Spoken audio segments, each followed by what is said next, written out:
Oh no! Oh! Fucking destroyed, dude! Pack watch!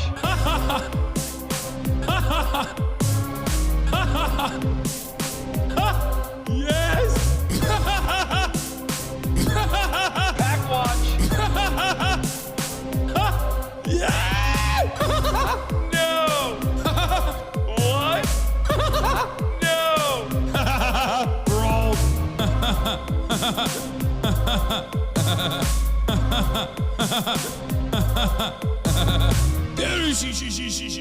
What's going on, everybody? Oh, dude. I hope everyone's having a fantastic evening, fantastic afternoon, fantastic pre-noon, no matter where you are in the world. I'm Hassan Piker, and this is the Hasanabi broadcast coming to you live from sunny California, Los Angeles, folks. We're live and alive, and I hope all the boys, girls, and MBs are having a fantastic one because today's a beautiful day. Today's a wonderful day. Today is Tuesday. It's 51 degrees, and it's still sunny here in California, Los Angeles. It's a bit cold, but sunny in Los Angeles, California, folks. I'm live and alive, and I hope all the boys, all the girls, and all the MBs are having a fantastic one because today's a beautiful day. Today's a wonderful day. Today is Newsday Tuesday, December 17th, 2024. And this is the part of the broadcast where I tell you about my personal news. Last night I ended the broadcast after playing some Marvel Rivals. It was actually fantastic. It was actually an incredible time. Gaming with friends is wonderful. It's phenomenal. Don't know why I don't do it more, if I'm being honest. Don't know why I just simply don't do more of it. Had like 28K gaming too. It seems like the people were demanding it. The people were desperate for it. They were thirsty, hungry for it, and I gave it to them.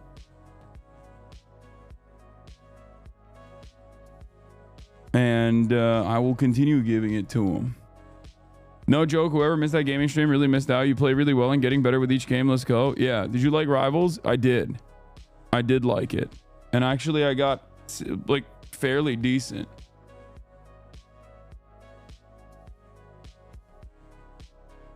Fairly decent.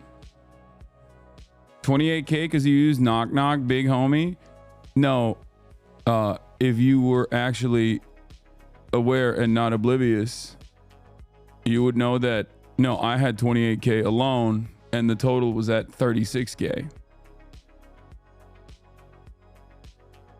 Big homie. Anyway, Iron Fist cheese.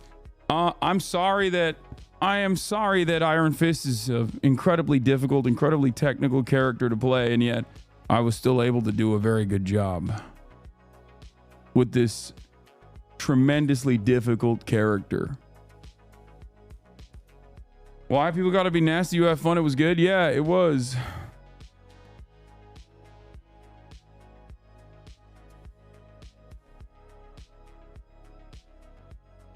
Are you doing Chad Vice this year? Yeah, I do. I do want to do Chad Vice. I'm hitting some people up. Don't worry. You need to stick to tank. DPS is not for you. Chill. I had a fun time playing both. But yeah, personal news wise, after Marvel, I went back to Dungeon Meshi, Delicious in Dungeon. And it was incredible. It was incredible. Dungeon Meshi is really interesting. It started off as like the coziest Zelda cooking simulator. It's like it has all of the workings of like an RPG, Dungeon Raider, but it's also very cozy. And then somewhere along the plot line, it gets incredibly dark and turns into Berserk. And it's shocking. I did not expect it at all. I'm almost done with the first season. I'm like, I think 14, 15, 16 episodes in. Not entirely sure. But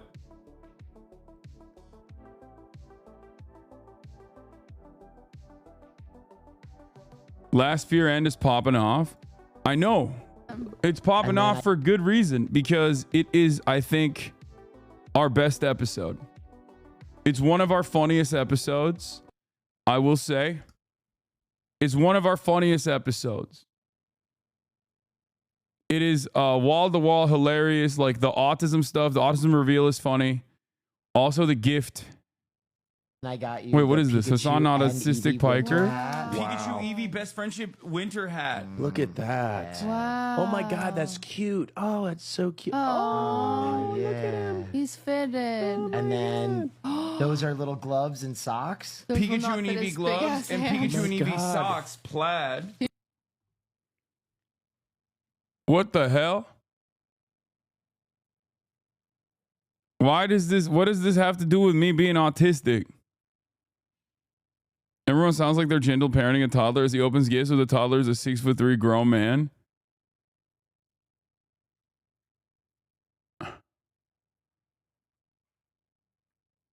As an autistic person who does this, I'm so glad that people around him are supporting him and not making fun of him. Wait, what? What did I do that's weird? What? Nobody tell him?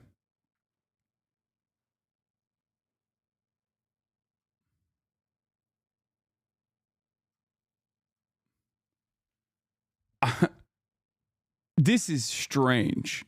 Okay?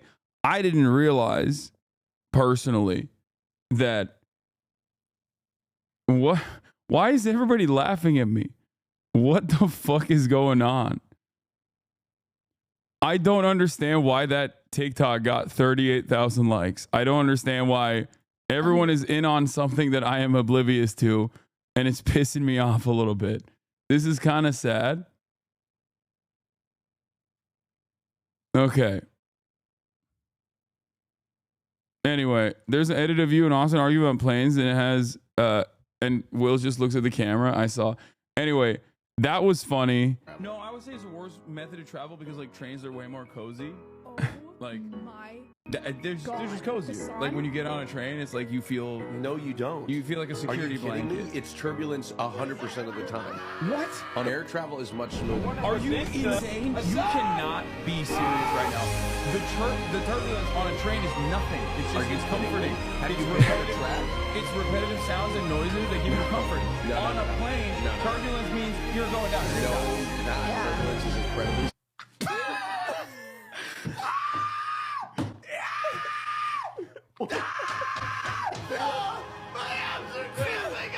That part was the best. Like Austin's Target trash bag reveal for Cutie Cinderella's bra. Like that, you rarely ever get a bit that good, okay? And it's organic. And it was all like in my mind as it was happening, I felt like I was seeing the cogwheels turn. You know what I mean? Like this is like a bit that took 3 weeks to set up. It wasn't even set up as a bit at all. It was supposed to be organic. And it was straight up because of Austin being Austin and being so careless. Like it was so fucking amazing. Like the fact that he actually ended up choosing Cutie Cinderella, because anyone else that chose Cutie Cinderella in that random choice, anyone else that would have chosen her, they would have gotten a thoughtful gift. It wouldn't be anywhere near as funny. Yeah, in one day we got 200K on this episode. It was a big banger. We got everybody in here. Originally it started off because Cutie Cinderella did her story hour, right? And every time Cutie talks about like something that happened to her when she was a child, it's like the most traumatic thing anyone has ever experienced.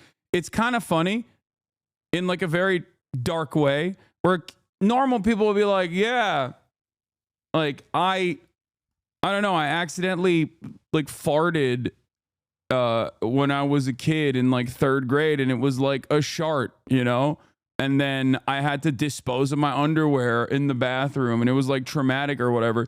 Cutie's like trauma stories are like, she sharted and then the principal saw it and called her out in front of the entire school, and then like everyone basically made fun of her for the rest of the year, and they called her like Shardy Cinderella or something. Like, it is so, like, she doesn't have normal stories. Okay, I gave you a very specific example because like I was just trying to think of something that could have happened, and then something that is something that has happened to Cutie that is like infinitely worse, right? So in that process, she basically was explaining, you know, how as a broke boy, a broke girl, when she was young, she was very poor, right? And all these girls, they were doing an underwear exchange, and they all got Victoria's Secret underwear, and she had never had Victoria's Secret underwear. She was really excited, but she was the only girl out of the group that got Walmart underwear. And she was so embarrassed that she got the other girl, one of the popular girls, a Walmart underwear, that she basically kept the Walmart underwear and gave the girl her Victoria's Secret, even though she was really excited to get Victoria's Secret underwear for the first time in her life. She told the story a couple episodes back, and then we were like, okay, let's do an underwear gift exchange for all of us. Okay, Will wasn't there, but we all picked each individual names from a hat. I got one for March. March chose Austin. Will chose me. Like Will, you know, Will picked me out of the hat, and Cutie picked Will. Austin, on the other hand, picked Cutie Cinderella, and it was perfect because we all exchanged our sizes and we all got to work.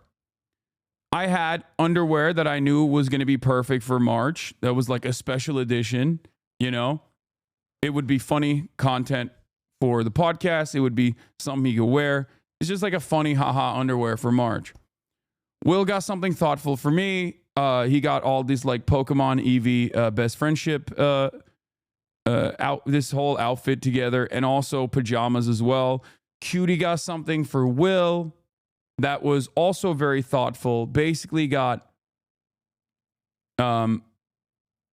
Cutie got Will Creepy Yoda slippers, Creepy Yoda underwear, Creepy Yoda socks, all this stuff. And March got Austin Family Mart socks. Also, again, special, thoughtful, whatever, right? Austin, on the other hand, the night prior, I knew that he would not, I knew that he forgot. Like, I just knew that he had forgotten. So in the group chat, I was like, hey guys, just want to remind everybody, we have to, you know, bring our underwear tomorrow. And the night prior, he texted and said, oh, what the fuck? How am I going to go and find underwear at like 9 a.m.? How am I going to go find underwear from 9 a.m. in the 9 a.m. in the morning? Okay, here's the context needed for today's Fear End episode. Victoria's Secret now, I guess. It'd be really cool if someone bought it for me. You want to buy me some? I used to buy. Oh my gosh, let's have a brown underwear party on the podcast. Please, I don't have any girlfriends. Please, guys. You want to do a bra and underwear party? Yeah. I'll do one. Yeah. You want to see us in our underwear? No, we buy we pull names and we all buy each other some. Like underwear? Wait, let's do it. It's like Secret Santa. What about like bras? I need paper and pen. I got Cutie. Yay! Okay. Okay, I have to buy. I'm better gonna make text. it I'm gonna nice. text. I'm gonna text. Don't text your assistant. You better pick it out. I will, but I'm gonna text him to remind me. Okay. Hey, You have an babe. assistant? No, The fact that he has an assistant and he still fucked it up makes it even funnier. it's my Lover. lover. Okay. Hey, All we right. need to buy Cutie a bra and undies. This is gonna be I so much lost- fun. They have to I'm be just wrapped. gonna say I lost a bet. March. Okay, you got March. March, come pull yours. Oh, Okay. come on, March. What do you got? Oh Okay. yeah, baby. Okay. March got me. Wait, that means I have to get Will because Will has to get Hassan. Yep. Okay. Wait, why does Will have to get me? Because if I get you, then Will gets himself. Oh. So this entire thing was put together because was because Cutie wanted to do an underwear party where someone would buy her Victoria's Secret. And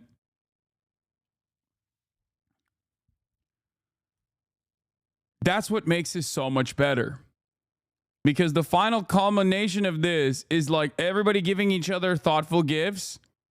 And then this segment is just called, oh no, oh no, oh no, no, no. And I need you to see this because you can't make this up. Like, this is cinema. This took 3 weeks in the making. I'm so proud of this because, like, once again, this isn't scripted. Like, Austin is just that guy. Okay? Cinderella, the person. Disneyland sticker. The person who is responsible. I just want to reiterate to the folks at home, the reason why we're doing this is because Cutie Cinderella had a traumatic experience where she was on. Like, I'm trying to describe additional context here, but like, it's impossible to do so because Austin is moving through it. And he's moving through it in the most Austin way possible with this fucking trash bag that he pulled out shamefully. Unable to give. Like he was about to pick up his dog shit. Oh my God, I'm so sorry. Look, This is healing my inner child. This is the funniest thing you've ever done, Austin. okay, so This is the funniest thing. I'll be honest with you. I didn't think everybody was taking it so seriously. So excited. No, it's cool. You guys put a lot of thought into your gifts, and I just don't get presents very often. I'm just not really a gifter myself. Look. So I really put a lot. I want to buy these. Okay. Here, I got you a bra Okay. and panties.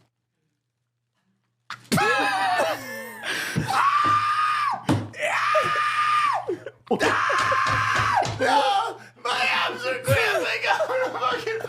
I'm gonna piss my pants. Ew. It's so ugly. I think it's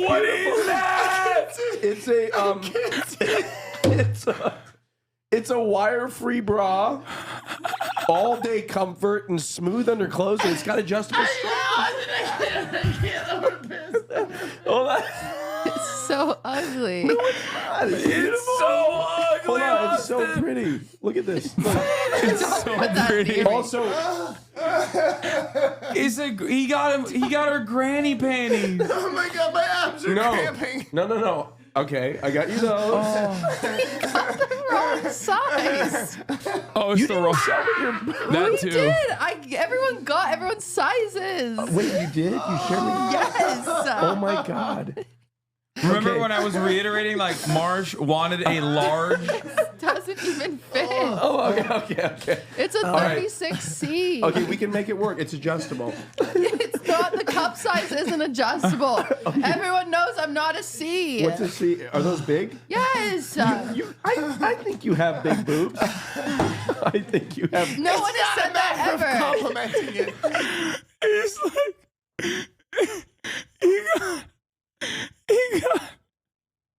he said it's adjustable, and then she went, no, it's not, and he said, well, I think you can fill them in.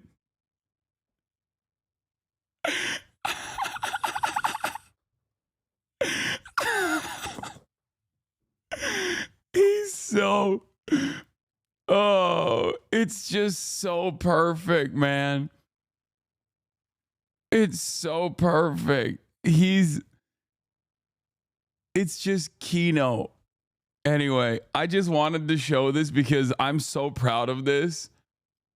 Because I think this is an Always Sunny in Philadelphia bit that happened because so many things hit, like back to back to back. Austin picking Cutie, us constantly pushing it back week after week. Just incredible.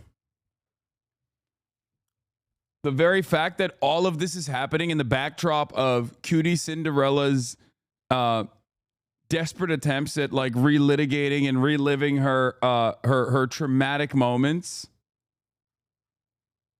Like Cutie Cinderella's trauma from her past, thinking that she will be able to overcome it now, and then having to relive that trauma, but in a different way.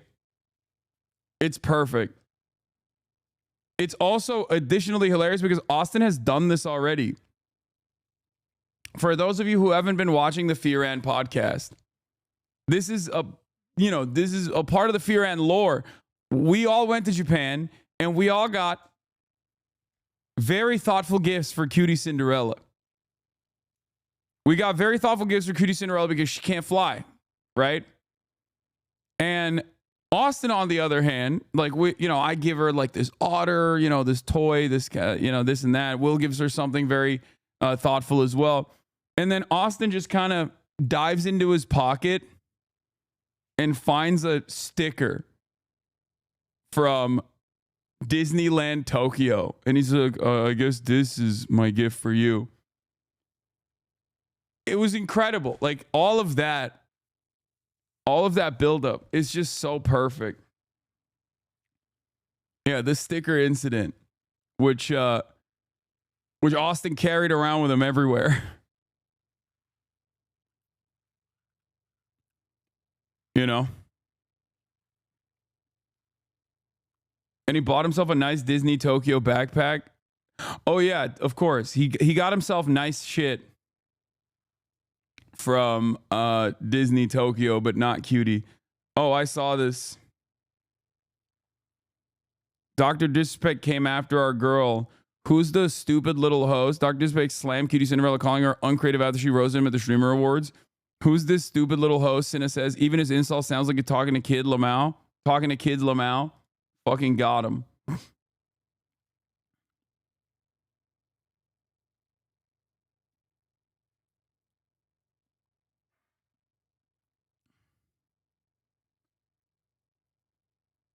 Did you see this article mention you? Yeah, a friend of mine sent it to me.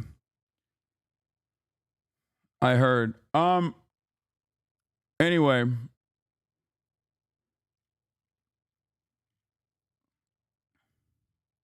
Cosplay stream lined up. They built like her. Yeah, I guess that's part of the reason. Dude, it's weird. A malnourished fuck. It's weird how good it is. She A looks skinny like drowned this rat. is a 1-to-1. She was born as an anime cosplay. Yeah, anime character. Yeah. You have to do another cosplay stream with her. Yeah, I got to do another cosplay stream with her where she turns me into. People are saying Jace, but no, I think. I was gonna say a Warwick girl before he becomes the Beast. Oh, What that was would his be. name? I could do Vander. that. Dude, Vander is the goat. Yeah, I love Vander. Arcane makeup You said no stream. spoilers. That's not a spoiler. This is a older one, but I was down to do Jace too. I'm down to do Jace. I said that yesterday. There's a lot of cosplay opportunities, honestly. I gotta go back to Texas when I have some time, because I think I would do Jace for sure. Or there's a shit ton of Marvel Rivals cosplay opportunities out there. Marvel Rivals has some crazy cosplay.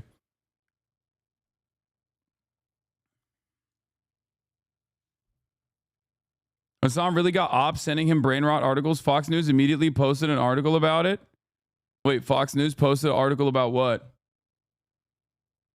Anyway, let's blast off.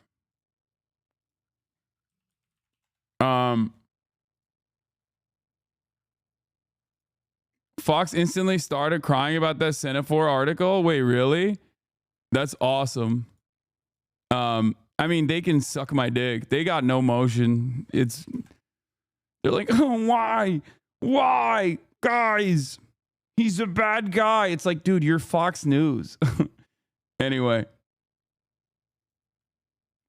let's blast off. Let's get started because there's a lot going on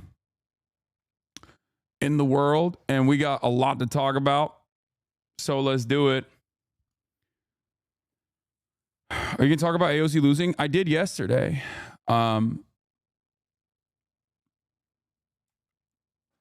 Madison, Wisconsin, neo-Nazi, femcel shooter, Manifesto released. Combating misinfo. Austin did a test. Austin live streamed this morning. Look at his fucking smug little face. He's like,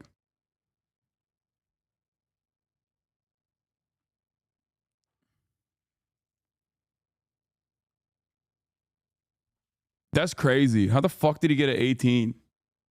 He lied on the test 100%? Nah, I don't think Austin has. I mean, he's like really invested in planes, but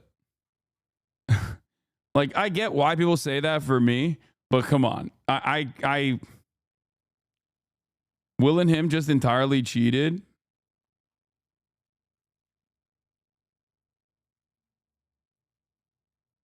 Austin used to take the gay autism test, not the normal one. Yeah. Anyway, Madison, Wisconsin, neo-Nazi femcell shooter manifesto release, combating misinfo. Crane pops, Russian nuke guy. Is Gaza ceasefire on the horizon? You exaggerate a little, but they 100% lied. Gaming later, question mark. Get in now. Twitch.tv/Hasanabi.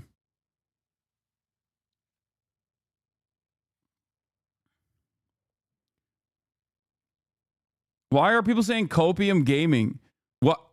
Okay, I think I've said this before, but it bears repeating. I think that a lot of people in this chat don't actually enjoy watching me game, but instead they enjoy complaining about me never gaming. Because whenever there's an opportunity for chatters to complain about me not gaming, there are hundreds of thousands of chatters that chirp. There are tens of thousands in the Discord. And it's always interesting because when I do end up gaming, my numbers still go down. Sometimes I have more active chatters in my Discord that are chirping about me not gaming while I'm literally playing a video game on stream. Okay? While I'm straight up playing a video game on stream, you'll have chatters in the Discord being like, oh, he never games, lol. Except for yesterday. We popped off yesterday.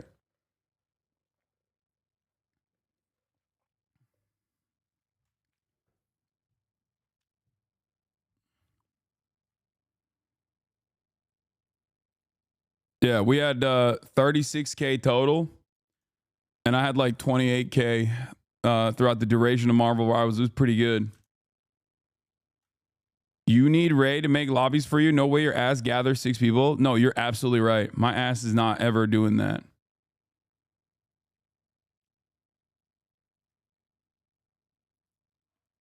Yes, Yubi was modded because Yubi is a gaming watcher. So was Weeby, actually. Both the B's. 5 Hearts Under One Roof was your game with the most viewership, by the way. That's true.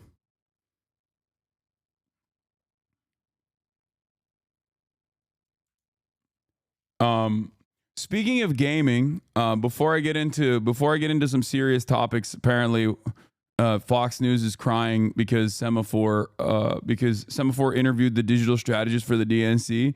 And he was like, yo, Hassan is the man, but we need more Hassans out there. Okay, before we get into all of that, last night when I was gaming with friends, I wasn't just gaming with some of the top content creators. It turns out I was also gaming with a person who is a voice actor, a famous voice actor. First time leading a main character role, couldn't be happier. Goldbeak coming soon. A voice actor for a feature film? Still trying to raise that eagle as a chicken, ish? She sure is. You cannot fly! Roosters and hens, prepare to witness the impossible. Here goes! Do you have any idea why I can't fly? You're an eagle with a chicken's heart. Run! Look at that! You adopted an eagle! He's dangerous! They don't belong here. After years of being grounded, Ratchet! I'm here to babysit you. I'll have you know I'm a grown bird. That's so. Help! things are looking up. Please teach me how to fly. Wanna teach me yet? I can fly! I can fly now! Someday, I'll be the all-time best! He and Silverwing were two of the best flyers in the world. My dad was called Silverwing? Go to Avian City To find my real family. Wow! This is your home now. I am the mayor of Avian City. You're the city's best flyers. With their future up in the air. I want every red rock from your home. Those peasants were destined to fall. Finally, there's some fucking real cinema. You know what I mean? As A24 is shifting in the direction of making pro-war propaganda flicks about, the Iraq War, we finally have some real kino. Jesus Christ. Who cares about chickens? And you have no right to destroy our town! Look at that. I won't stand by and let them take everything from us! Are you ready for this?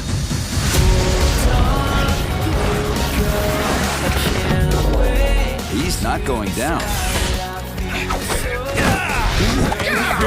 Without a flight. This is an anti-imperial struggle, okay?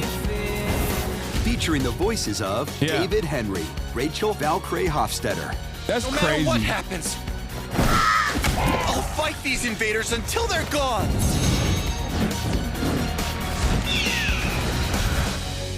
Goldbeak. That's wild. Available on demand and digital January 28th. Look at that.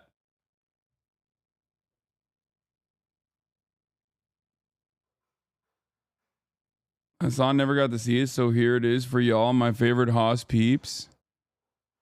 Oh, damn. Nice. Looks good. Yeah. How about all the youngins out here learning about Hawk Tua, but instead they should be learning about these hawks that are doing a revolution instead.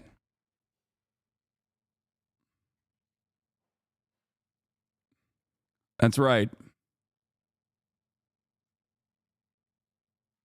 It'd be amazing for you to do something like this. I've done unmod me. No, I will not be unmodding anybody. Okay. Everybody calm down. Everybody calm down. I know that was good. Okay. That was good. That was a banger.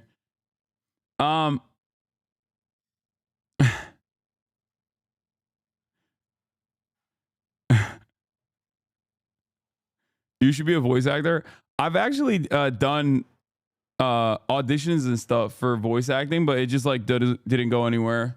But I did. I'm just not very good at it, I don't think. That's it. Pokemon is just like you. I'm addicted to Marvel Rivals. Me too. It's a lot of fun. I will say. I had a great time. You're too monotone. There's a time and place for that. Okay, calm down. Is a Chinese movie that came out in 2021, lol? Yeah, and then now it's being released in America.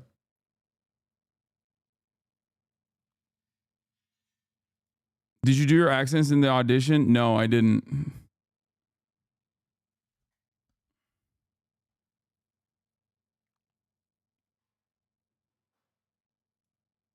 I was joking. What the fuck?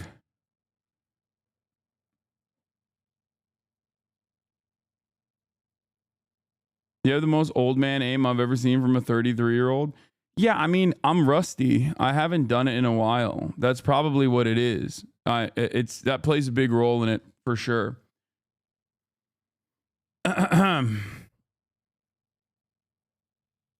Anyway, so apparently Semaphore interviewed Kamala Harris's digital chief on Democrats losing hold of the culture. And in this, he dropped my name. Okay, the campaign needed to introduce Harris quickly to people who aren't obsessed with politics. Sports is perhaps America's last remaining monoculture, and Flaherty and the Harris team decided to book her on sports shows and podcasts. But one by one, the biggest personalities in shows politely turned them down. Sports and culture have sort of merged together, and as sports and culture become more publicly and sort of natively associated with this Trump conservative set of values, it got more complicated for athletes to come out in favor of us. Flaherty, 33, told me in an interview last week, it got more complicated for sports personalities to take us on their shows because they didn't want to do politics. That's not to say Steph Curry and Steve Kerr and LeBron James and all of them coming out wasn't impactful or important, he said. It was more impactful because it had gotten so much harder. But certainly the culture has been associated with heavy sports watching, has become associated with right-wing culture in a way that makes it hard for us to reach people. First of all, L. Second of all, skill issue. But last but not least, I mean, I wouldn't necessarily say that sports watching across the board is just like dominated by right-wing sentiment, even though virtually everything online is incredibly right-wing. I don't think that that's the case. I just don't. Stephen Curry's burner. Thank you for the 5 gifted subs. Maybe you should gift the biggest gift of all, not friendship, but instead socialize housing in your neighborhood. That's what you should be doing instead of being an additional hurdle to homeless shelters being built in your neighborhood because you think it's going to ruin the culture. Your haters have been having a meltdown over this article. Is this who you meant when you said the Harris campaign wanted you at the DNC? This is the deputy campaign manager. I didn't know that the deputy campaign manager was Hasanabi head. I did not know that. I wish he would have listened to my advice a little bit. But anyway, Faraday declined to say who turned Harris down, but she didn't appear on key shows hosted by sports figures sympathetic to Democrats like Colin Cowherd, Bill Simmons, or the Kelsey brothers. As Semaphore first reported at the time, Harris did appear on All the Smoke, a popular but more niche basketball podcast, and NFL Hall of Famer Shannon Sharp's Club Shay Shay podcast.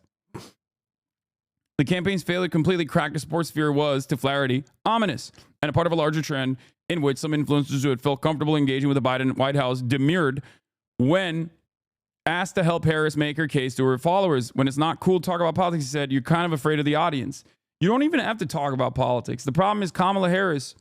I think the environment for politics is changing a little bit as well. Like political communication is changing as well, where you can't just be a political personality who is like uptight and constantly on note. You can't have a Pete Buttigieg style person, right? You have to be more of a real person. If you want to live in the post-Trump universe, you have to kind of play ball. You have to be a personable human being. It's a very weird thing to demand from politicians. I guess back in the day, when information was significantly more limited and confined to network television, you could do what is known as retail politics, right? You know, you can have these setups where you basically faked human interaction. But digital retail politics is very different. Digital retail politics is what is in demand now. And you have to learn the language of online to be able to do that successfully. And you have to be personable. You have to, instead of going to the Iowa, corn shucking festival or whatever and eating a hot dog, you actually have to do this shit. You have to go on the podcast circuit. And in order to do that, you can't be a bot and you can't be an NPC. And unfortunately for Kamala Harris, like, there were definitely podcasts where she shined, right? I think, like, whenever she went on, I don't know, like a HBCU adjacent podcast, I think she did a pretty decent job, much better than like Hillary Clinton, for example. Having said that, however, there's like a massive marketplace where she did not have her own, she did not have this opportunity at all. She was not able to have this opportunity at all because, like, she's kind of a bot. You know, she's kind of an NPC. She's like too scared to have a personality. That could be because she is a black woman in politics, and you don't have the leeway of a white man in politics, a rich white man in politics. I'm sure that that's part of it, right? But I think that it's not even about having charisma. It's more so just being honest.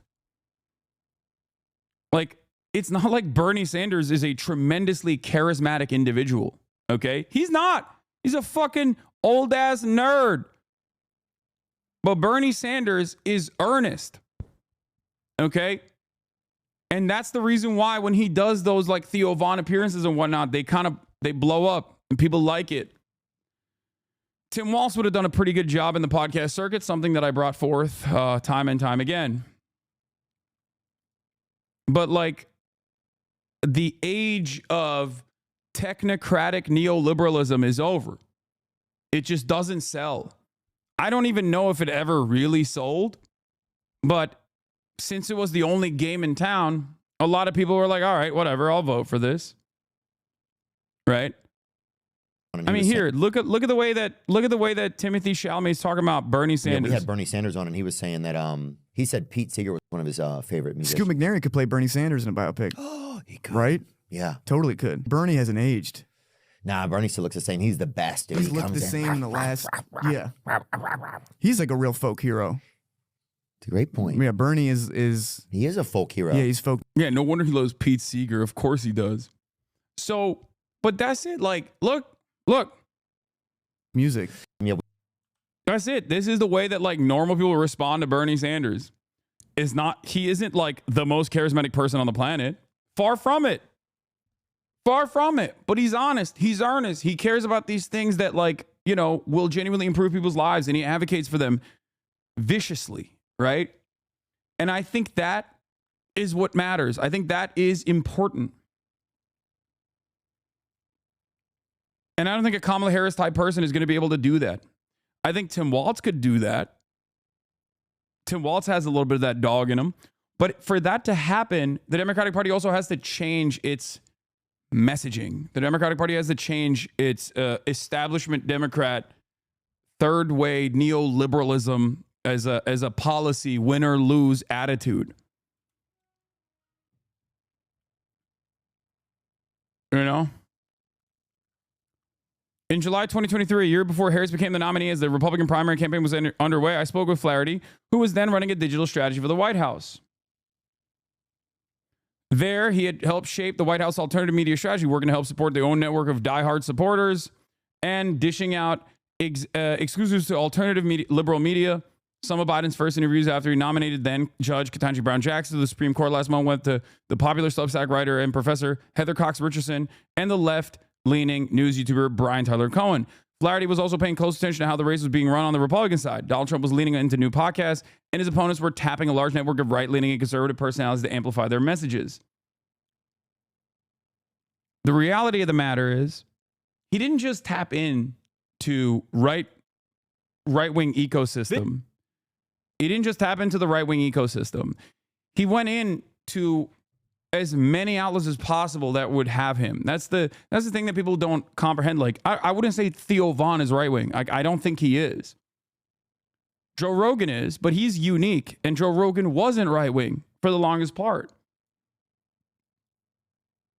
You know? Democrats, Harris 2028 presidential run. Yeah, no, this is bullshit. I don't believe that this will happen. They're writing these articles. They're writing these articles specifically because Kamala's going to sell a book eventually, and that's it. That's it. I think that the only reason why they're saying that is because like she's going to write a book and they want to sell it. And that's it. There's no one's going to read your book if you're not going to run again. Yeah, it's bullshit. I don't think she's going to run again. All right. Anyway, let's continue.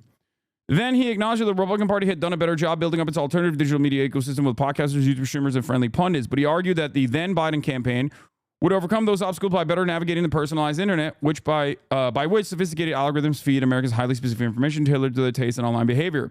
Speaking with me again last week, Flaherty said that remained their theory of the case the entire time. The campaign knew from the beginning that the race was going to come down to voters who do not pay attention to politics or mainstream news and instead get their information from people on YouTube, their friends, Instagram stories, or links or memes dropped into a group chat. This firstly meant a shift in paid advertising from the previous campaigns. Instead of just blanketing the airwaves of battleground states, the campaign also invested heavily in ads on YouTube, recognized the rapid growth in streaming. That's where the campaign's data showed many Harris key voters were spending their time. More importantly, this meant building out a strategy focused more on podcast appearances and interviews with influencers than on traditional media. But they failed on that. Tim Walz is not as truthful as JD Vance. Just letting you know. Yeah, I think you're on crack cocaine if you think that. JD Vance is a literal rat. The people do not respond positively to JD Vance. The people respond positively to Tim Walz. Okay? One is a real American from the heartland. The other one is a fucking carpetbagger who basically sold out his own people in an effort to get to elevate his presence by liberals for years, only to turn around and then brown nose the Republican right, which he once called correctly a bunch of fascists. He changed his entire worldview at the age of 35, acted like he got groomed by mainstream media to think that Trump was a Nazi. That's not a real person at all. JD Vance is Republican Pete Buttigieg. La rata. Anyway, let's continue. Thanks for letting me know, though, chatter. So, Harris extremely limited time. There's just no value with respect to my colleagues in the mainstream press in a general election to speaking to the New York Times or speaking to the Washington Post because those readers are already with us, Flaherty said. Flaherty isn't dismissive of television and other legacy media. One of the most important moments of the campaign was her interview with Brett Baer. That was a huge fundraising moment. It was a huge social moment. When Trump did the McDonald's thing, it was smart because it was a thing that obviously drove television coverage, but it also drove social media engagement too. And those things often happen in tandem, but they don't always, and so it was the sweet spot. It drove traditional coverage and non-traditional media. I don't think TV is dead. It's still probably the most important thing, but it's the literal TV. And what's on it that matters. As the campaign wore on, though, Flaherty said he realized the failure to gain traction in certain corners of the media reflected a deeper problem, one that wasn't solved when Harris replaced Biden on the ticket. The Harris campaign, representing what many voters saw as embodiment of the status quo, was running contrary to not just ideological distrust of establishment figures, but to media trends. The media successes of 2024 were independent, non-traditional online personalities who themselves were avatars of the rewards of going up against the establishment. The reason folks are seeking alternative sources of media and are turning away from political news is because they don't trust their institutions. They don't trust elites. They don't trust the media. They don't trust all this stuff. So the party of elites and institutions is going to have a hard time selling to people in those places, Flaherty said. Now, I want to point something. I want to point out something here. Because a lot of people will say, Hassan, the only appeal that you have is because you're anti-establishment, right? And to them, I say, you are not paying attention. Because as much as I rail against mainstream media, I still rely on mainstream journalism. As much as I rail against mainstream media, I still interview New York Times journalists. I interview CNN journalists. I interview and give interviews to mainstream media. Because I understand that there is an importance within these institutions, okay? As much as I rail against establishment Democrats, I had Lena Khan, the commissioner of the Federal Trade Commission. That is as institutional as it gets. As much as I rail against the establishment Democrats, I still champion the NLRB. I still champion the many wins even of the Biden administration, especially as it pertains to the regulatory agencies. I understand the importance of these agencies. That's the difference. I am not a contrarian for the sake of being a contrarian. I do not actually yell about the establishment Democrats in an effort to gain clout. Okay? And I think that's a silly way to approach it. And I think that's a silly way to operate in general. I've never been an advocate for destroying institutions just because they work in a corrupt manner. That's the difference between someone like myself and someone like RFK Jr. RFK Jr. looks at the EPA and says, or looks at the FDA and says, there's a lot that's wrong with the FDA. We must blow it up. I look to it and I say, abolish corruption rather than destroy and deregulate this regulatory body. That's the difference. I have a purpose. I understand that the government must exist. I understand that that it can exist. Okay? So I just want to point that out for people that don't fully understand where I'm coming from in a lot of these instances. When it was said that people like you and Chapo were also the biggest cheers of Biden's W's than mainstream, it was mind-blowing because it's true. Yeah. When Biden exhibited the courage, demonstrated the courage and expended political and social capital to pull our troops out of Afghanistan, I was there defending that action. So was Chapo. Mainstream media was not defending that action. They were railing against them because they are deeply aligned with the interests of the defense industry. Okay? That's the difference. It's not as simple as go to Joe Rogan and talk about how great democracy is and the importance of preserving the independence of the DOJ or whatever. You've got to speak their language. And I think there are plenty of cultural touch points. I mean, Joe Rogan was at least recently for Medicare for All.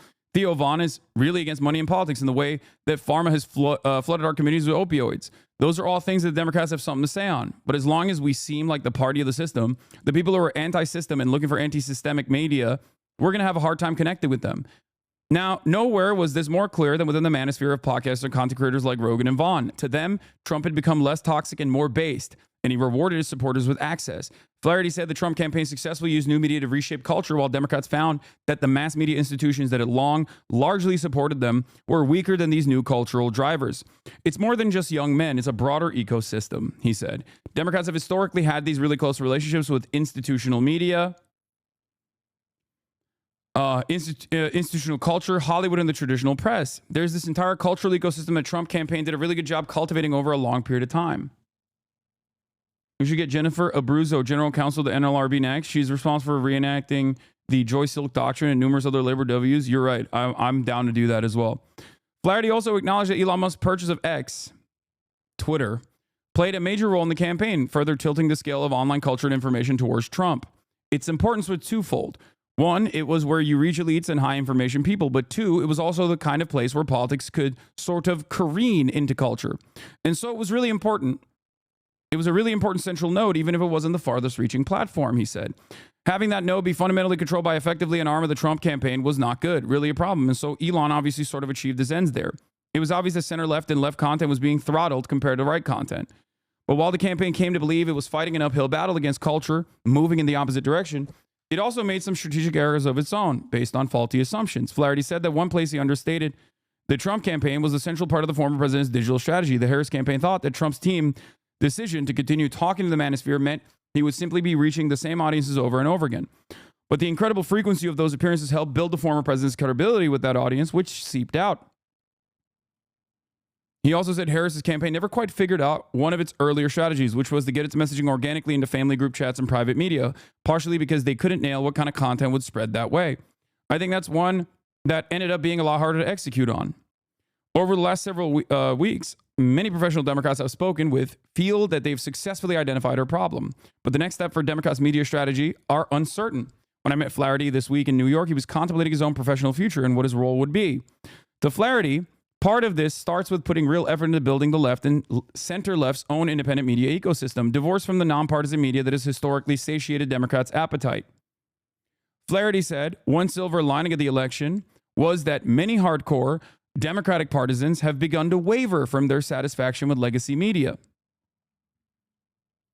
Yes, I changed the camera to full cam because I think it's better to just like read the article, but also have it be full camera. They are never going to trust the New York Times, and they're never going to distrust the Washington Post, he said. They're never going to not trust the New York Times, and they're never going to distrust the Washington Post, Flaherty said. But I think that in a Trump era, you start to see frustrations with mainstream media come to a boil. And I think there will be smart people who try to fill the gap. More individuals who create content on the left and center-left messaging. Flaherty said that Democrats need to invest boosting independent partisan friends online, as well as content creators or media figures who haven't been explicitly political but could reflect liberal and progressive values to counter the surging online pro-Trump right. Flaherty does not understand a fundamental part of this.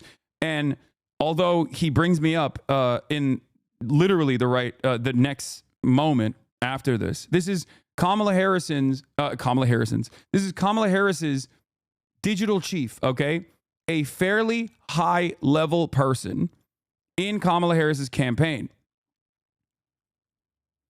And yet, I think, and I don't know if he's watching this right now, I don't know if he can hear me speak on this matter. I have spoken on this extensively to CNN and numerous other outlets at this point.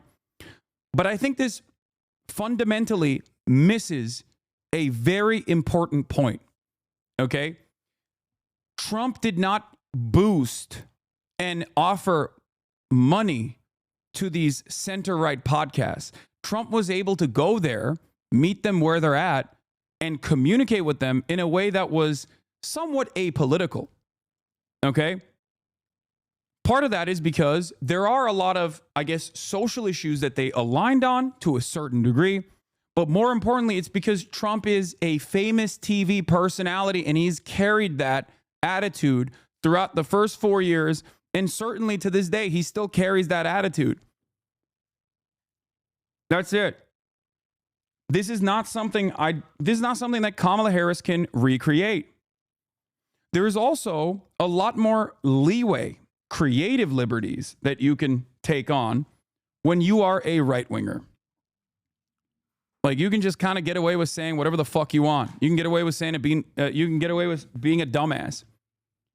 But Trump's charisma certainly carried him across the finish line. It wasn't that like he had fantastic policies or whatever, but he could tell a story real well.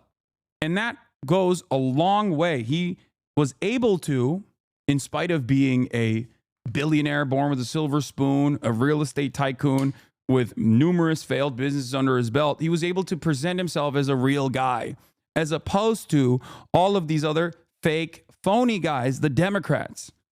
And even Republicans that stood against him.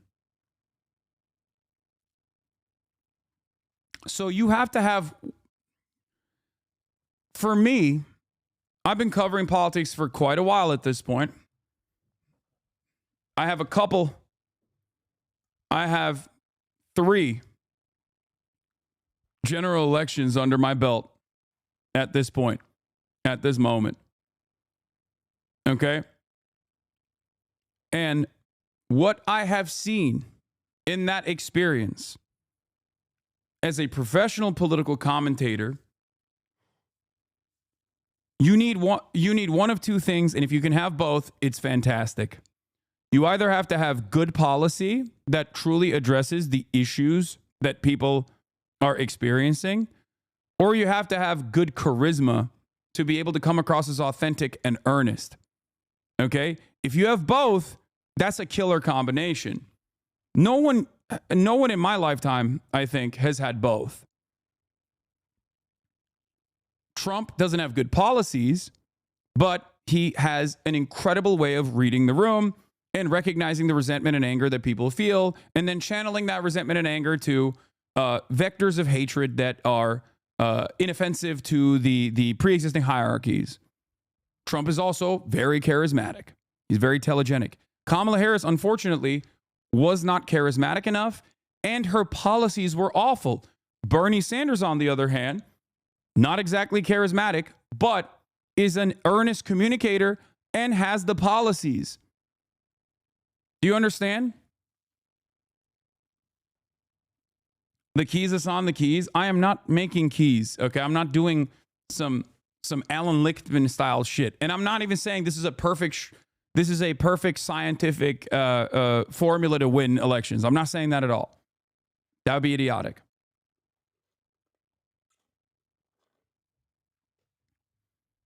I'm sorry, but why do we have to dumb it down for chat? No offense. Wait, what? I always dumb everything down for every single person. Trump is not charismatic. He's gross. He's charismatic to bigoted people. Okay, well, you can keep saying that, but it doesn't matter. He was a very famous television star. Yeah, I wonder who represents the average American better in an election. Someone who consistently gets banned from this chat over and over again for being fucking annoying, or the guy who won the goddamn election. I apologize to my well-intentioned chatters who are, maybe hypersensitive to microaggressions or whatever the fuck. But the reality of the matter is, okay, if I were to even listen to your whims, I would be a very different content creator. I would be a much less successful content creator. That's just the truth of the matter. Okay? Sometimes you have to just take a back seat. Sometimes you have to take a back seat and just listen to what I have to say instead of, chiming in and saying something that obviously is demonstrably untrue for the broader audience, for the broadest subsects of American politics.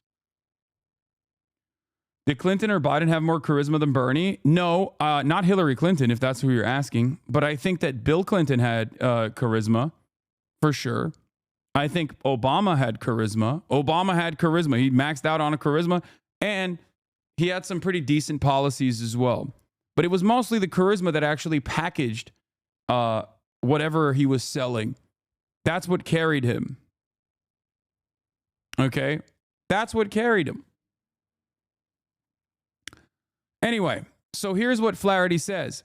We need a whole thriving ecosystem. It's not just Pod Save America, though I think we should have more of them. It's not just Hassan Piker. We should have more Hassan Pikers. It's also the cultural creators, the folks who are one rung out, who influence the nonpartisan audience. Okay, I don't disagree with this. Those things all need to happen together. The problem is, you can't inorganically develop this. I guess you can pump money into it a little bit to give it more prominence, to give it more respect, to give it more legitimacy. But you can't inorganically create the same, like you can't do a Nelk Boys, but for the left, because the Nelk Boys were not created by the Republican Party. Okay? You can look at Daily Wire. Daily Wire is a great example. Daily Wire is a direct political operative. Daily Wire is not funded by the Republican Party.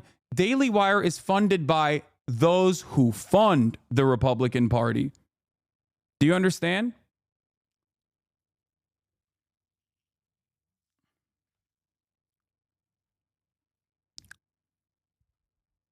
Daily Wire is not directly funded by the Republican Party, but the same billionaires that fund the Republican Party also fund the Daily Wire. But that's a direct political operative, right? That's a very obviously partisan ideological project. What we're talking about here isn't the Daily Wires of the world. What we're talking about isn't necessarily even the Joe Rogans of the world, but the Theo Vons of the world, the Nelk Boys of the world, or the Barstools of the world that sometimes find themselves in the throes of right-wing politics. The issue here is these people, just like the broader voting population, have found themselves cast aside by the Democratic Party. And the reason why they found themselves cast aside by the Democratic Party is because the Democratic Party keeps saying, we have no space for you. We have no space for you. You're bad. You're wrong. We're not going to give you any policies that are good. We're going to do everything in our power to say, if you want that stuff, you're lame, you're bad. Like Bill Burr is a great example of a person who is right there. He's right there. He's aligned just like myself. He's closest to me in, I would say, political perspectives without being a political operative, right? He's right there. But just like Kamala Harris can't come on my stream, she's not going to go on Bill Burr's podcast either. So even if you were to make a lefty Daily Wire or whatever, even if you were to pump the Young Turks with millions of dollars to make it like the home of the Democratic operatives or whatever, it's while we are even discussing this, while anti-Zionism is being actively suppressed on basically every platform. They don't want us. They want their perfect mouthpiece that cheers on wars and condemns protests and supports Biden. They want Diddy G, but not offensive. Okay, offensive is pretty... offensive is the nicest thing you can say for Destiny and his entire community. They are utterly repulsive, incredibly toxic. They are poison. While it's ironic that they tried to present me as that, and can't contend with why average human beings don't see it in the way that they do. Any group that finds themselves routinely advocating for white people to be able to say the N-word and advocating against victims of sexual assault or debating the ethics of child pornography with a bunch of neo-Nazis online, those guys they're not in the real world. They're in this like extremely online space. Okay, there's a clip of him from today saying he's working with DNC operatives now to block you from working, from interacting with the party. I mean, fine. I don't care. I don't need to interact with the DNC. It doesn't do anything for me. I don't think that these people understand that. Like, at least Flaherty seemingly understands that the Democrats need me more than I need them. And it's true. And I don't care if the Democratic Party tomorrow was like, listen, we are going to advocate for Medicare for all. Even if they never talk to me ever again, I would be their number one propaganda minister. Okay?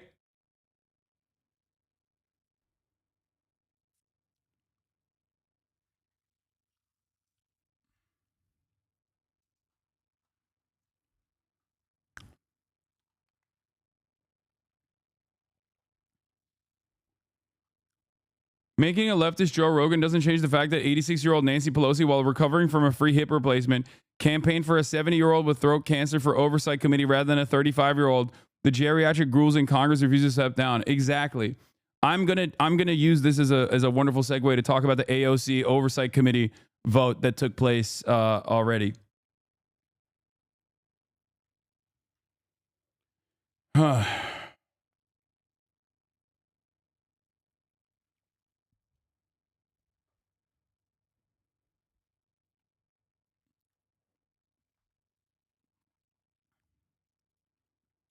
Those things all need to happen together, he said. And the reality is, it's not going to be big media organizations. It's going to be a network and a constellation of individual personalities because that's how people get their information now. Flaherty says he believes the ecosystem need to grow in order to sort of stimulate demand. There is some truth to this.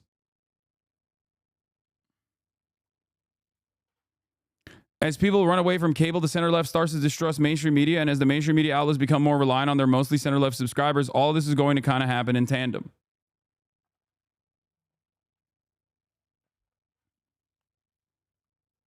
I don't even think you would be what they want, even if they did support those things, because you care about foreign policy and internationalism, and they will never back down from imperialism. I think that's a big part of it as well. But there used to be a space within the Democratic Party for people who actually were openly anti-imperialist. Okay? That is the problem. That is completely gone from the coalitions. It's completely abolished. There is not a single Democrat that is known for having an anti-imperialist slant, okay? At most, you get the likes of Bernie Sanders, Rashida Tlaib, Ilhan Omar, and every now and then AOC, okay? There are no Gravels anymore. And it's not just Gravel either. The problem is you could still make it work. You could still be someone who is critical of the Democratic Party's, administration, the administrative function when it comes to American empire, and yet still advocate for them. Yeah, the Barbara Lees of the world. Exactly. You could do that. That's fine. There was a space in that big tent. But I think the Democrats have openly cast aside and have reduced their ranks or destroyed that wing of the party, even though this is yet another divergence within the Democratic Party's operations and the Democratic Party's base of support. Not even just the, diehard Dems, but specifically just Americans in general. Like, Americans broadly do not see themselves as pro-war. Americans are fearful. And yes, they are oblivious to American empire. But when asked directly about their opinions, they're like, I don't want war. I don't like war. I'm not a fan of war. Donald Trump now, this is the second time Donald Trump cast himself as an anti-war guy. Now, we know that that's not the truth. We know that that's not the truth, but he still ran as an anti-war guy. Okay? And he still presented him that. He still presented himself as that.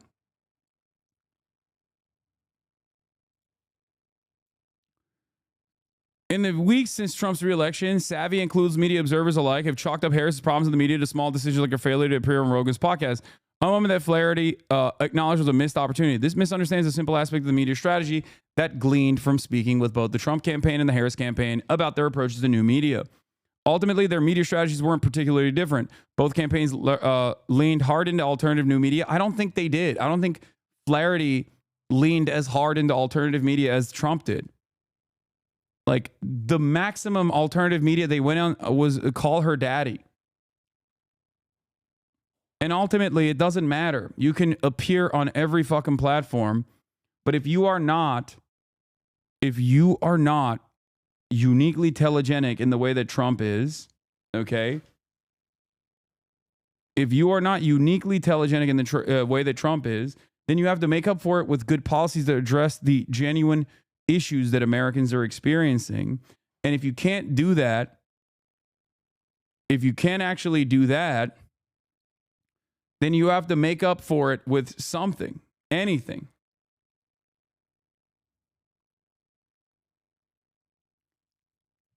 You have to make up for your lack of. You have to make up for your lack of telegenic, charismatic politicians with good policies. One of the things both you and the right understand more than the general left is that no matter how much information you give someone, it's very hard to change their values. Leftists spend too much time telling the most racist man alive that Trump is racist. The right doesn't bother telling trans people that Trump will help them. It tells transphobes it'll hurt them. There's some truth to that as well. But I do think that people can have their values be changed. But I don't think the method of doing that is by spirited debate or whatever. I don't think that's how that works either. I think that the way you do that... Hold on, I got to get my mom an Uber real quick.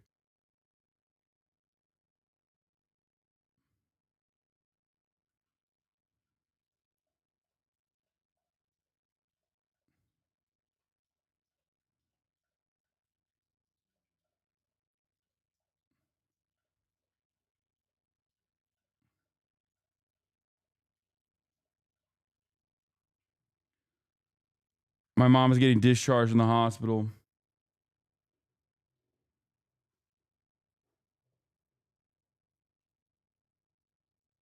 Why isn't it working? What the hell?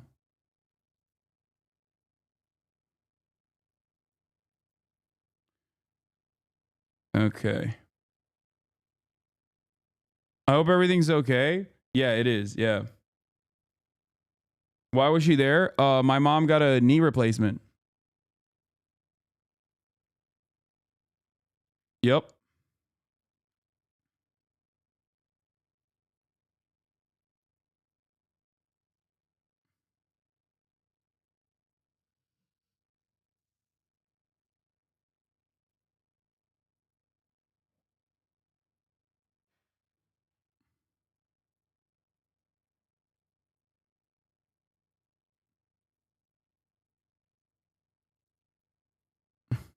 Wait, what?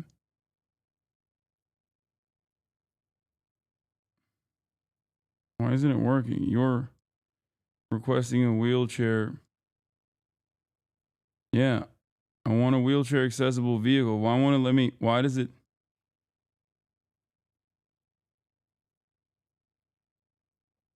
not letting me do it.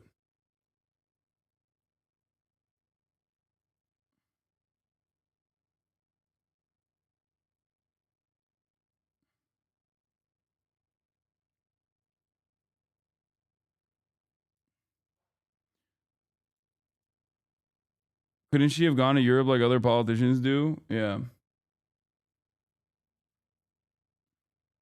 For the record, I dropped her off at the hospital. No,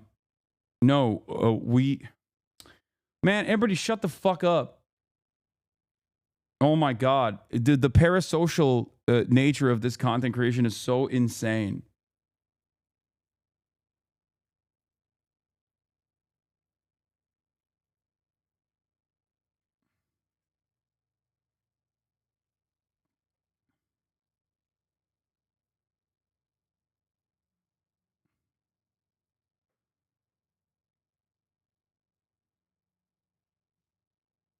Hold on.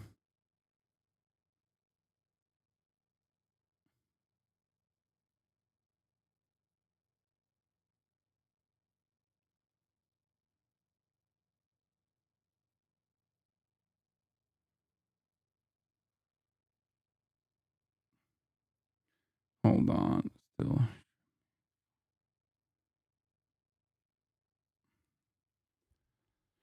Okay. Hopefully this will work. All right. The problem in my mind is that the Democrats are the poor streamer.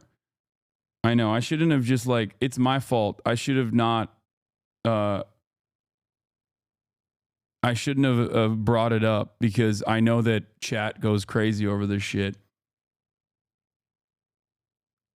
Anyway. So after this article came out in Semaphore, Fox News wrote, top Harris aide hypes radical activists who said America deserved 9/11 while plotting future for Dems. House Dem called Hassan Piker a poster child for the post-October 7th outbreak of anti-Semitism in America earlier this year. A top aide on Vice President's failed presidential campaign recently called for more cultural voices in the vocal anti-American, anti-Israel Twitch star Hassan Piker, who previously faced backlash for saying America deserved 9/11. Harris' former deputy campaign manager, Rob Flaherty, said during a recent interview that Democrats are losing control of culture. It's ironic because I think this is, once again, the right side of mainstream media also fucking doing the same shit that, like, they routinely criticize the Democrats for doing. And it virtually goes nowhere. Okay?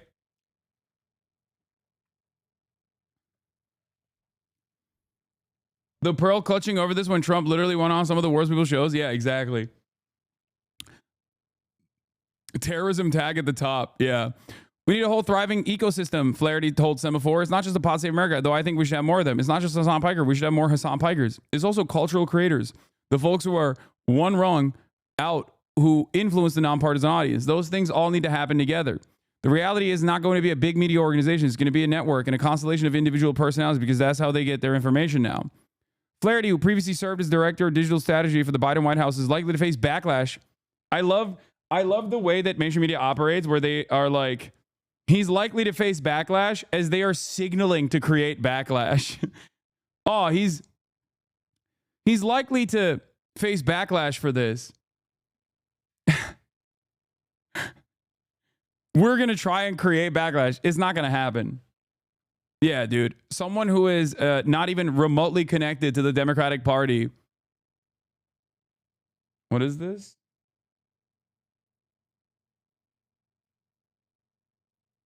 Hold on.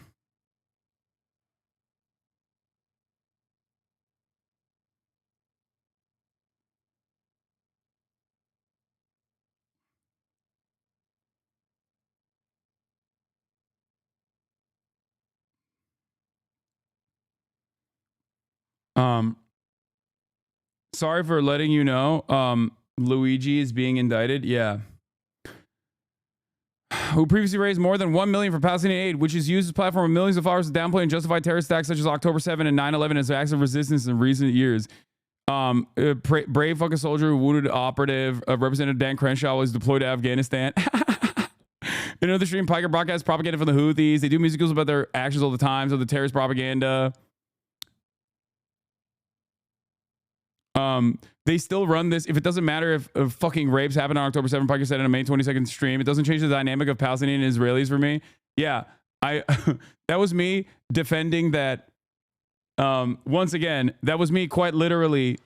Yeah, it's rehashing the old article from this point on. But as you guys already know what this is me quite literally saying October 7 rapes do not justify genocide, which is, I think, the most understandable, the most normal, the most moral position. You know? Oh man, I can't believe he said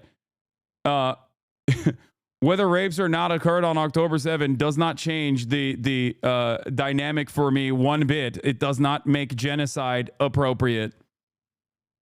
I know. You laugh at it, but I've literally met people IRL who think you feel those things because of this kind of misinfo.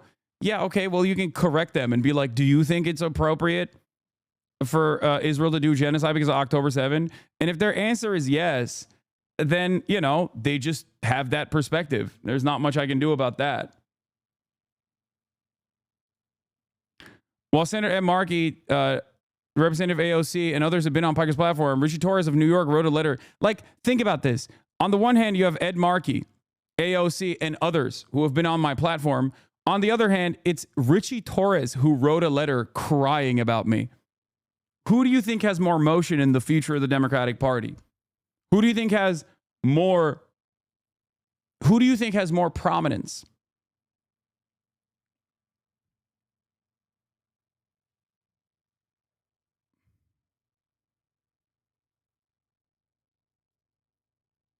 Hold on.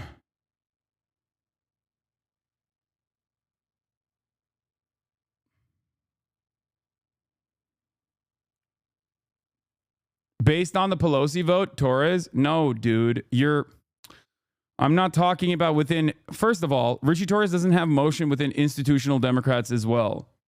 Okay? He's just a fucking idiot. He is a propagandist he's a paid propagandist for Israel, and he has never in his entire life had any sort of motion whatsoever outside of that. It doesn't matter.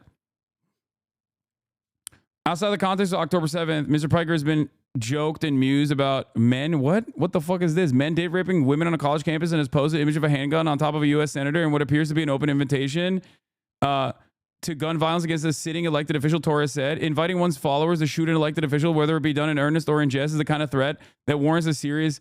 Richie Torres is DDG's strongest soldier. Piker's Twitch streams regularly hit more than 1 million views and often has many of 30,000 viewers at any given time. Certain people who are openly happy with the death of Republicans are so happy with Fox News right now. Oh, you mean Destiny's community? I know. Yeah, none of this shit matters. You know what my positions are. This is more fucking lame-ass Fox News noise. I like that Richie Torres is defending Tom Cotton here, though. That's funny. He's like, it's so unacceptable.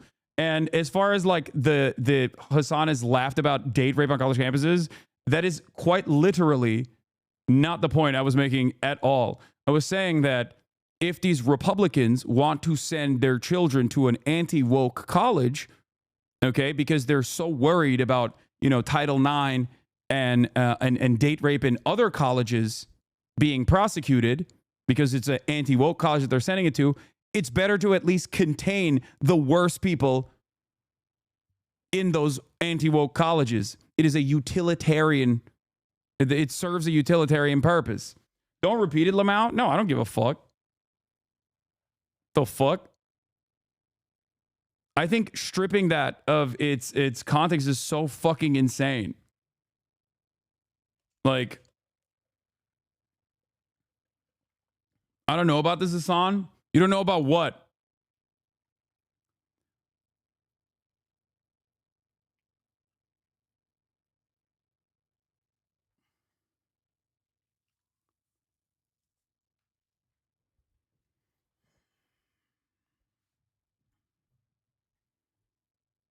Oh, you got a real hit piece. You must be so proud. I mean, it's like taking my Florida project seriously and being like, wow, Hassan wants to put every cryptocurrency loving pedophile he wants to exile them to Florida and then build walls around the state of Florida and then inevitably sink it.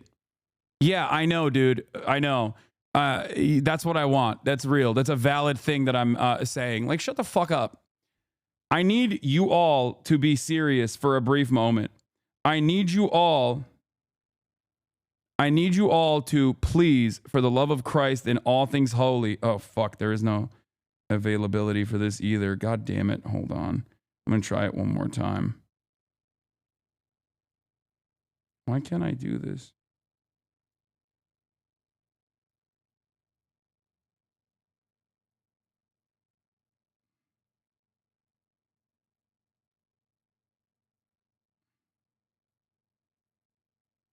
Hold on.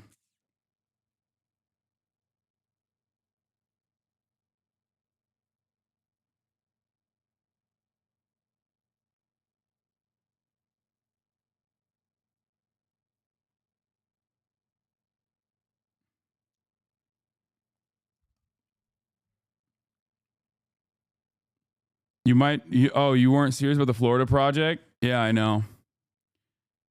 There was a frontline doc that explained what you meant, but it was more than a 5-second clip. What do you mean?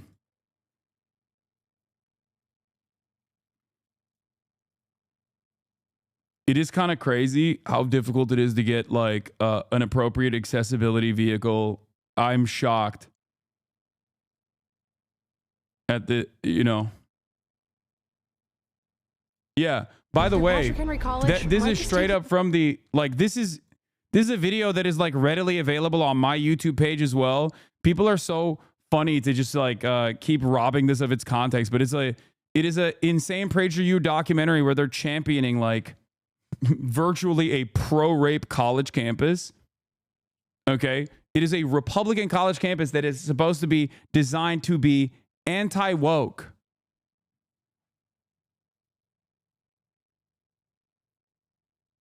This community is 90% drama perverts who persistently get what they want. Yeah, I know. Don't be. Accessibility is a farce in this country. I know. It is kind of crazy.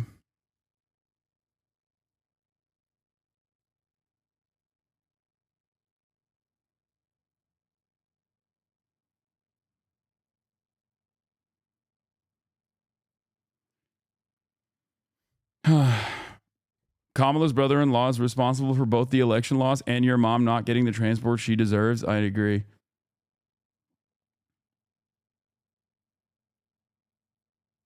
Chad did push back though at the time, and I personally didn't like the joke either, but to pretend that you were calling for rape is insane. Yeah, I know. But it's okay. Here's the other thing though. Here's the other thing that people need to understand, okay? A lot of people on the left have this proclivity to very easily get duped by shit like this. Okay?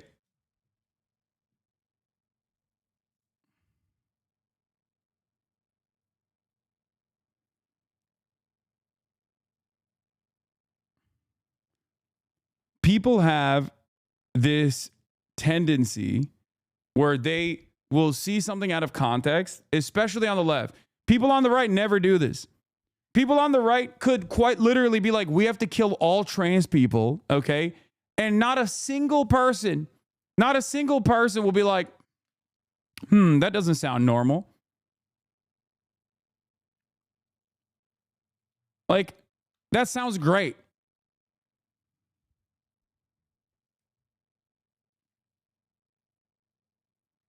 Like, no right-wing audience will ever look at a CNN article, a CNN hit piece, or even a Fox News article and go, I agree with the Fox News article's framing on this. People on the left, on the other hand, will be like, whoa, hold on. I am going to take this false framing at face value, and I'm going to make a big deal about it. Okay? I'm actually going to make a big deal about it. I mean, you can keep doing it. You can keep doing it all day, every day if you want.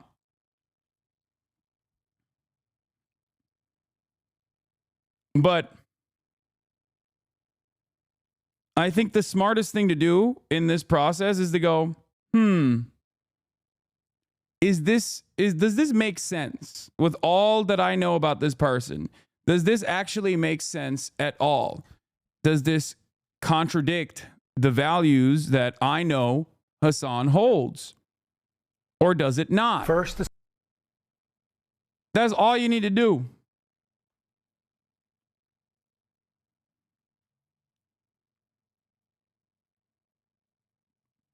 Because every single time you come in here and you look at like malicious framing, yes, T. Blasian is right. It's like as a liberal or as a liberal or as a leftist or as a progressive, when you go into the malicious framing, you basically come in and you say, I believe the malicious framing, please address my stupidity. That's all it is.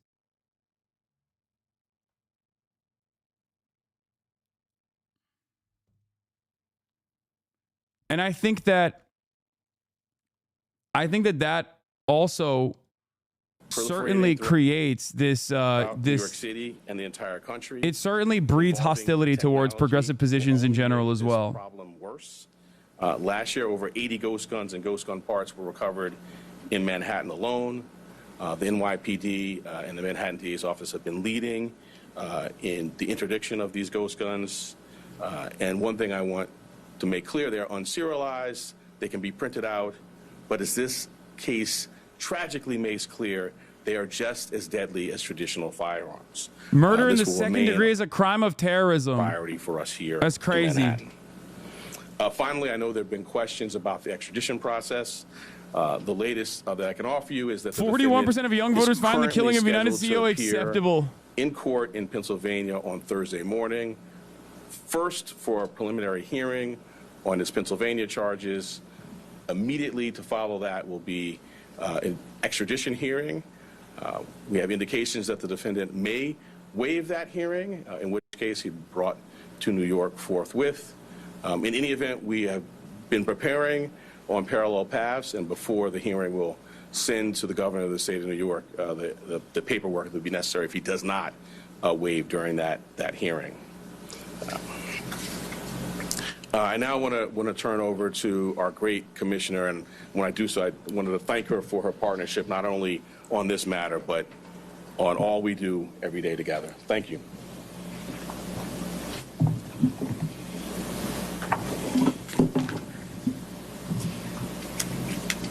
Good afternoon, everyone. The unsealing of today's indictment brings us one step closer to securing justice for Brian Thompson and his family and affirming the primacy of the rule of law in the city of New York. NYPD detectives worked tirelessly to piece this case together. And along the way, the Manhattan DA's office made sure we had every legal tool available to us. Boo. Whether quickly providing subpoenas to assist with our evidence collection, or traveling with us to Altoona, Pennsylvania last week after the apprehension, our partnership made this a successful investigation. So I'd like to thank District Attorney Bragg and his team for their work in bringing this case forward. Part of that work included the relentless collection and analysis of surveillance video by our detectives, which ultimately produced a clear image of our suspect. That image was shared far and wide through the media, and thanks to an observant McDonald's customer and the employee who alerted the police, Mr. Mangione was quickly brought into custody. What the fuck? This outcome is why we always emphasize the critical role of the public in our public safety mission. So again, I want to thank everyone who saw something, said something, and did something. That is why we have a suspect in custody today. Bro, someone should have told you something not to wear this fucking jacket. God damn, that shit is ugly. And indicted for murder. And let me be perfectly clear. In the nearly 2 weeks since Mr. Thompson's killing, if you see something, say something. Girl, that jacket is not it. Celebration of cold-blooded murder. Social media has erupted with praise for this cowardly act. Oh, they're coming after all of us. People ghoulishly plastered posters threatening the other CEOs with an X over Mr. Thompson's picture, as though he was some sort of a sick trophy. And yesterday, the New York Post reported that some extreme activists were circulating a deck of cards with other most wanted CEOs to be targeted for assassination.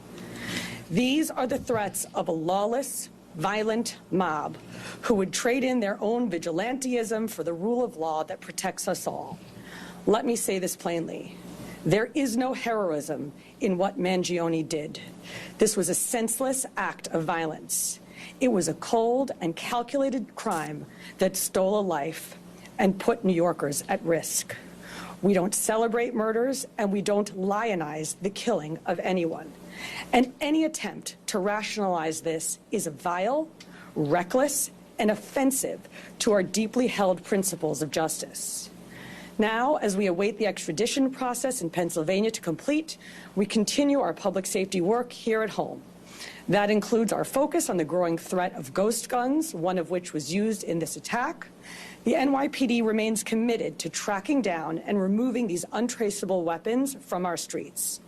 And we will do that work hand in hand with District Attorney Bragg here in Manhattan and in every other borough to ensure that those who possess, distribute, and use these weapons are held fully accountable. Finally, I want to again thank every member of the NYPD, uniform and civilian, working on this case, led, of course, by our great Chief Kenny, whether in Midtown North Squad, Homicide, the Crime Scene Unit, Intelligence Bureau, and everywhere else. All of you contributed to today's indictment, and you've brought the Thompson family one step closer to justice in this case. Thank you. The idea that like people say we don't lionize killers and murderers is so funny because like America absolutely does that. Okay? They absolutely do that. That's crazy. The mainstream press have celebrated and justified the deaths of hundreds of thousands at this point over the course of the past year. When it's dead children in Gaza, it's perfectly valid. Republicans have lionized, literally in this very moment, they're lionizing the likes of Daniel Penny. Openly, in the same breath, they're like, how could someone kill a healthcare CEO and not a unhoused, mentally ill black person? Like, what? You should kill them. You should kill them instead. What are you talking about? Like, that's it. Of course, every single person is like desensitized to all of this violence. There's a fucking school shooting that happened yesterday. Clipped? Okay.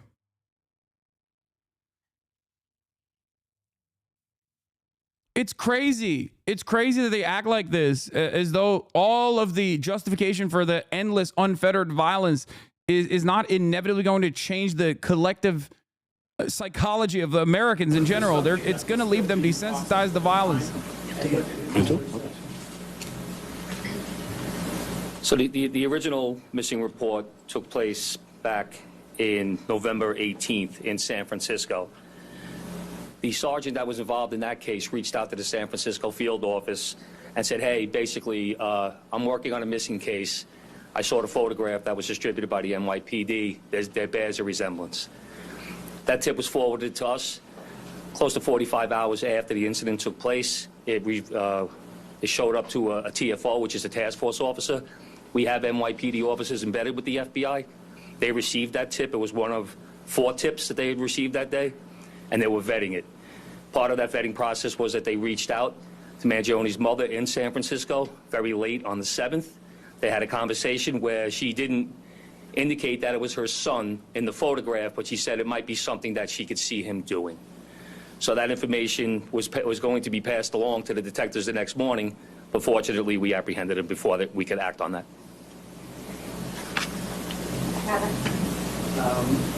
The commissioner has talked about how the defendant's been lionized and celebrated. I'm wondering how concerned you are about. Yeah, how are we gonna start punishing the people who are upset about healthcare? Can we just kill them too? Can we start arresting people who are upset about their healthcare? Concerns, which I think were put forth beautifully. I mean, we see a lot in these jobs. I meet with the families of homicide victims, and I just can't wrap my head around the notion that someone is celebrating this. To your specific question, you know, we're at the beginning of a litigation now with our charge. We have a phenomenal trial team in place, led by ADA Joel Seidman, who has been in this office for more than 40 years and handled some very challenging matters. We have a voir process in place. I have faith in our jury system to select 12 people who can be fair and impartial, but we'll move forward, and that's something well down the road, but we'll be ready when that time comes. 2 questions, if possible. One will be about Mr. Thompson's family. But the first, I want just maybe to explain more to viewers how you come to the conclusion that this is not terrorism. I think it's an important part of this. And so I'm hoping maybe you can explain that a little more, sort of define maybe the statute here. Sure, and my point, I mean, the statute talks about attempts to influence or coerce a civilian population. The statute talks about intending to influence a policy of government, and it talks about seeking to, put forth things sort of similar to that by murder. So the statute, the plain language of the statute is clear. Obviously, we've charged it. The grand jury has voted on it, and we intend to go forward and prove it. But I think it does help to take a step back, and think about the proof in the case, some of the writings. I'm not going to get into too much of that, but and the actual reaction. In the middle of Midtown, the beginning of a busy day, tourists, commuters, business people, the intent was to sow terror. And if I could just I don't know about all that, man. Sadly, as you say, not a lot of focus has been given to Mr. Thompson or his family. I'm wondering if the services folks, or any of the folks in your office, have been talking to them of what that's been like. Is anything you can say about that? I'm not going to talk about communications with the family other than to say that revenge killing of any sort is not considered terror until the revenge killing is conducted against a CEO, a person that is of notoriety and worth in society. Like you're saying, okay, so much focus on it's terrorism. Suspect. It's quite different. I echo what the commissioner said, and the sentiment of your question. My heart goes out to it. I mean, this is a significant piece of what we do here. Is we center the trauma of survivors and victims and their families. As the CEO of my own small business Pokemon card reselling company, I am terrified. When appropriate, if they want to, offer a hug, and we have. Your joke, but like I can see that being the next step of universalizing the fear and being like, you don't understand. Who amongst us isn't a CEO in their own way? You know what I mean? Like trying to make it seem as though the fucking mom and pop shop owner in your local neighborhood is a direct target of this kind of terrorism, just as the United Healthcare CEO is. Like, you have to understand, it's the same. It's the same, actually. We're all CEOs. This is a nation of CEOs. We're all CEOs one way or another.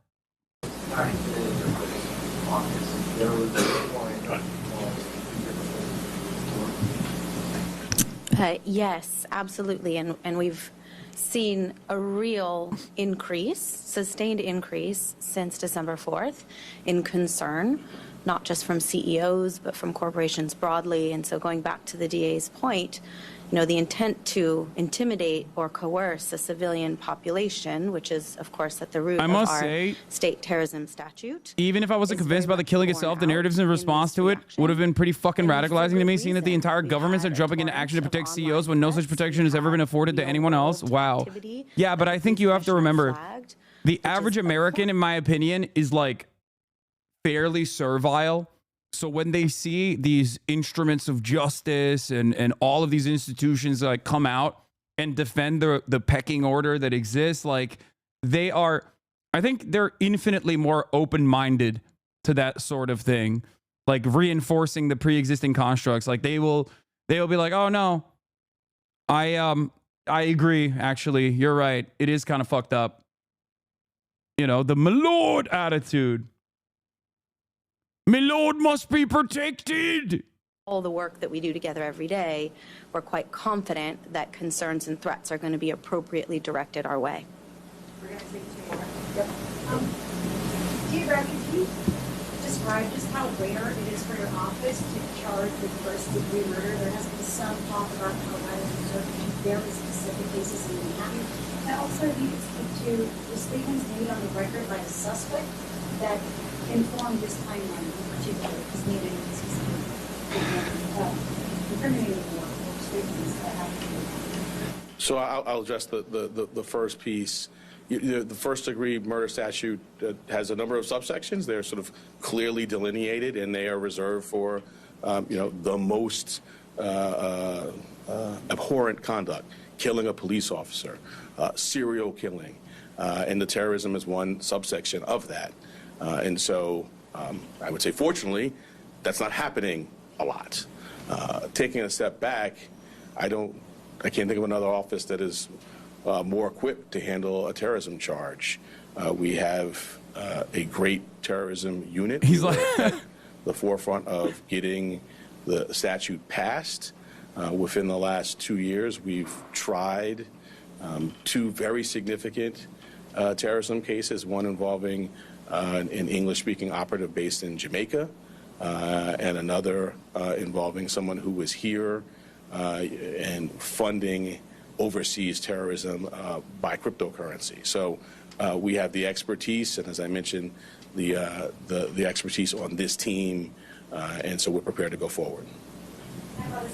Yeah, I'm not going to go beyond what's in the filing. All right, last question, Laura. Hey, Greg, are you able to say now what it takes, but that you will be seeking the maximum sentence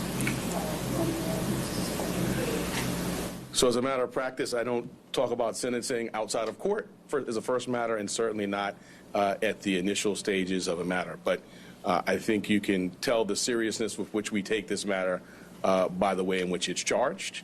The murder in the second degree actually has a mandatory life without parole sentence, no discretion for the judge at all. So that's the maximum there. But I'm not going to go beyond that. We will first get the defendant to the New York. audio is shit in these meetings because they have to open up the boom mic so that they can hear the random journalist and then go back to the individual mic. That's why it's bad. Equipped to do that, and then we will proceed to sentencing, at which point we'll make our arguments in court. Thank you all so much. Thank you, sir. I was taking your book.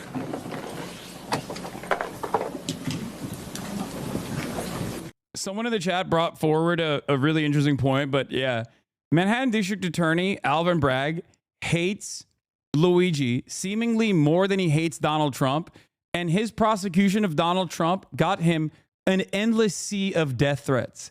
That should tell you everything you need to know about those in positions of power under liberal capitalist democracy. Okay? Like, he's just like, oh, I can't wait to get this scumbag, this terrorist scumbag off the streets. It's like, that's it.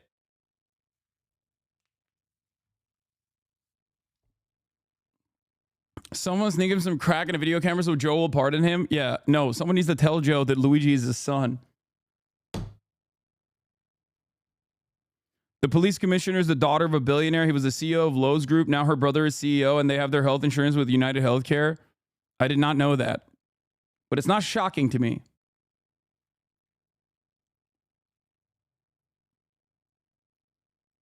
He would be a terrorist if he had killed civilians, but literally went out of his way to avoid harming civilians. Yeah, terrorism as a political designation has no real value system associated with it. It's just something that you declare specifically to vilify whoever the fuck you're prosecuting.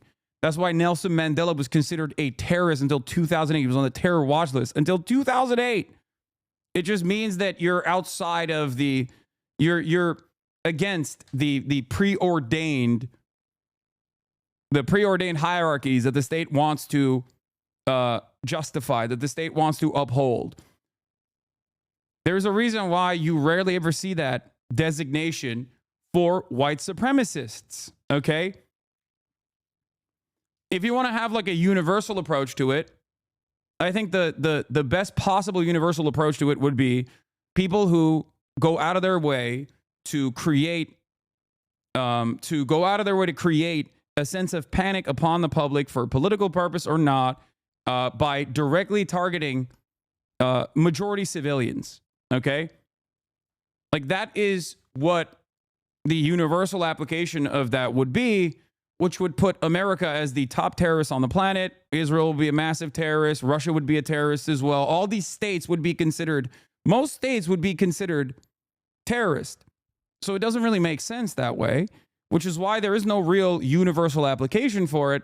And rather, you have these applications on non-state actors usually, right? If you strap a suicide vest onto your body and blow up a hospital, you're understandably called a terrorist. If you blow up that hospital with a drone strike, you're called Barack Hussein Obama, recipient of a Nobel Peace Prize. Do you understand the difference there? Bro, they are going to ban you. What are you guys saying? I'm talking about what am I not supposed to talk about? Like the designation of terrorism? Like what are we doing here? What this is like people always turn around and they're like, "Oh, dude, free speech, whatever." And it's like, of course you insult the black president, lol. Wait, what? You hate Kamala more than you hate Trump, and that tells me everything I need to know about you? Oh, like you, another rich kid cosplaying as a leftist? Don't talk about Nelson Mandela. His name shouldn't come out of your mouth.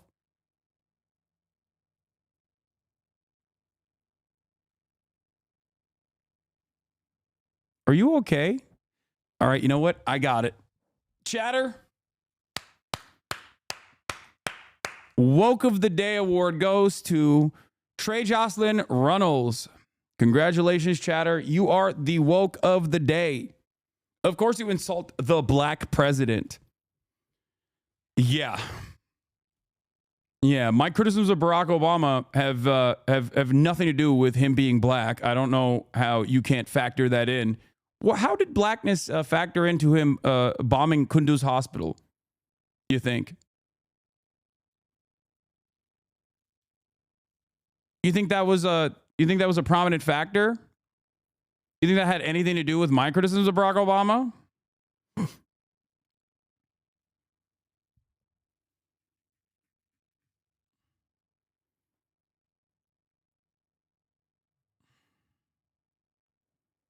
Do you have an answer to this, or are you just here to cry?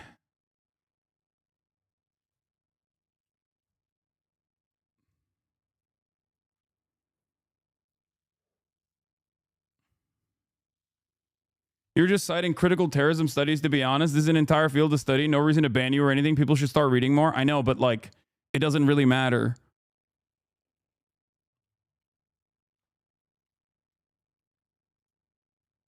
What happened? Why did this guy stop talking? The school shooting in Wisconsin. There have now been 488 mass shootings in the United States this year. 10 years. Okay, we're not going to do the Madison shooting in Wisconsin. Or you know what? Let's do it. Let's get into it. All right. We'll talk more about the UHC shooter updates in a brief moment. But I do want to talk about the Madison, Wisconsin school shooting that took place yesterday. Hold on. The message takes long from Israel ID of troll bots. Some of these chatters are insane. They do zero looking at in-context video and just pick and choose what they want. Yes. For a lot of people, they are capable of robbing context even in real time when I can just like have a ongoing conversation with them. That's what's fantastic about this. It's just like when there is a will, there's a way. Okay? And enough people, I think people at this point are so deluded and so firmly invested in the way that they see the world that whenever someone is talking outside of their scope of looking at reality, their brain breaks. That's why back in the day, you used to get so many like Trump supporters that would come in here and would engage in selective hearing. And even if I was like directly criticizing Biden, okay? Even if I was like directly criticizing Biden, they'd be like, oh, I bet you love that Biden did this thing. And I'd be like, dude, I'm in the process of actively criticizing Joe Biden. You are incapable of hearing the words that are coming out of my mouth and then understanding what I'm saying.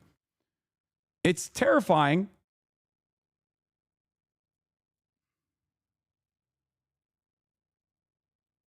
It's terrifying that people can be so horrifically stupid. You know?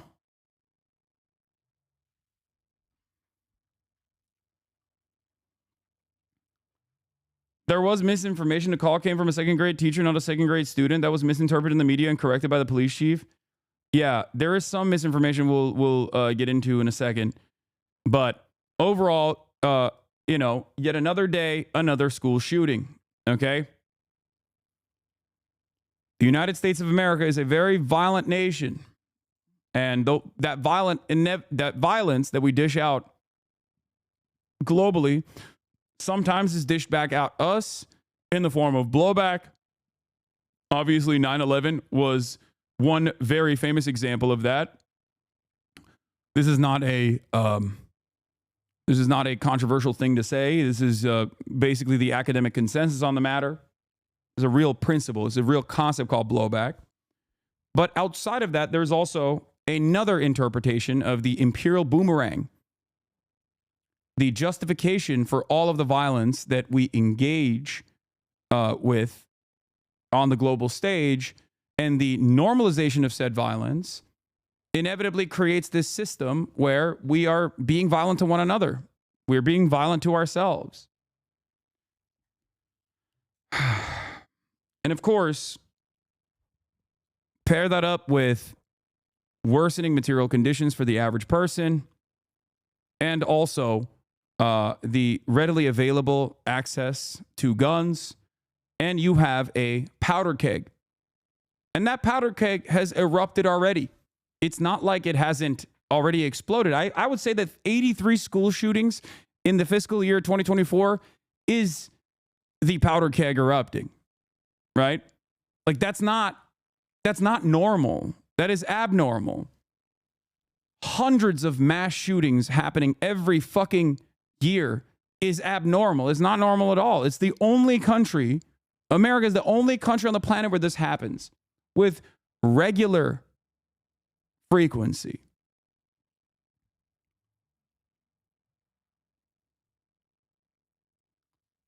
And it seems to me like things are only going to get worse if no politicians ever choose to tackle these issues head on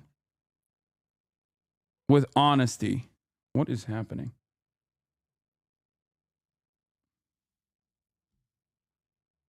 Yeah, why are there so many mass shootings coming out of the mass shooting factory is what we're asking.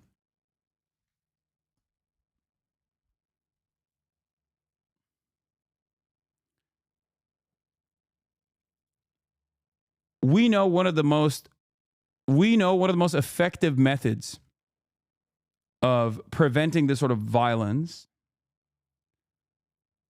and I've talked about it a million times over. But of course, no one wants to solve it. I've covered the cultural attitudes that Americans have towards guns yesterday. We watched the horses video, which I think was pretty good. Right? And when you have nothing, you hold on to the small things that you do have harder than you normally would. And guns are that thing for many Americans.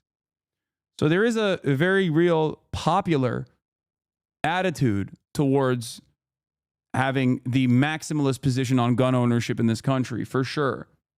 It's a lot worse than other OECD nations that don't have this kind of cultural attitude towards gun ownership.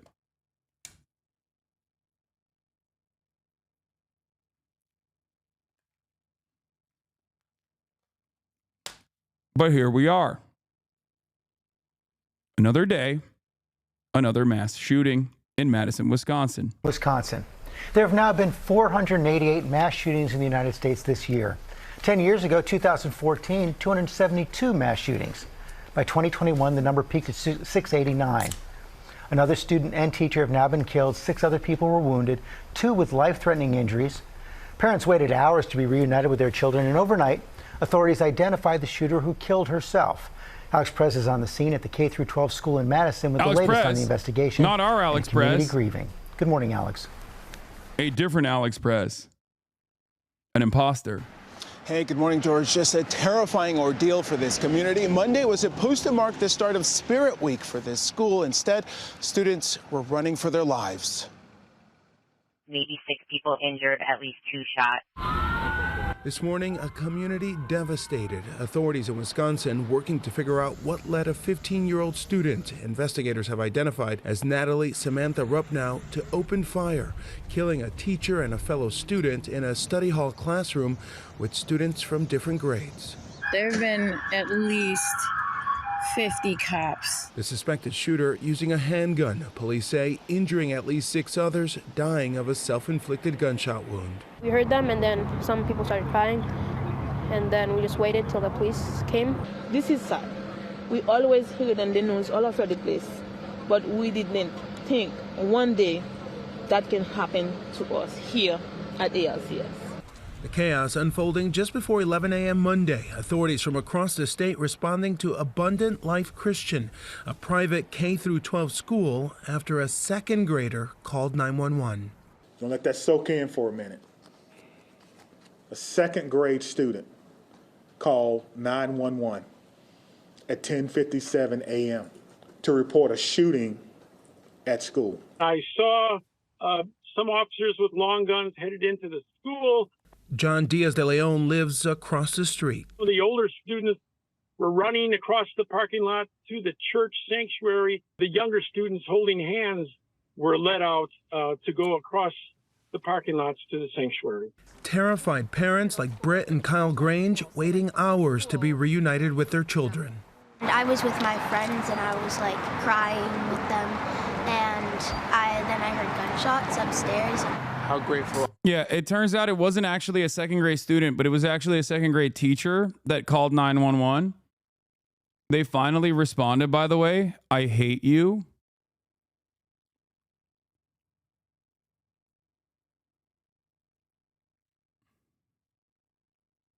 That's it, man.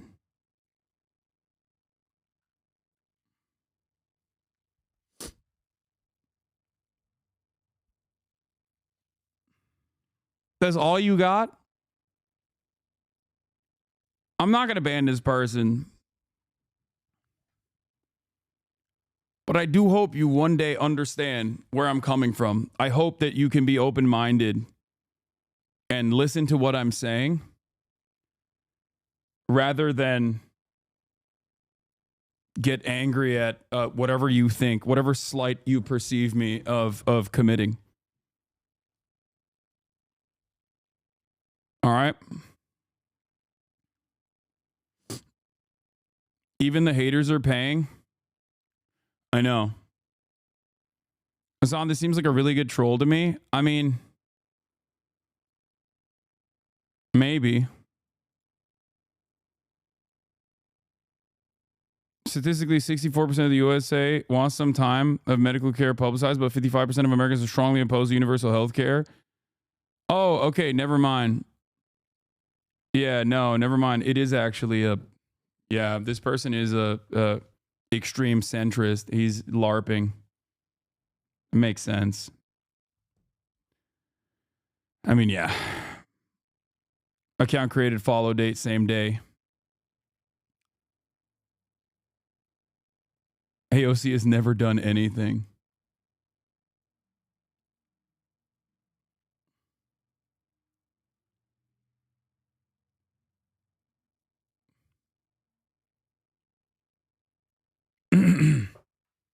Just curious, what's significant about the shooting compared to the other 83? Just asking because I don't remember seeing 83 breaking news coverage. Some of the school shootings do actually make it to mainstream. It just depends on like what's going on at the time. But the reason why I think this one is getting a lot of news coverage, like extra news coverage, is also because the shooter is a woman, is a girl. A 15-year-old girl, and that's unique, and the media likes unique narratives like this. It's a private school. It's a Christian school.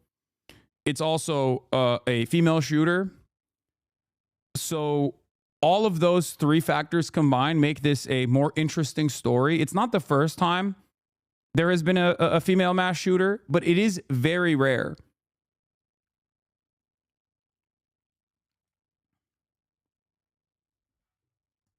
No, I don't think it's a way to distract from the Luigi case or whatever.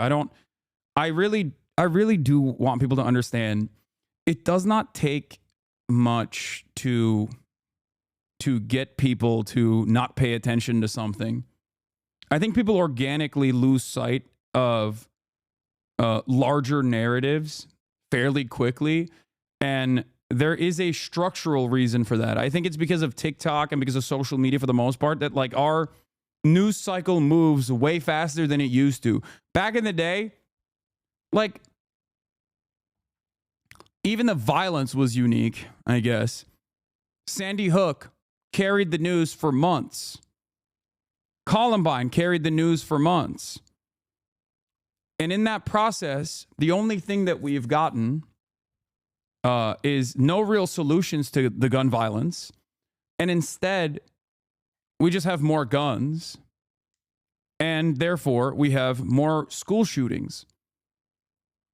So partially, I mean, part of the reason why it is a quick in and out of the news cycle is because it's just simply more commonplace. And the other reason why people move from one thing to the next is because the media is super decentralized and you're getting blasted with information, new information every single day. So I think that's what factors into it. I don't think that like the drone story, for example, was like implemented as a distraction from something more nefarious because people were hyper focusing on the Luigi thing. Does that make sense? We just don't have any attention span any longer. Like as a collective, we do not have the capacity to pay attention to a news story and really dive into it beyond like 48 hours or maybe even less than that. Are you that you have your 2 little ones right next to you right now? I'm very, very, very thankful. I mean, the gut-wrenching feeling that you feel when you get that notification, there's no, like, you always just hope that never happens, and it happened today. This morning, investigators looking into social media accounts believed to be the shooters, showing signs of a gravitation towards potential neo-Nazi violence and engagement in forums venerating mass shooters. Posts just minutes before the shooting. Don't you think the media machine is also kind of built to keep people from focusing on any one story for too long? Yeah. Do you think there are any examples of mainstream media attempting to overpower certain stories? Absolutely. I'll give you a very prominent example of this that was very successful. Palestine. Pro-Palestinian demonstrations were insanely widely attended.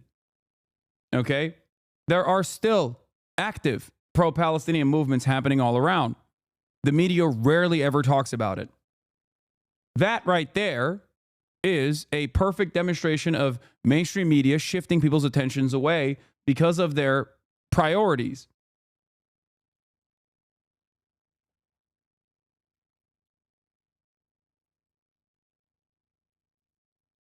Or the full-throated coverage to the football hooligans in Amsterdam being considered a pogrom.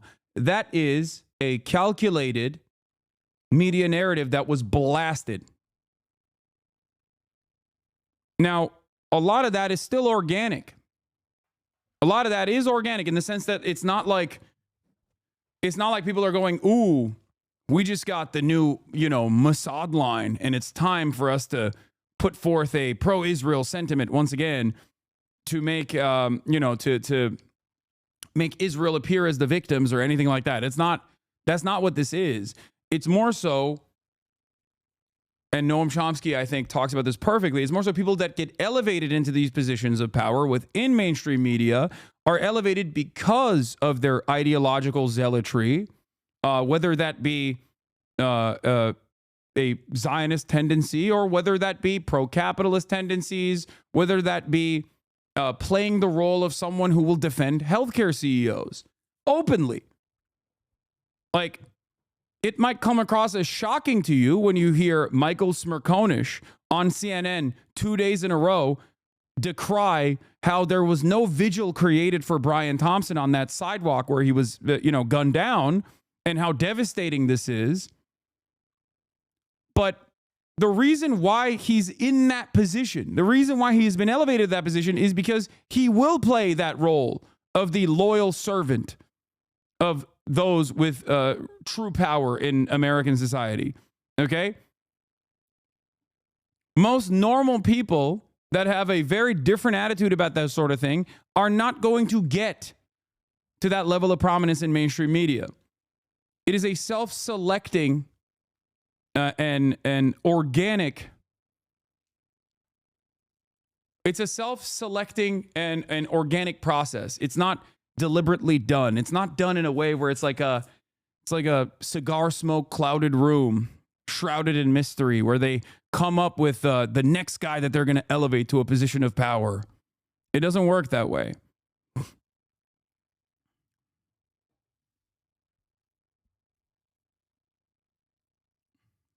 Shootings show a photo of a hand making an OK sign in a bathroom stall, sometimes used as a white power sign. Investigators searching the suspect. By the way, the chatters that showed me this girl's account were correct. I saw the PFP originally and I thought it was a guy. So I thought, oh, I'm not going to cover this. And I still stand by that decision of not covering it. I thought it was a dude. I was wrong. It was actually her. Like, I thought the account that they were sending me,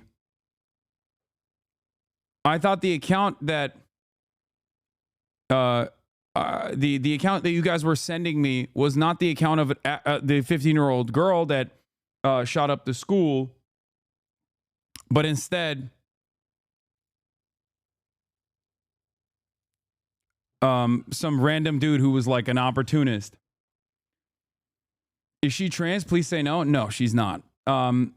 She is a RIP. You are not beating the himbo allegations. Wait, what? The account that chatters were sending me yesterday seems to be the account of the actual shooter who killed herself.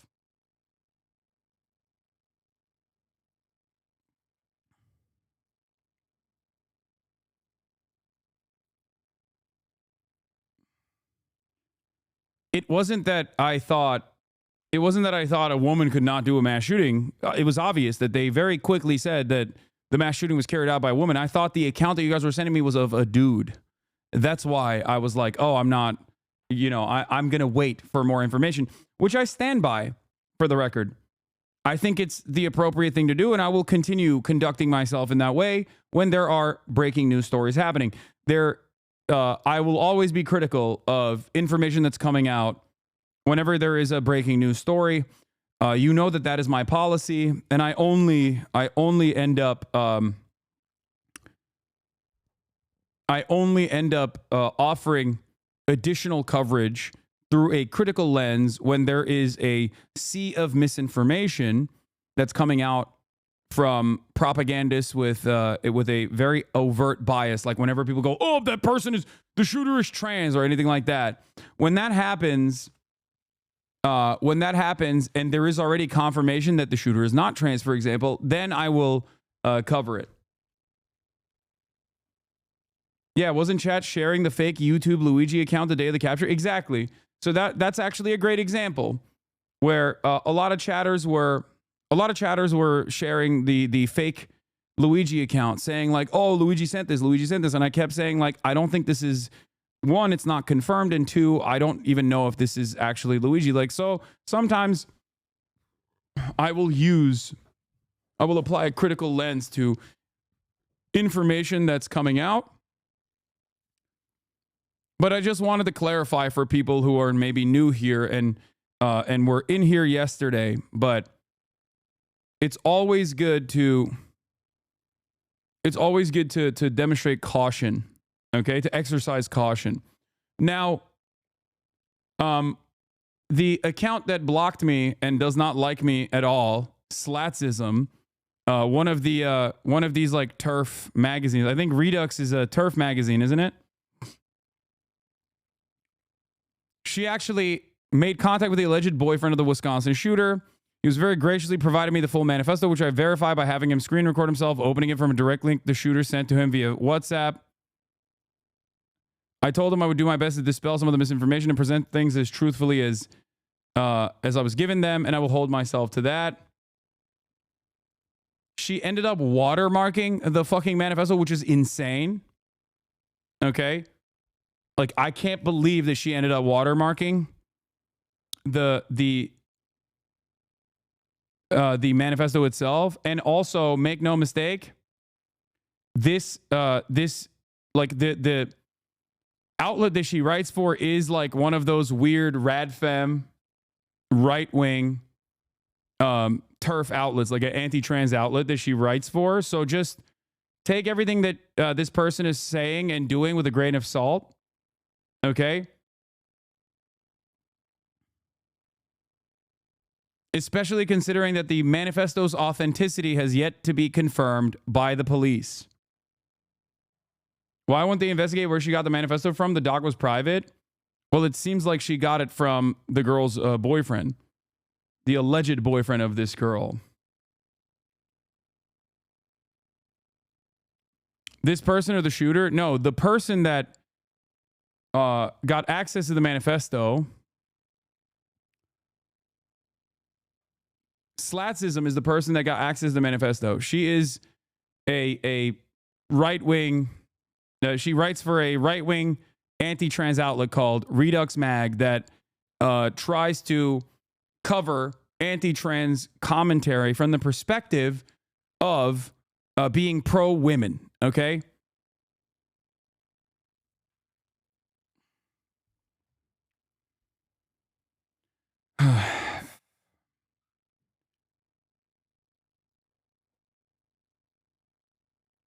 I told him I would do my best to dispel some of the misinformation and present things as truthfully as I was given them.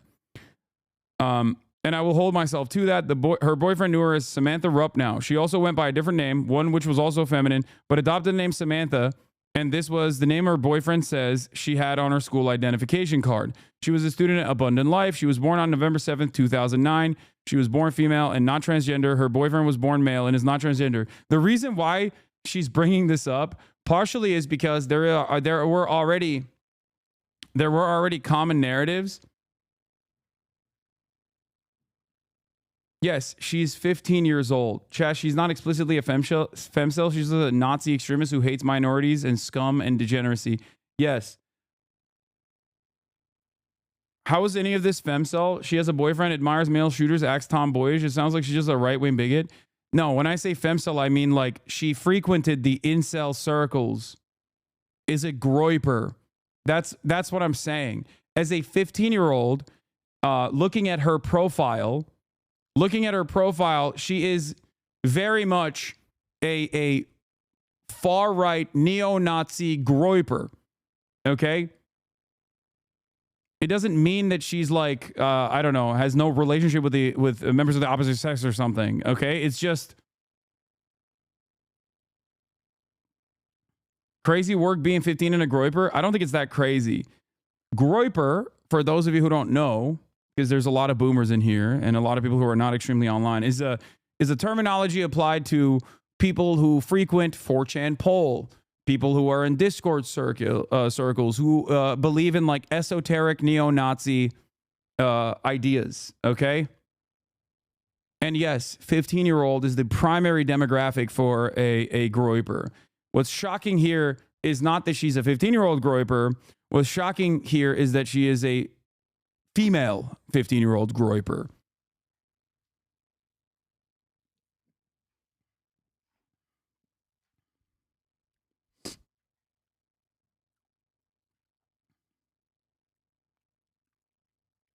Her manifesto was titled War Against Humanity. Her manifesto is 6 pages long. In her manifesto, she spoke about having an extremely difficult relationship with her parents. She also referred to as scum. She also claims her family didn't love her or want her and expresses feeling like the wrong child of her family. She says she had planned to commit suicide a long time ago, but felt committing a shooting was better for evolution rather than just one stupid, boring suicide. She expressed deep admiration for Pekka Erik Auvinen, Arda Küçükyetim, and Vladislav Rosiliakov. Arda Küçükyetim, I am very familiar with. Arda Küçükyetim is the Eskişehir neo-Nazi groiper in Turkey who tried to do a mass stabbing at a mosque, if I'm not mistaken.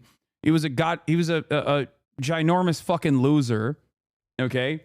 And if you know who he is and you hail him as a hero, that means you are incredibly invested in like white supremacist internet shit.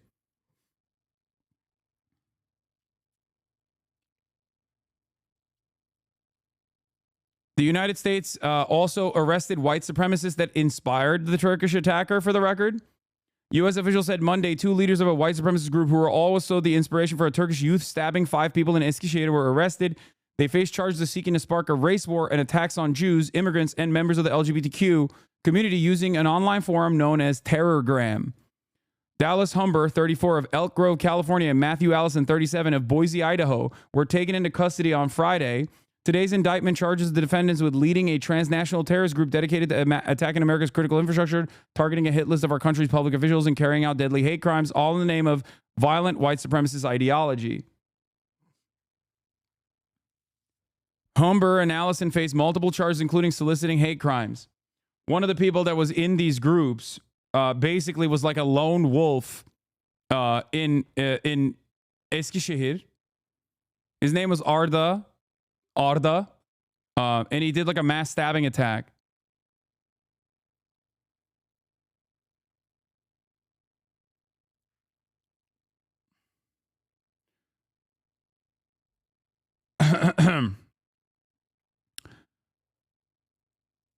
They were, Humber and Allison faced multiple charges, including soliciting hate crime and the murder of federal officials, distributing bomb-making instructions, and conspiring to provide material support to the terrorists.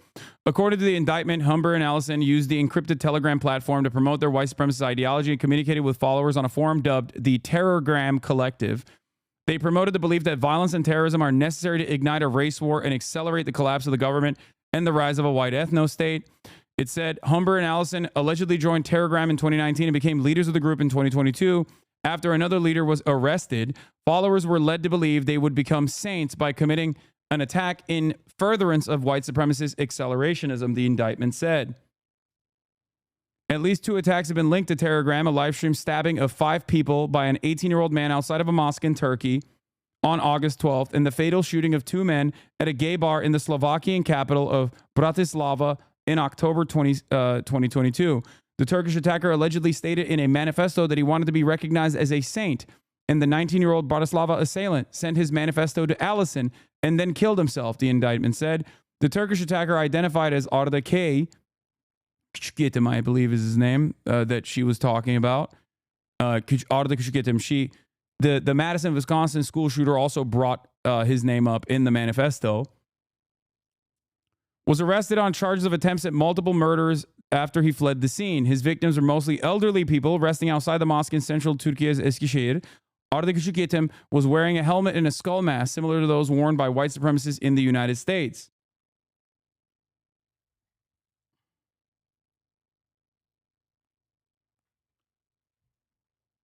This is what happens in the most reductive ways possible. I will cover this as, this is what happens when you do too much online.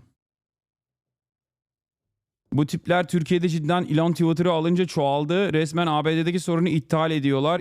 İnseller falan oluştu hep burada. Yeah. Apparently, Twitter becoming so firmly far right and so open to neo-Nazi sentiment has caused incel movements and neo-Nazi movements to grow in popularity online amongst the Turkish youth as well. Ameliyana says that they are basically, America is basically exporting this sort of violent ideology and radicalization online.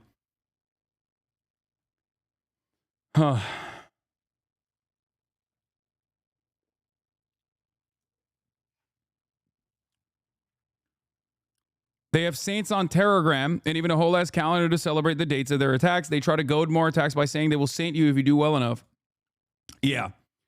This is yet another danger of not having any third spaces, not having any sense of community, not really existing in the real world around other human beings, and only finding a sense of common purpose online as you desperately seek out more and more hyper-focused groups, echo chambers online. Okay? This is what happens when you have very little association with the real world and spend a whole bit of time, and it, I think, accelerated during COVID as well because people just simply could not go outside, right?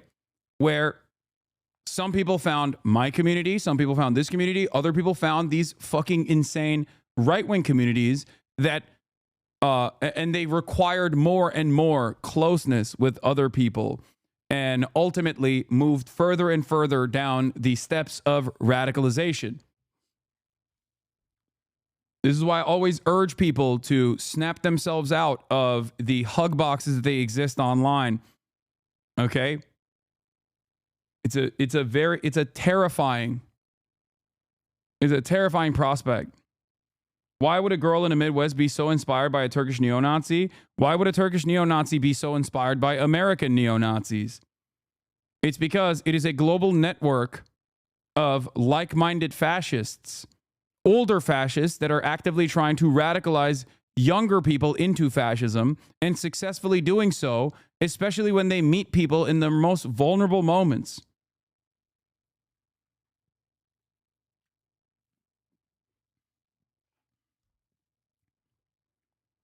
And it's not just one place. This is just one of the many different Telegram groups that have been taken down or are actively monitored by federal law enforcement agencies. QAnon Anonymous has a really good episode on Telegram, by the way. Yeah, I'm not very familiar with Telegram. This is why I stay away from Discord. Discord has this tendency as well, but what we're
We're back.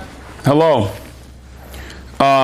Apologies for that brief interruption. but I had to swap over to mobile because my internet pooped in this inopportune moment. And as I work to fix it, at least I have some semblance of a fail-safe, you know? So, as I work to fix my internet, I wanted to continue my commentary. 1 second.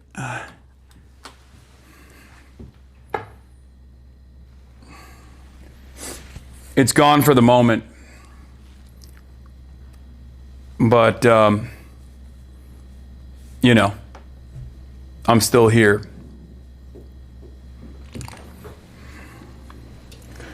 Where was I?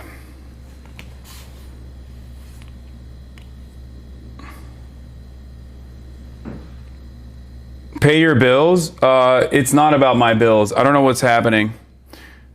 But, I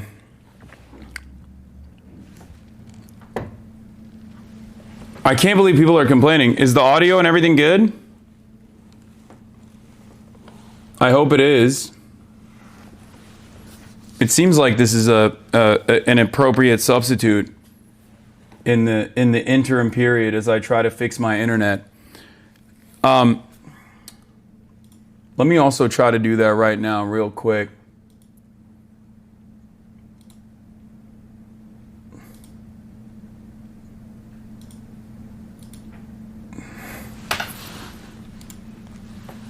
I'll restart my adapter and stuff in the time frame.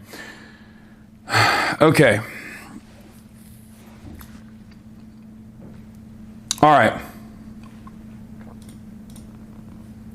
I'm going to continue with the coverage. Okay, I'm going to continue with the coverage of the shooter that we were talking about. So, as I was saying, there are Telegram groups that exist online that work to try to create lone shooters and lone wolf attacks and inspire mass shooters in general. Like, that's their sole purpose. Okay? Why isn't this working? This is so fucking annoying. Hold on, I gotta fix my... God dang. Oh, there it is. At least one of them is giving juice. All right, they're both working. All right, perfect.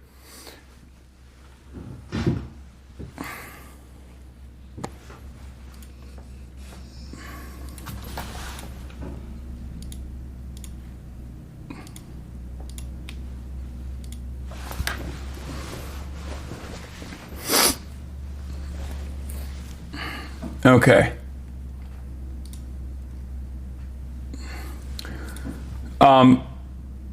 So the Madison, Wisconsin shooter also offered particular praise for Küçükyetim, who was a Turkish neo-Nazi who committed a mass stabbing attack, as I talked about, in Eskişehir earlier this year, and she stated he was an inspiration to her. She calls him an ultimate saint, which leads me to believe that she might have also frequented this same terror, pro-white nationalist, pro-neo-Nazi terrorism telegram, also appropriately dubbed Terrorgram. She expressed that she got weapons to commit the attack through lies, manipulation, and my father's stupidity. More to come shortly. I'll make screenshots of the manifesto. In the interim period, there are photos of her. She's wearing a MDF MK shirt. I think it's like, it's inherently a leftist band, but most like, I don't really know enough about that.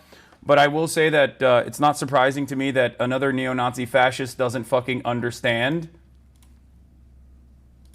Another neo-Nazi fascist doesn't understand, like, how any of this shit works. But has no way of, what is it called? Is the anarchist band KMFDM? KMFDM. Yeah. Okay. Well, regardless, it doesn't matter what the political ideology of the political ideology of the actual fucking band is, because We know what her own personal political ideology is. Okay? Hold on. Why is this not? Come on, man. I'm trying to fix my internet real quick.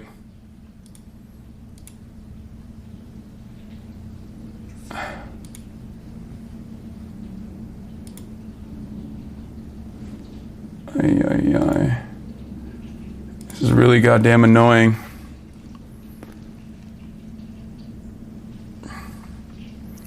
Murat's not here to help me. He can't.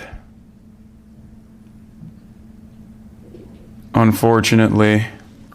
Let me see if I can fix this real quick. I wanna restart my my modem and shit.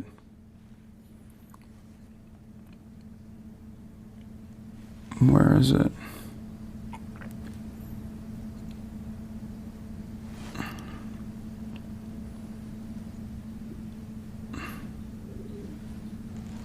Okay. Let's see if I can fix my router. It's been seemingly offline for no reason.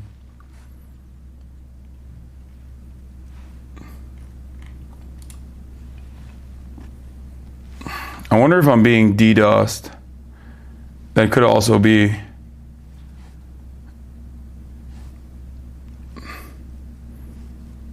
That could also be what's going on right now. Potentially.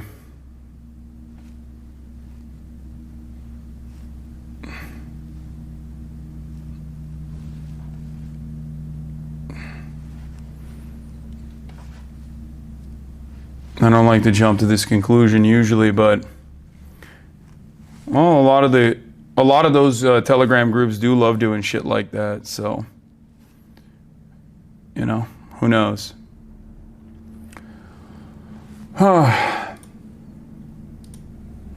In any case, the person, Slatsism, the account. Oh, it's back. All right, we're good. We're back online. Okay. All right. I'm going to swap it away from my failsafe, and I'm going to go back to... Okay, we're good. You need a PA? A PA will not be able to troubleshoot this or solve it. You're wrong. Okay, I'm gonna go back to the regular... I'm going to go back... Okay.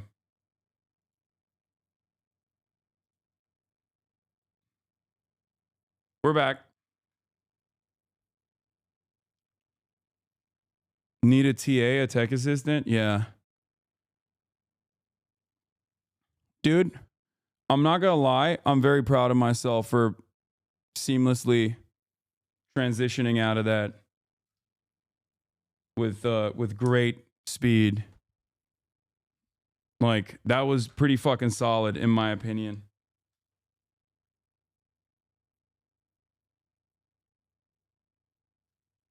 And if necessary, I can go back to that as well.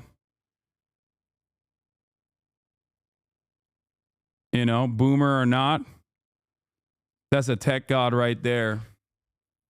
Having a good failsafe like that, you know, pretty solid in my opinion.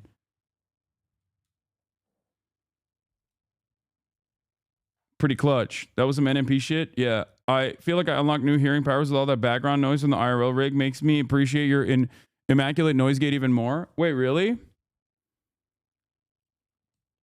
There was a lot of background noise. It's pretty nice having redundancies. This is why I have a UPC for my PC. I have all that as well. All right. But going back to it here, let me reload all this shit that got fucking yeeted when I went offline. But yeah, going back to it, there's some information. We could potentially go through the manifesto, but I think it's more interesting. Like, just her background in and of itself is more interesting. Especially because you got some audio perverts in the chat. Jesus Christ! Wait, really? There was running water. No big deal though. There is no running water. N-word on stream. Yes, there is apparently slurs on the fucking manifesto. Be a goddamn adult, okay? Like, calm the fuck down.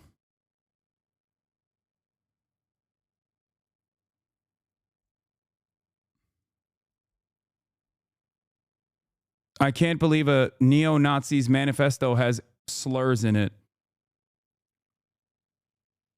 It was crackly. Your phone is worse than your studio mic with processing, turns out. No, it wasn't a studio mic. It was actually a lav mic. Who would have thought a neo-Nazi? She was a neo-Nazi? Yes. Yeah, you guys should cancel her. Oh, yeah, the shirt is a Columbine reference, I guess. On the right, today's Madison, Wisconsin school shooter Samantha Rupnow.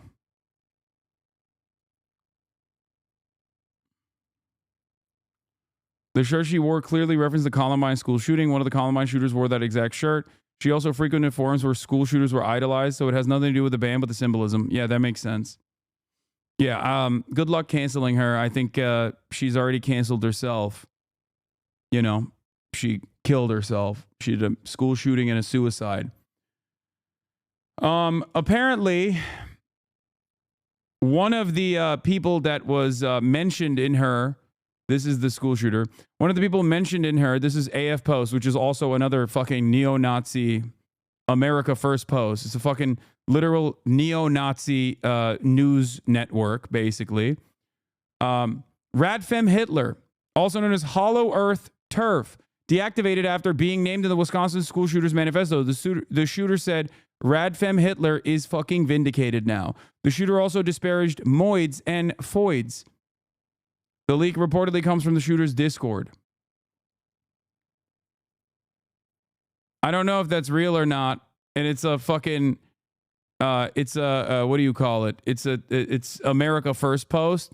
So I'm not going to go along with this, just so you know. I'm just letting you know that these are, there are a bunch of common accounts that end up posting misinformation. And the America First Post, if you see anything from those guys, remember that they have a very specific interest in mind. Chatters are saying they're fake, but yeah, you know, it's just the RFH thing is fake. Okay. So I do want to mention there was a comment on our last tweet that said, I can't wait until she does it. Yeah. One thing to also remember is that not only is like America First or Libs of TikTok and many other outlets are many other common purveyors and disseminators of misinformation will actively use any and every opportunity to basically push their own version of propaganda. But even this, the reason why I mentioned like the biases of the person that investigated these matters, the reason why I mentioned that is because I want you to also look at all of this information with a grain of salt as well, considering that none of this has been officially confirmed yet.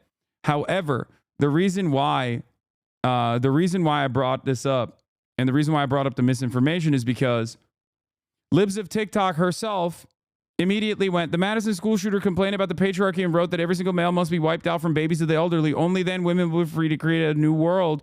Leftism really destroys lives. And she got this information from Mr. Andy No. And then it turned out that the shooter actually was a neo-Nazi. Far-right neo-Nazi femcel who followed white supremacists and Groyper accounts. Not a surprise that Libs of TikTok is trying to paint her as a leftist. If you think feminism is kill all men, then yeah, you're going to misread everything that's happening. So she tweeted it and then deleted it. These guys have one speed, okay? Immediately blame the left. Immediately blame like what you consider to be the left. No matter what happens. The manifesto was the only document that says she was 15 before law enforcement corrected from 17 to 15. So I think it's likely the manifesto is real. Yeah, there are some reasons as to why I'm still presenting this person's investigation. And the reasons are because Slatsism's information, regardless of putting your own fucking watermark on a manifesto of a neo-Nazi, which is insane to do to begin with. But the reasons as to why I'm saying that this is most likely correct is because a lot of the information that has come out after, a lot of the information that has come out in mainstream media that was verified afterwards actually confirms some of the stuff that she had uncovered already. Police have now corrected the record live and confirmed the shooter was 15 as stated in the manifesto I posted here earlier. Previous mainstream media reports claiming the shooter was 17 were incorrect. Shooter are dead. Ready? Yes. All right, 3 people, including the shooter, are dead. Identified the shooter for you. A teacher and a teenage student were pronounced dead at the scene. 6 other students and a teacher were injured and taken to area hospitals. 2 students remain in critical condition and have life-threatening injuries. A teacher and 3 students were treated for non-life-threatening injuries, and 2 of those have been released or discharged from the area hospital. I'm just going to jump in. It's 2 students in critical condition, and then 4, including a teacher, and 3 students with those non-life-threatening injuries. Thank you. Lucas from the State Journal. How did this 15-year-old get a hold of this gun? You know? Why are they so quick to release a school shooter manifesto? They're not. The media is very protective over stuff like this, and oftentimes will refuse to release the manifesto of any shooter. But they especially are. They're not. Mainstream media usually won't release the manifesto. They'll basically point to it if they have access to it. They'll point to it to ascribe motive. But it's not mainstream media that released the manifesto. It's some fucking random turf person who works for Redux Mag, which is like an anti-trans outlet, a turf outlet. They didn't release Luigi's manifesto. They only made inferences to it. Part of the reason why they don't release manifestos is because they don't want to urge copycats. They don't want to create copycats.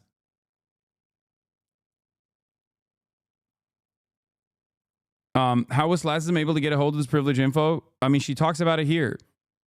She dug deep and found the alleged boyfriend of the Wisconsin shooter. And he had gotten the full manifesto linked to him in a WhatsApp message. So he was able to send it to her. She didn't release it, just took snippets from it at their leisure. That's the other part of it as well. But yeah, there are 6 pages total, according to Slatsism. And this is some of the screenshots. War against humanity, the creation of a disaster. Why is this so unfair? Hatred, something everyone has gotten in a sense. Some people think it's pure nothing, but because the hate they make, it ends up killing them without knowing it, which go right ahead. I don't mind, but kind of do at the same time. What the fuck? Okay. One thing that I immediately noticed when I was reading this was like, the literacy rates are abysmal in this fucking country. Okay. I know that I joked about Luigi Mangione's manifesto having maybe too much brevity.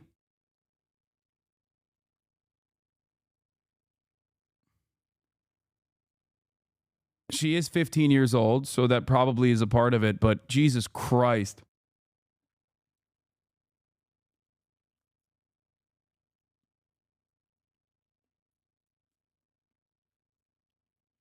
I think... You think the parents will go to jail? Potentially.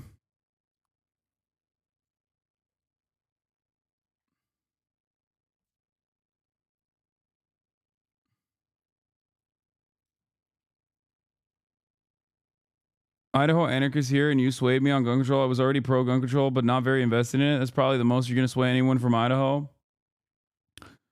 The human scum is color and the way people are raised. I've grown around people who do not care or give one single care in the world and smoke their lungs out with weed and drink as much as they like as they can, like my own father. I've grown to hate people in society. It's truly not my fault, though it never was. But all of you in the world have done to me is pick and tease me. You've pushed me into a corner with no help whatsoever.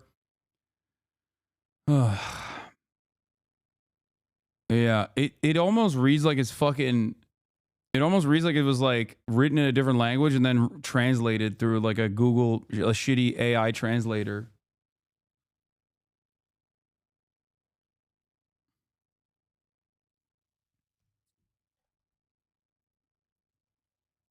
Humanity is filth. I don't like filth, nor I want to live in it, nor should anyone else. I know it follows me and how it was followed me, and I will follow everyone because of how the world is rumored. There were so many things I wanted to do as a kid, yet I can admit I was afraid of other kids and also even with my own parents, but I don't even trust them. And at the age as well, I never will. My parents are scum. There's nothing that will save me. It's like an angsty fucking teenager, except many people go through that phase in their lives.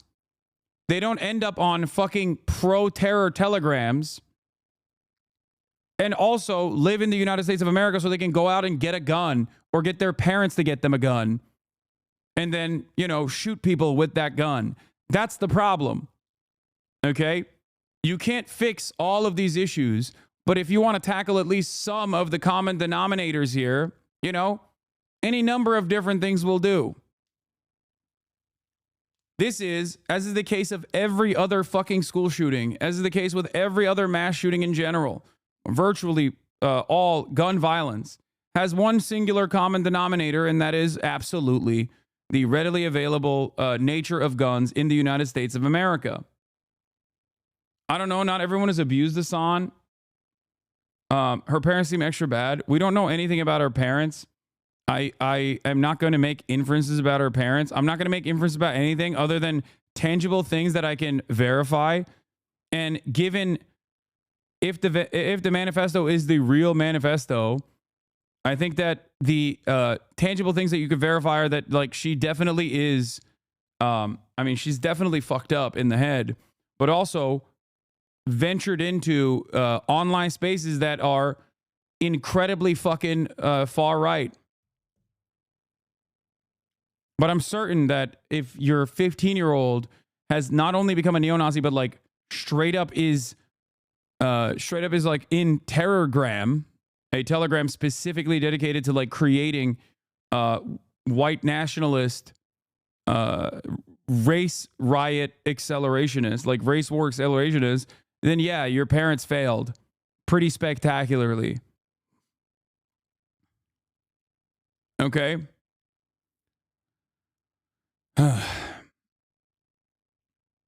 The issue here is that a lot of the angst and anger and resentment that she experiences is like fairly commonplace for a 15-year-old. Okay? What's not so common is how these 15-year-olds, and when they're even younger than 15, basically, find themselves in the throes of right-wing radicalization. If you care about the ideology of the shooter, and I don't even think that the ideology of the shooter matters all that much in this process. It doesn't matter what their background is. It doesn't matter what their ideology is. If you want to tackle the issue of gun violence, you have to tackle guns in general. And I do treat many of this other fascinations as a simple mechanism of distraction. Like ultimately, there are obviously neo-Nazis and whatnot all around the country, all around the planet, as a matter of fact. She even seemingly mentions the Turkish one. And the Turkish neo-Nazi also comes from that same telegram. The difference with the Turkish one was that he had a knife. Now you can say she only was able to kill 6 people or 2 people, herself included, so technically 3. Whereas the shooter in Turkey, or the knife attack in Turkey, killed 5 people. But the targets were different, the situation was different, and there are plenty of other lone wolf, white supremacist, neo-Nazi terrorists that end up killing far more than 5 people.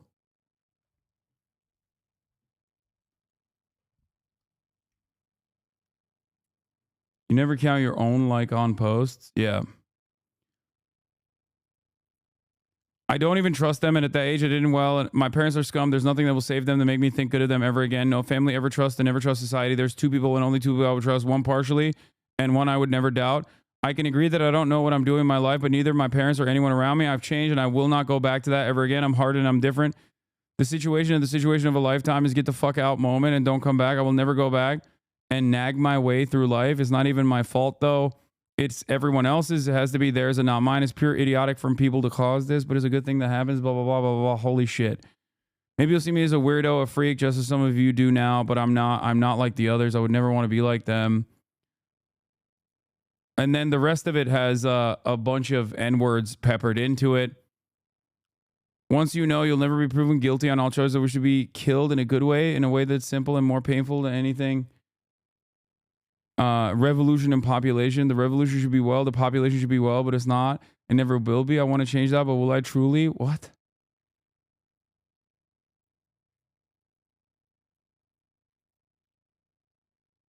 I can't.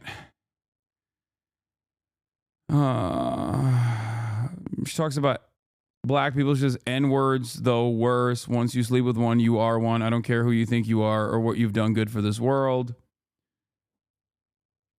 15 years old, man. I want people to understand. 15 fucking years old.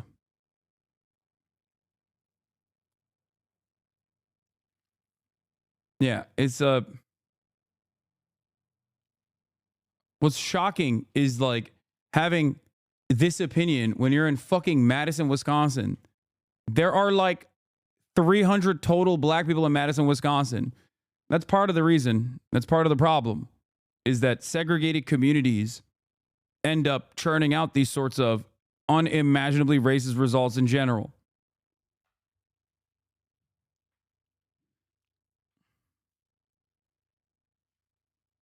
Yeah, there's moments in the manifesto where she says she knows her words or whatever, but some more of the Wisconsin shooter info. Third page, her boyfriend had known her for 2 years. They were in a long-distance relationship and never met in person. They met on social media. He says she never previously expressed any desire to commit a shooting, only sent him her manifesto the day of the shooting. Timestamps of their messages shown to me demonstrate she sent it to him via WhatsApp. She posted on Twitter. Shooting occurred on, she posted on Twitter 11:50 a.m. Eastern.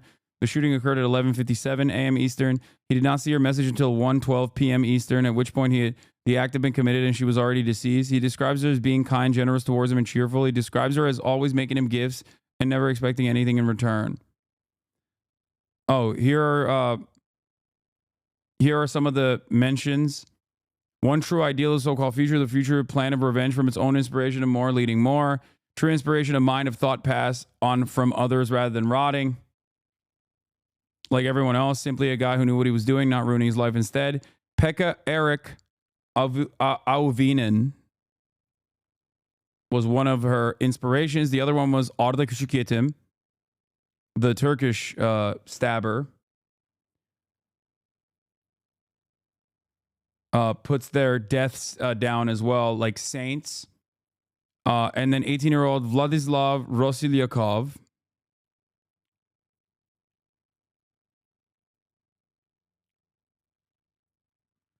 There's something weird about his boyfriend. He claims to not have known, but also claims that he tried to tell her not to for 2 years. His Twitter is also Nazi coded to the max. He's weird as fuck. Yeah. I think yeah, I think these guys are all in probably Terrorgram. Please look up the black population of Madison, Wisconsin. I did. It's 7%. I'm exaggerating when I say there's only 100 black people in Madison, Wisconsin. I did yesterday. Why are you being so... It's half the rate of the black Wisconsin, Madison, Wisconsin.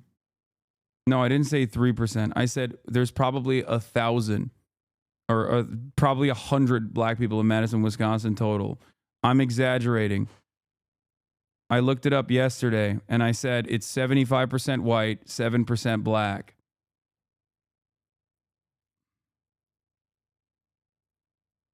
I said 300. Sorry, I didn't say 3%. This is the person you guest starred. Oh yeah, this is one of the people that I guest starred. Are you going to say that I'm doing misinformation about Madison, Wisconsin because of the hyperbole that I used? What are we fucking doing, man? I didn't say 3%, you fucking idiot. I said 300 total black people in Madison, Wisconsin, when I know the actual number is 7.3%. Why do you guys hyper focus on this dumbest shit?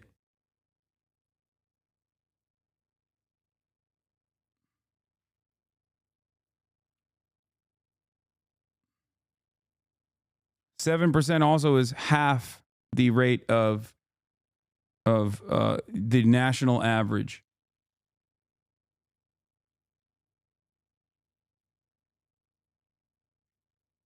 It's just pedantry, dude. I know.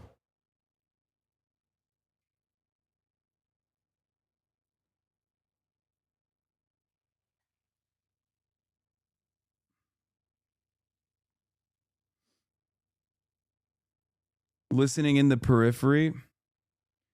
Okay, listening in the periphery is a little bit crazier than just doing this, though, don't you think? You literally misheard what I said, got upset about the thing that I was, the hyperbole I was engaging in.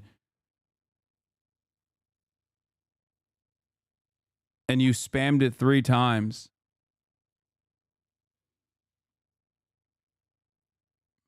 What the do you feel like what you did was productive?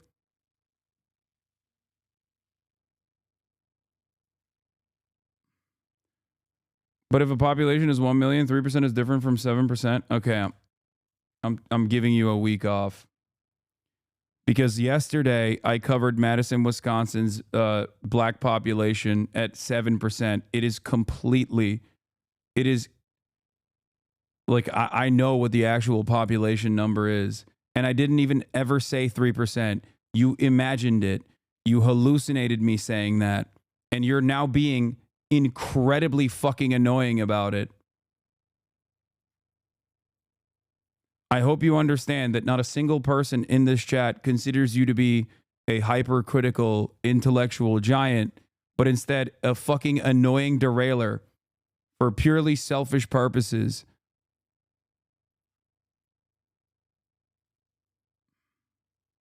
You can continue watching. You can continue mishearing me, but you're not going to be able to keep writing in the chat for at least a week. Oh. On page 4 of her manifesto, Samantha says she acquired the weapons to commit the shooting through lies, manipulation, and my father's stupidity. Her boyfriend says he was aware that there was a gun in her gun safe in her house, but does not know how she got access to it. Some news sources, ABC and AP, yeah. So the rest of it is like, now that I've gotten some assurances, I will not be suspended for posting the final pages. Here's the pages 5 and 6, the final 2 pages of the manifesto. Rupp now talks about her extremely difficult relationship with her father, notes that her parents had divorced multiple times, and that her mother struggled with drug addiction. She also implies her father was an alcoholic. She expresses that she had been bullied at school, something her boyfriend emphasized to me as being a big factor in her pessimism about her life and anger towards other people. Court records I have seen show she is telling the truth about the repeat divorces in her family and ongoing legal battles between her mother and her father. As a note, to address the dumbass comments I keep getting, 1, I watermarked them so journalists can't steal them. Journalists don't do any of their actual work anymore.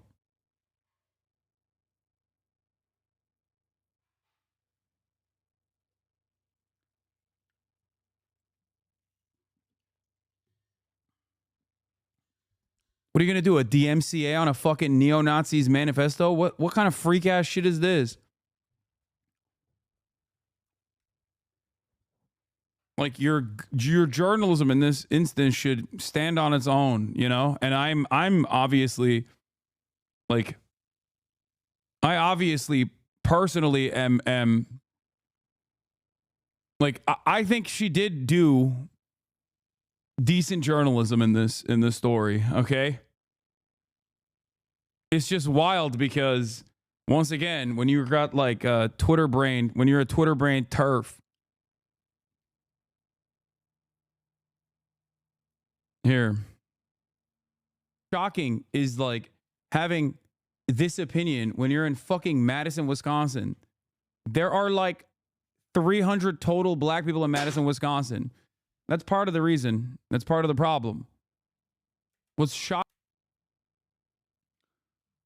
Yeah, I didn't fucking say there was 3%. Stupid fucking moron. I already did ban that chatter. I banned him for a week.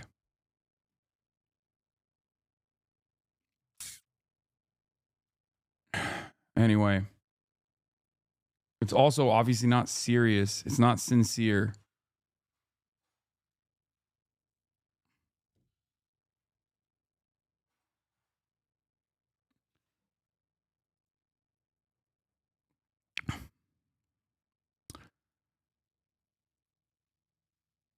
So, oh shit.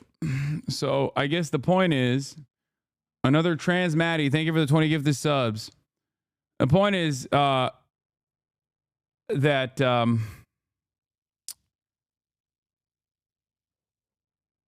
it wasn't, the shooter wasn't trans. The shooter was, yet to everyone's surprise, another neo-Nazi.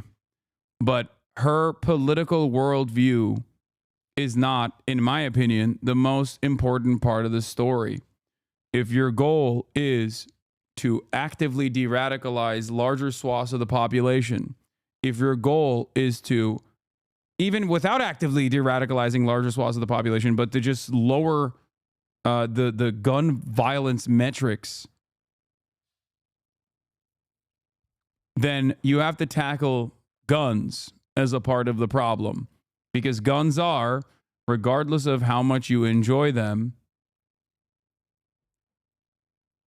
the primary reason, the common denominator as to why America has so much more gun violence than any other country.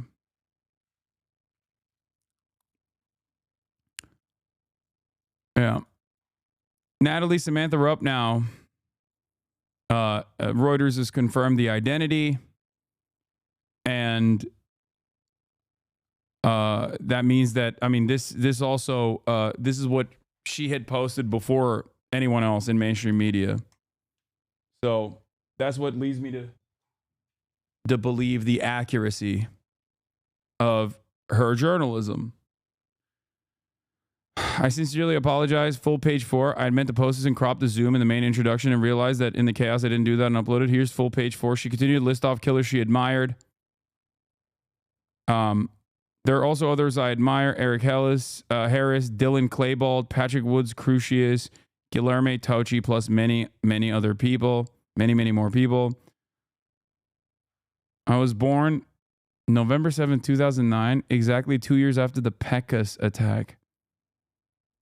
Nobody knows why I'm doing this. I got the weapons and lies by manipulation of my father's stupidity. I planned on shooting myself a while ago, but maybe it's better for evolution rather than just one stupid, boring suicide.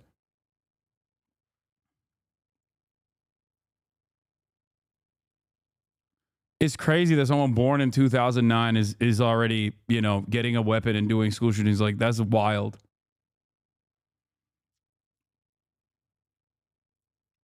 But yeah.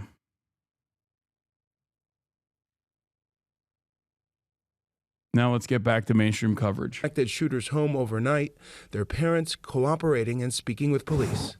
How does any 15-year-old get a hold of a gun? We are certainly speaking and talking with the parents who are cooperating to determine if they were gun owners and if they had guns.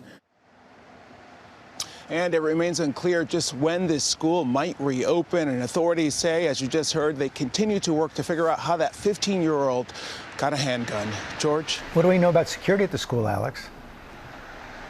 Well, George, we know this school does not have a resource officer, nor do they have metal detectors, but officials say they do have cameras inside the school that are monitored, and teachers and staff are trained to visually scan students every day looking for any potential threats. Officials say teachers and staff here did everything they were supposed to do. George? Alex Perez, thanks.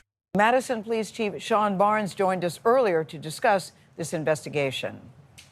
Chief Barnes, thank you so much for joining us. I'm so sorry it's under these conditions. Good morning, Gail. Thank you for having me. Yeah. Can you start off with bringing us up to date about the conditions of the victims? What can you tell us? I can tell you that 2 of the victims with non-life-threatening injuries were released from the hospital last night. So we'll start with some good news. I can also tell you that we have about 300 survivors that join an exclusive club, those who survived school shootings. Our community is really... That's insane. That's an insane thing to say, in my opinion. Reeling from what happened today or last night. And we're really trying to put the pieces together to bring some answers to our community. You know, unfortunately, you know, this is a story we've heard and told too many times. I always ask myself, what is it going to take for this country to get this right? We are still struggling, and now we hear the shooter this time was a 15-year-old girl. What can you tell us about her and about her family? What do we know? Well, we know that her family is cooperating with all investigation right now. We'll spend a lot of time today going through some items that we took from her house as a result of a search. We'll look through her social media, talk to some of her friends, and really try to piece together how a 15-year-old was able to do something like this in such a short amount of time. Yeah. Do you know where she got the gun, Chief? We do not know where she got the gun. We're working with our partners from the ATF to do what's called an ATF trace form to determine the origins of that weapon. But we hope to have some of those answers today in my noon briefing with my investigators. Do you know anything about a motive at this time? I realize everything is still very early and you all are still processing too.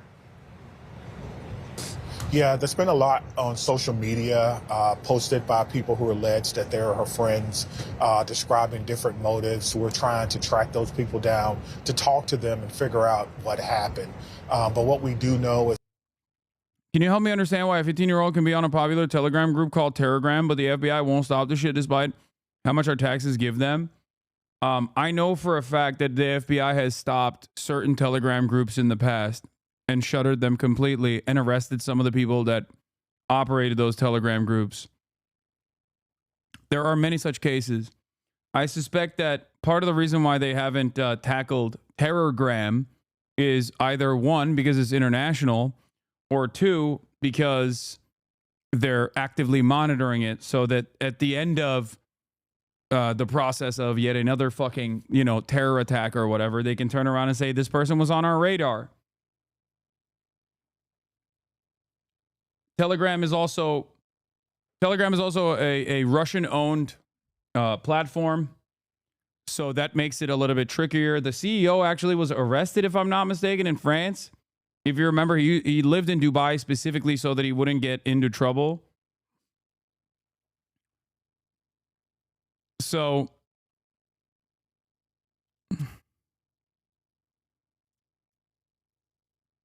they can't rate everyone who says anything concerning online. Yeah. Yeah, the FBI doesn't have a built-in backdoor access to Telegram like it does to other social media we have as well. That's true. Well, for now. But obviously, it doesn't even matter if they have built-in background or backdoor access to other social media platforms. They still don't fucking do anything about it.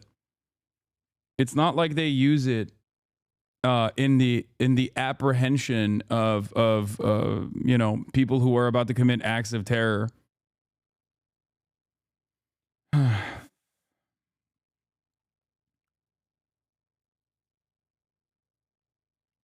Accelerationist app, how Telegram became the center of gravity for a new breed of domestic terrorists.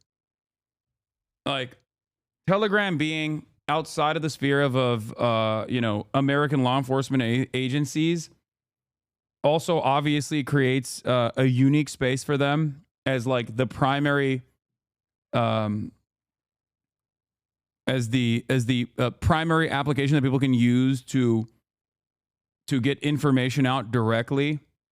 Like, this is what Hamas uses as their official communications for the most part. That's part of the reason. That's like, if there is any sort of journalistic value to it, that's the one aspect of Telegram that I guess allows this kind of perspective to be heard by journalists who will cover it in a critical lens, for sure.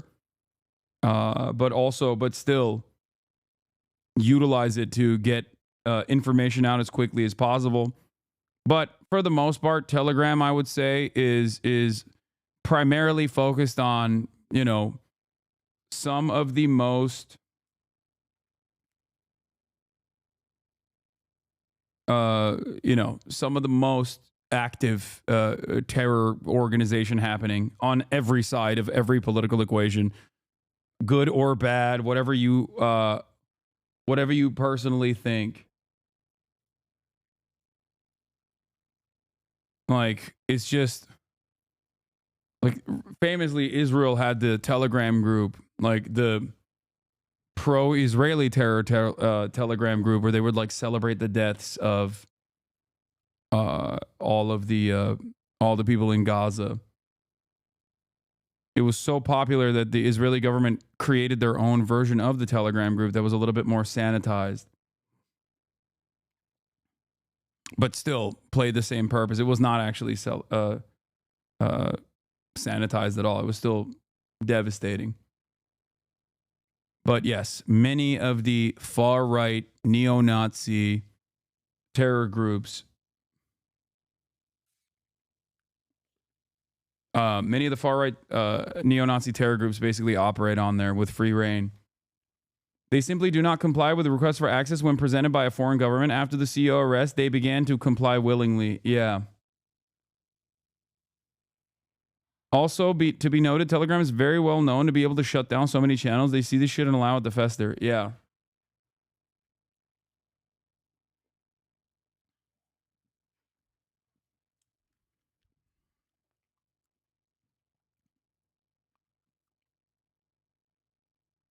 What? Far left to let?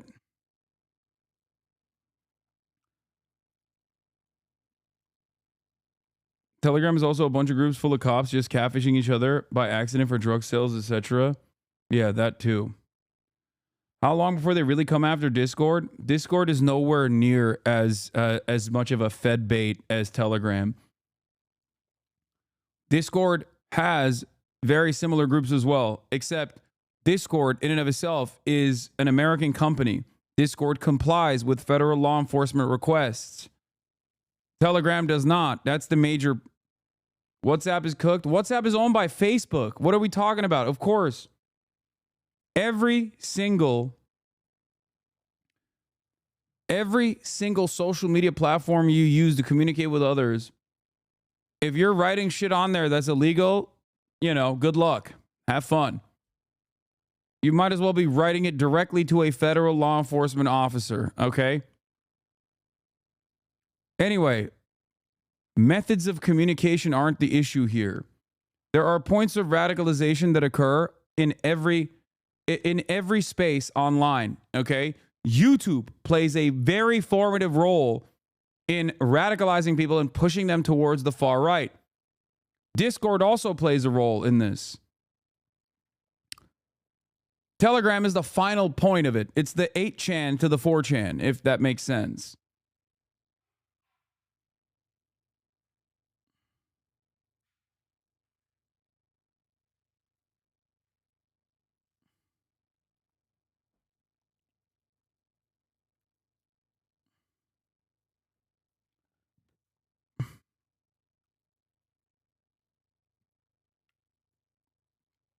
There are definitely better communication apps like Signal and XMPP. Anything that's end-to-end encrypted and open source is a better alternative to Telegram and WhatsApp and the like. I mean, I don't even know if Signal is good, but I'm pretty sure they also cooperate with federal law enforcement when necessary.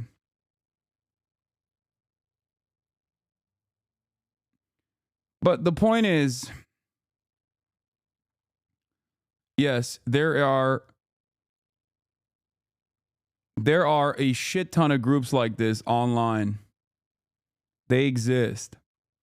And I don't think you can actually actively pursue every single person that says things like this or has these kinds of associations and leanings, ideological leanings.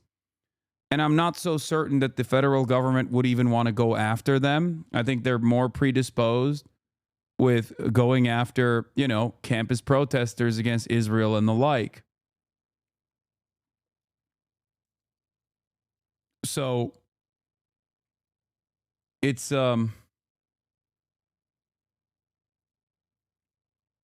not, you can't tackle this issue.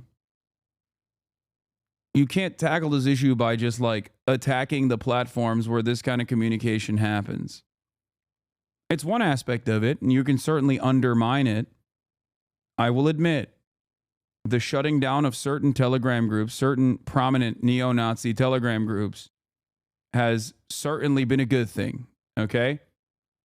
It has not been a bad thing at all. Arresting people that operate those Telegram groups is a good thing. Not a bad thing at all. The problem is, this is a much larger problem. There's a much larger issue. And simply tackling the platforms is not going to help you. It can help you bandage the issue a little bit.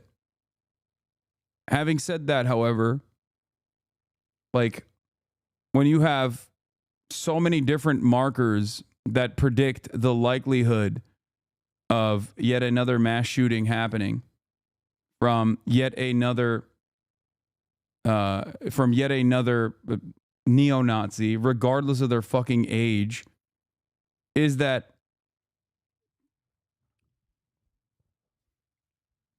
you have to actually tackle some of the systemic problems.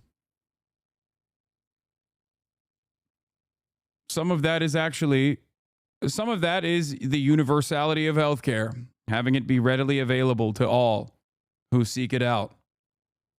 Some of that is the creation of public spaces where people can actually engage in with their own communities and no longer are super alienated, super isolated, and find a sense of shared purpose and community only online, because that is seemingly a vector of radicalization.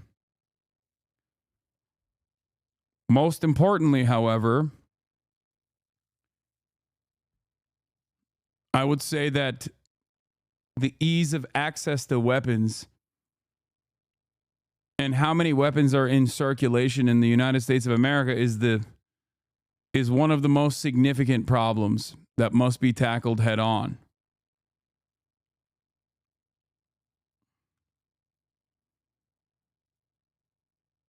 That's why it happens so frequently here. There are incidents that were born out of this Telegram group, Terrorgram, globally. Turkey being one country, I believe Finland another. She mentioned them. However, when you bring in guns into the equation, the situation becomes much more dire. That's why I always talk about all these other countries that have similar problems with mental health. And yet they don't have the same level of gun violence. Because we have 120 guns for every 100 Americans. Exactly. Was that this child obviously was very troubled. There's usually some type of warning signs that we all may have missed. And so we have to understand that we have to come together as a community. We have to wrap our arms around our children and understand what's going on in their lives. And I watched your news conference yesterday, and I saw that you were just as affected as all of us who have been watching this. But when you said the person who called 911 was a second grader. No, the Finnish shooting happened in 2007, so probably not related to the Terrorgram. No, but they're hailing the Finnish shooter as a hero is what I'm saying. And the Eskişehir stabbing that took place was directly related to Terrorgram. So much so that they actually arrested the two Americans that were responsible for radicalizing these people. It sort of, I had to stop and just process that for just a second. Tell me how you were processing all of that and what you make of this. Did this little girl, this little person have a phone? How did she get in touch with 911? I just thought a second grader, It's not a second grader. It was actually a second grade teacher. Tremendously. Gail, before I was a police officer, I was a public school teacher. I taught history at a big heart for school and education. As someone, who values the sanctity of school and understanding and being in that position to know how dedicated teachers really are to understanding that our kids need to be safe in order to learn. So it really affected me. I actually had to take a couple of beats myself last night and throughout the course of the day to gather myself and come to grips with this as well. Yep, I know everything you've said we've all heard before, and yet we keep playing this song, and I feel it's mourn, pray, repeat again. You have all right ideologies in other countries, but in America, they not only have those harmful ideologies, but easy access to lethal force. Exactly. It doesn't matter what Gail said here, little person, little girl. None of that shit matters, okay? It's fine. It's not the main point of contention. Yes, they were wrong about the age of the person who called 911. It was actually a second grade teacher and not a second grader who called 911. Anyway.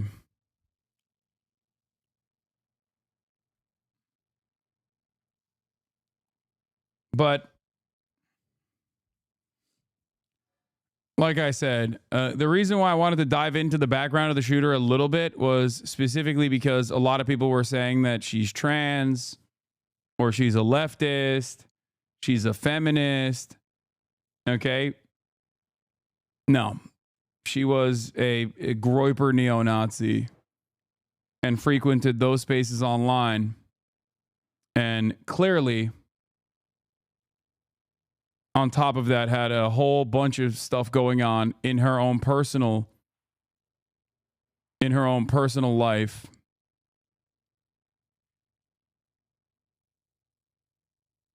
Pair that up with being able to get a gun.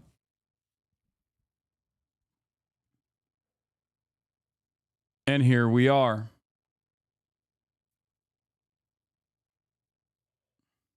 Have you thought since she's a woman, she's kind of woke, though? Yeah.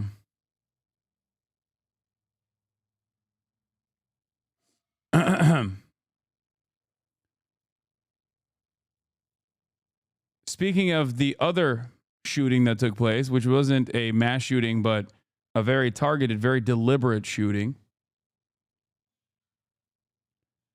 There was a poll conducted after the UHC healthcare shooting. I covered this earlier today, but Luigi Mangione has now been indicted on murder and terror-related charges in the United Healthcare CEO shooting in the state of New York. Manhattan District Attorney Alvin Bragg came out earlier today and charged the 26-year-old Ivy League graduate with murdering United Healthcare CEO Brian Thompson on a Manhattan sidewalk. And he's been indicted by a grand jury in the case. And he stands accused of first-degree murder in furtherance of terrorism, second-degree murder, one count of which is charged as killing as an act of terrorism, and criminal possession of a weapon and other crimes.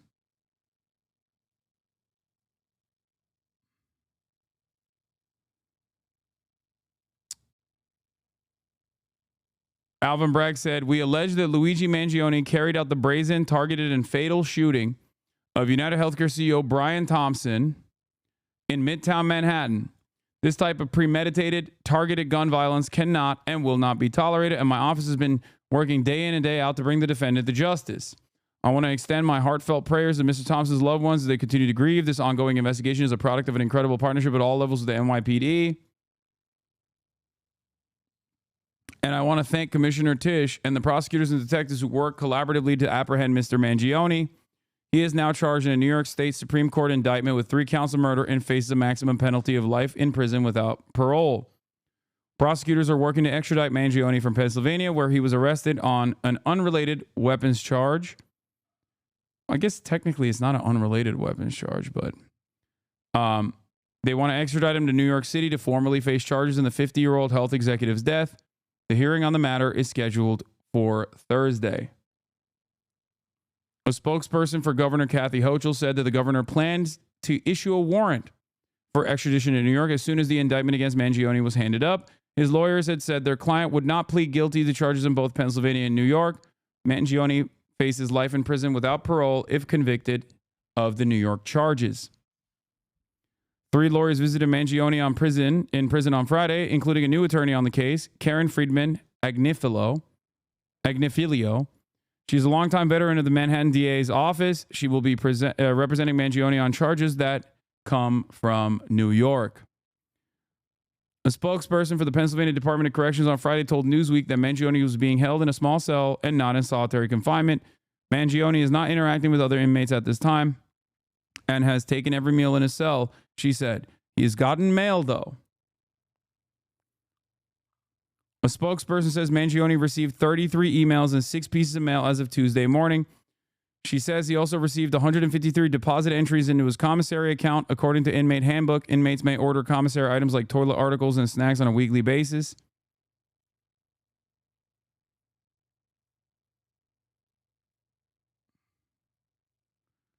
Yeah. Someone in the chat said, premeditated gun violence is totally unacceptable unless it's a random woman getting shot by her ex-boyfriend or gang violence between 2 young kids in a red-lined urban area. No way to fix that stuff. Yeah, that stuff you got to live with. Okay, premeditated acts of violence such as school shootings, also, we can't fix that. You just got to live with it. The level of attention that law enforcement agencies have given to the assassination of Brian Thompson, United Healthcare CEO, is very interesting. Except it's not interesting at all and perfectly understandable if you recognize that law enforcement is not there to protect and serve you, but instead to protect and serve the interests of capital. That's it. CEOs are more important than the average person. And if you shoot a CEO in broad daylight for all of his contributions to the death and destruction of many families all across America, and then Americans start recognizing that is a serial killer that was taken out, then yeah, that's a really terrifying prospect for other CEOs, people in positions of power.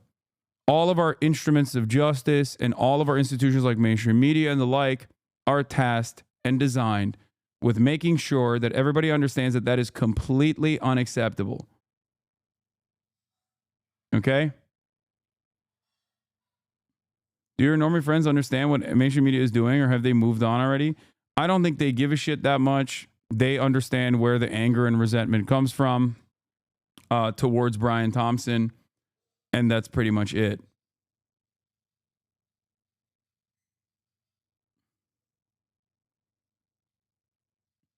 That's it.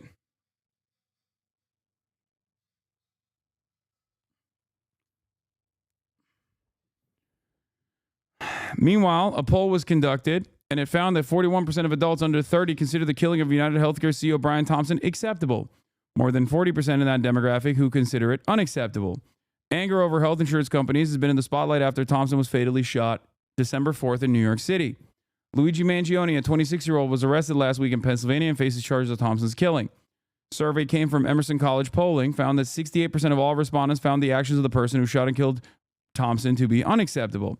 But a startling 24% of those aged 18 to 29 found it somewhat acceptable, and 17% of that group found it completely acceptable. That is crazy. Okay? Now, issue polling of this sort are, not always going to be accurate.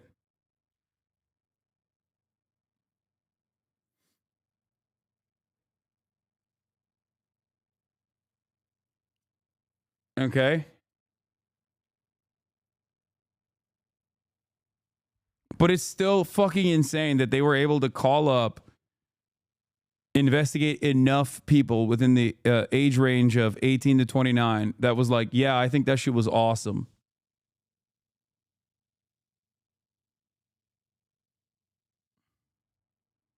That's crazy. Spencer Kimball, the executive director of Emerson College Polling, said 22% of Democrats said they found the killing acceptable compared to 16% of independents and 12% of Republicans. Said the overall findings underscored shifting societal attitudes among the youngest electorate and within party lines. I think part of this, as I've talked about, is how desensitized Americans, especially young Americans, are to violence.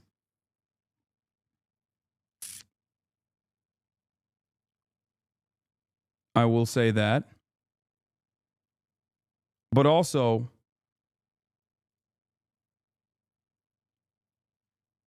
yeah, this is the Emerson College poll. For the 18 to 29 demographic, 17% find this to be completely unacceptable. 17%, or no, 33% find it. Sorry. 33% find it completely unacceptable. And of course, the older you get, the more that's going to be, I mean, 70 plus people, especially once you get to Medicare for all, I don't really care about your opinion. You know what I mean? Like, this is not your battle. You lived in a dramatically different country your whole life. And also now you have Medicare for all. So it still ends up fucking you over, but or not Medicare for all. Sorry. You have Medicare in general. I think if you want the societal attitude to reflect this, you're going to have to give these guys what these guys have, which is, an opportunity to be able to dream of a better tomorrow. A notion that they can retire at a reasonable age.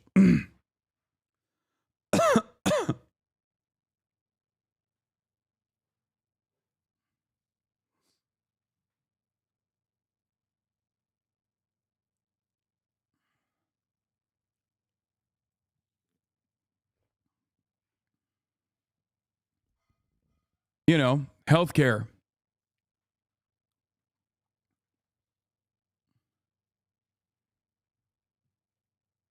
Unc, your age bracket seems to be not the best. You missed Weekend Update? Yeah, I didn't watch the SNL this week, but I think they made one joke. And they said he was a hypocrite for going to McDonald's and Starbucks. It's UHC's fault that I lost my good med back in March and haven't been the same since. I can barely walk most days compared to no problems before then. There will be more Luigi's because everyone has a reason. Yeah. Like 100%. There are far too many people who have been fucked over by healthcare unnecessarily. So much so that you literally have people who are, coming from wealthier backgrounds that are also engaging in this act of violence. I don't think that the solution to it is just like attacking random fucking healthcare CEOs. You know what I mean? I don't think that is going to solve this issue. But if no one actually is tasked with solving this problem, this systemic problem, then yeah, there's going to be more. And it seems like the powers that control our lives, all these institutions, are predisposed with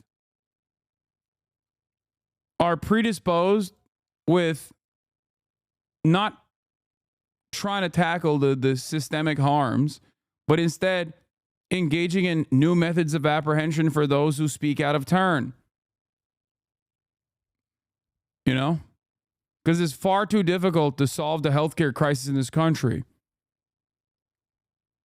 It's much easier to keep pressuring people. It's much easier to just say, it's much easier to make an example of some Barbaras and Debras, prosecute people for being upset at their health care. That's it. Let's remember that one of the most popular American TV shows is about a high school biology teacher who gets cancer and starts making meth to pay his medical bills. Yeah. Breaking Bad doesn't exist in other countries. You understand? There is no underlying premise like that. There's no UK Breaking Bad. He was a chemistry teacher, not a biology teacher. You're right.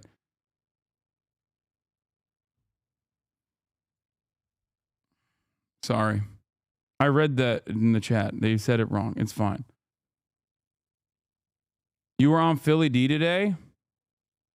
Bastards, welcome back to the Philip DeFranco Show. You daily. Oh, I didn't even cover the Assad thing. Reaction. But then, unfortunately, we need to talk about how a teen shooter killed 2 people at the K through 12 Abundant Life Christian School in Madison, Wisconsin yesterday. With reports initially claiming that at around 11 a.m., a second grader at Abundant Life called 911 to report a shooting, with officers then dispatched. But you had police clarifying today that that wasn't entirely correct. It was actually a second grade teacher. But anyway, within minutes, the first officers rolled up, and by 11:05, they reported that the shooter was down and a gun had been recovered. With then later reported that the evidence suggests that the shooter took their own life. Then by 11:30, you had officers and bomb-sniffing dogs clearing the building, and the injured had been taken off to the hospital, which on that note, 6 were injured, 2 of which were students that, as of this morning, are in critical condition. And outside of the shooter, 2 people have died, with one being a teacher and the other a student. And all of this is we still do not know the identities of the victims while the police inform their families. But with that said, we've slowly been getting a clearer picture of what happened thanks to updates from the local police chief, Sean Barnes. Right, yesterday, we learned that the shooter was a 15-year-old girl and a student at Abundant Life, and that the shooting was confined to a study hall with a mix of students from different grades. Also, reportedly, the gun used was a 9mm handgun, and the ATF is currently trying to figure out exactly where it came from. And this is the Madison police are investigating the shooter's parents, who are reportedly cooperating, with the police specifically looking at whether the parents owned the gun that was used in the shooting. And Barnes saying, we also want to look at if the parents may have been negligent. And that's a question that we'll have to answer with our district attorney's office. But saying at this time, that does not appear to be the case. Now, as far as the motive, that still is officially unclear, though the shooting was reportedly planned in advance. With, for example, CNN saying that a source told them that the shooter had been struggling, which she expressed in writings that the police are currently reviewing, which was also confirmed by Barnes this morning, who said, we've been made aware of a manifesto, if you want to call it that, or some type of letter that's been posted by someone who alleged to be her friend. We haven't been able to locate that person yet, but that's something we're going to work on today. Now with this, the community there has obviously been hit very hard, right? They've planned a candlelight vigil for tonight. A memorial has started to take shape outside the school. We've also seen news outlets interviewing members of the community, with one mother saying, it's sad,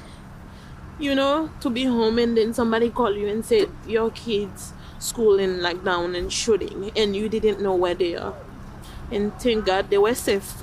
But the trauma, it's a lot, because I'm sure they lost friends and teachers, which is not okay. And I don't think they will be okay for a long time.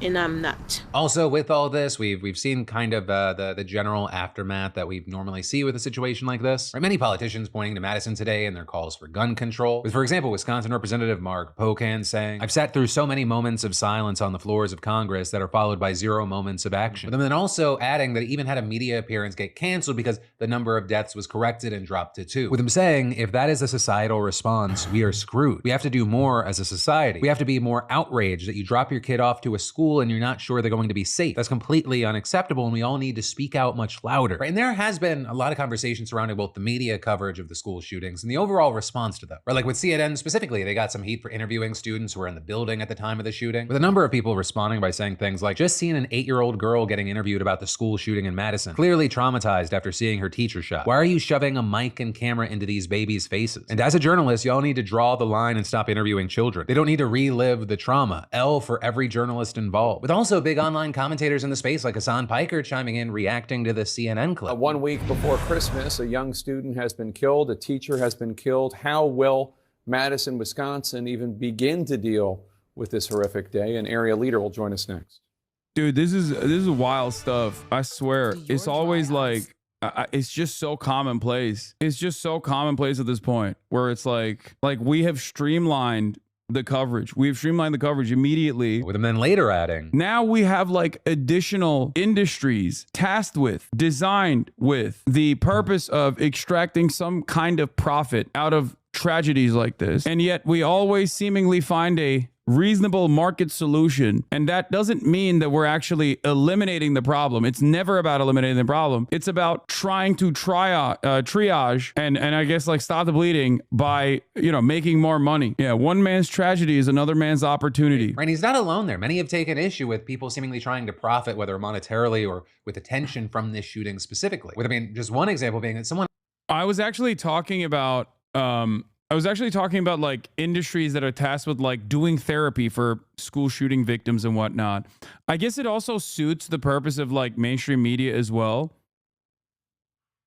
And yeah, I think that this person also kind of falls into that a little bit where she's like, oh, I, you know, sought out the manifesto, so like I should be able to fucking watermark it, which is so crazy.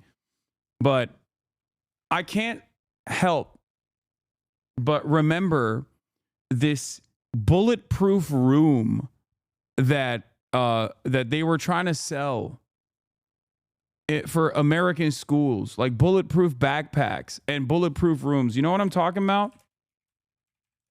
I'm going to show you right now real quick.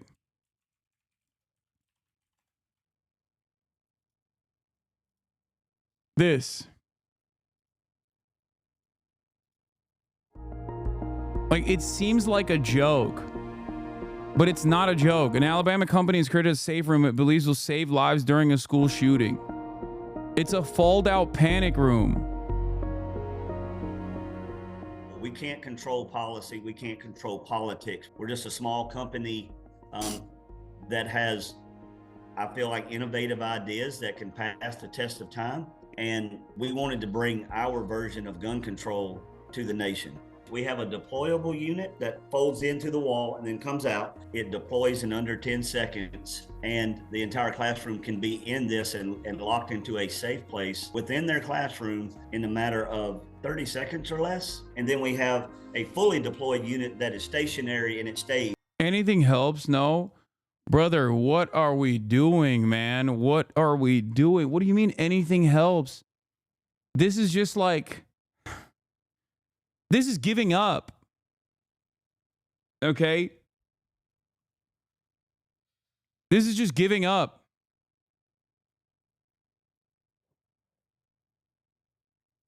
What are we doing? It's not anything. This is basically saying, well, we can't fix it, so we might as well try and, again, triage.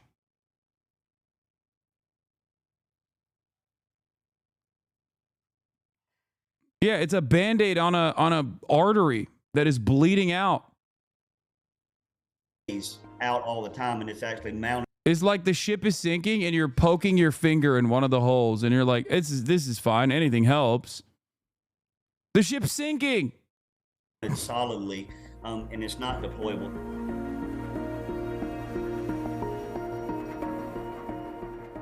We're now going to hopefully be able to get these in every classroom in America to give everybody a chance to go home at night to their loved ones. It's wild because this is not a natural disaster. Gun violence is treated as though it is a natural disaster, but it's not a natural disaster. It's not an earthquake. And even then you can take measures against earthquakes as well, which we also seemingly don't. But like, it's not a naturally occurring phenomenon. It doesn't exist anywhere else, just with us. One online actually shared what they said was the Madison Shooter's Manifesto with a watermark on each page. Though I will say it's important to note here that the police have still said they're not ready to confirm whether this actually is what people are saying it is. But regardless, right, that watermark landed the original poster in a world of backlash with people saying things like, an influencer watermarking a school shooter's manifesto with their social media handle feels like an episode the writers of Black Mirror rejected because they thought it was too obvious. But while we watch the public discourse play out and we wait for more information and confirmations to come in, where I'll end this is by saying that obviously our hearts and our thoughts go out to those in Madison. But then... All right. Okay. Let's talk about the ProPublica reporter on uncovering United Healthcare's secret internal cost-cutting campaign. Going back to Luigi Mangione. Maybe some days you guys will like your... Maybe someday you guys will like your children more than your guns and your Constitution. No. People have completely given up on that. They just literally think that the best way to protect their children is by giving them guns, okay? That's where we're at this stage. It's just not happening. Everything gets worse and fucking worse. There's no solutions whatsoever. The shooting death of United Healthcare CEO Brian Thompson has sparked a national conversation around the frustrations over how the company handles some claims.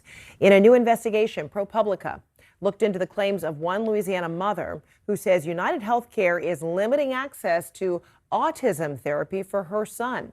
ProPublica reporter Annie Waldman is joining me right now. Annie, great to see you. I mean, you profile a mother, Sherelle Menard, and her son Benji, who has autism. He was diagnosed, as you're right, with severe autism at the age of 3, received treatment, and even the family was celebrating that he would start to speak, a few words. And they started looking at the potential future of Benji very differently and hoped for more treatment. But that something changed, right, according to your reporting, and then suddenly United Healthcare cuts back on the treatment.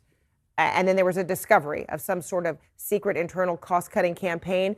Tell us about all of that, because it is a very lengthy and great article that you write. I tried to truncate it there, but fill in the blanks for folks. Yeah, so this year we have done a lot of mental health and behavioral health care reporting, trying to understand how do insurance companies work when they determine what is medically necessary and what's not. And over the course of our reporting, we obtained leaked documents from inside United Health Group by way of their subsidiary Optum, which manages their mental health benefits, that have revealed what is effectively the company's internal playbook for limiting mental health coverage. And in these documents, we uncovered a secret internal cost-cutting campaign that essentially is targeting a growing financial burden for the company, the treatment of thousands of children with autism around the country. And so that playbook that you talk about, that was developed by Optum, it was a pursuing market-specific action plans, and among those things, to limit children's access to treatment, as specifically autism or particularly challenging conditions. What was the vernacular? Yeah, so they specifically are targeting children with a diagnosis of autism spectrum disorder, and specifically they're targeting their Medicaid plan. So about 10,000 children are impacted by this. And even though in their documents, they acknowledge that some areas across the country have very long wait lists for a specialized therapy to help these kids, the company says that they are actually preventing new providers from joining their networks and terminating existing ones who are already in the network. And what happens is that once these networks become smaller, it is very difficult for families to find, clinicians who can provide this therapy for their children, or they have to pay tens of thousands of dollars a year out of pocket for this type of therapy. So you report Optum, whose parent company, United Health Group, earned $22 billion in net profits last year, is heavily investing in its plan to save millions by limiting access to such care. That's how you reported it. It's pretty alarming. And even in a Washington Post report, someone who worked. If she says, do you feel like you're heightening the tensions in this tumultuous time? I will fucking be nuked out of orbit. Do you feel like reporting on healthcare profits in this tumultuous time after an egregious act of terror was committed is the appropriate time and place? I will fucking lose it. I don't think she'll do it, but oh my God. Worked with United's CEO, Brian Thompson, who was gunned down, was aware of public frustration with some of the company's actions, and that came before his killing. So what's been the response now from Optum or United about your reporting? She didn't do that. Yeah, so, United and Optum declined a request that we had and that we made more than a month ago for an on-the-record conversation about their coverage of behavioral and mental health care. We also sent them questions 11 days before our story came out, and they did not respond to them, citing the December 4th killing of United Healthcare CEO Brian Thompson as the reason. And an email. That's amazing, bro. Companies are so soulless. They literally used the execution of Brian Thompson as they tried to do it. They were like, oh, you're baiting us. You're baiting us in this inopportune time. God damn, that's bloodless, dude. That's fucking bloodless. That's crazy. Never let a crisis go to waste. Oh my Lord. Yes, I have heard about the CEO emergency hotline. I've talked about it yesterday.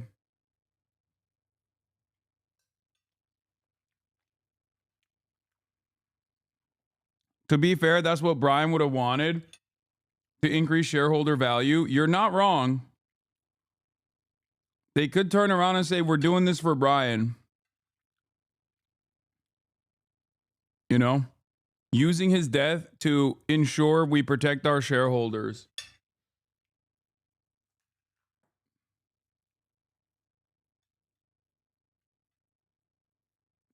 spokesperson even told us that they were in mourning and could not engage with what they considered a non-urgent story during this incredibly difficult moment in time. And what has been the response from the Menard family?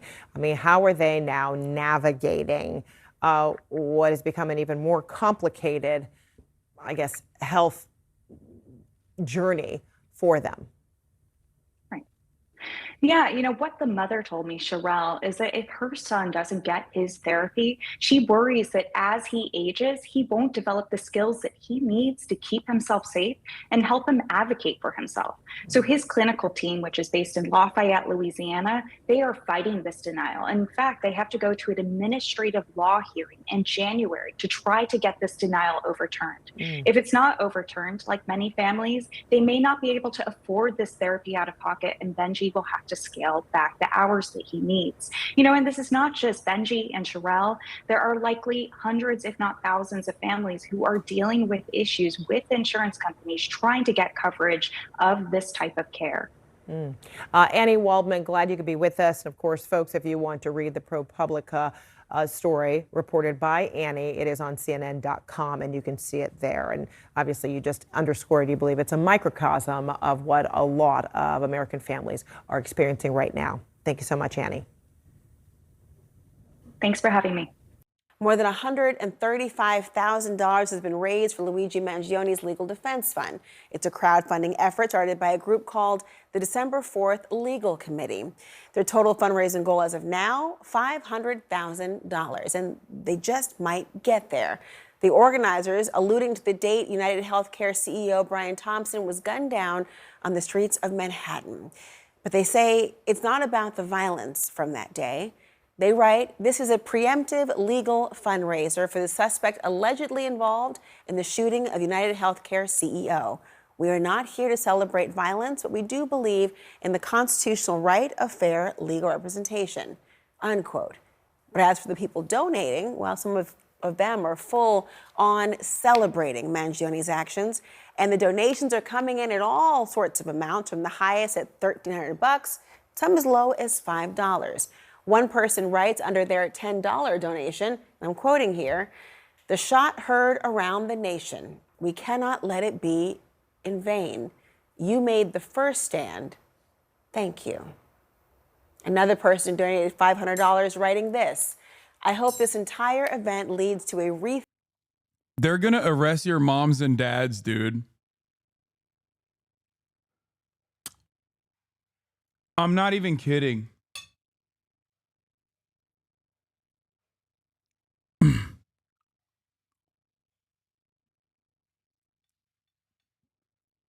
They're going to literally investigate every single person that donates this shit and then try to like go after people for donating, which is, I mean, which shouldn't stop you from donating, for the record, but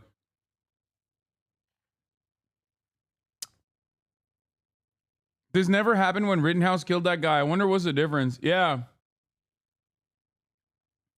I don't recall people, especially because like that one is political, right?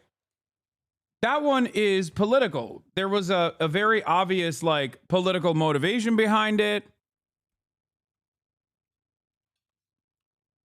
What's interesting about this one is like this seemingly transcends politics, regardless of how hard the media is trying to reframe this as like a partisan issue.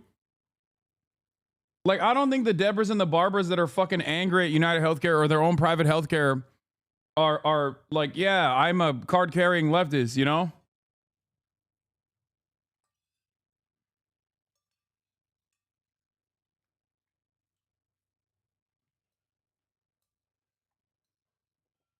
I shouldn't have said political. I should have said partisan from the jump.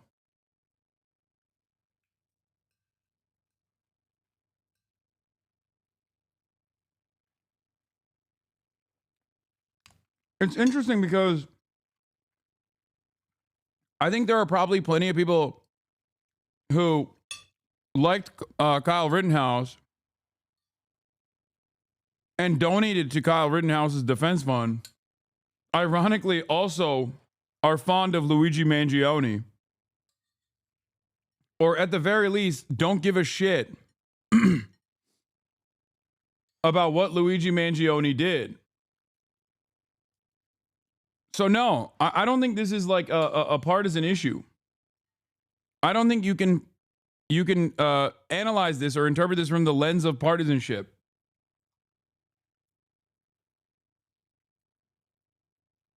Every American that's been fucked over by healthcare, regardless of what their political background is, understands what happened here.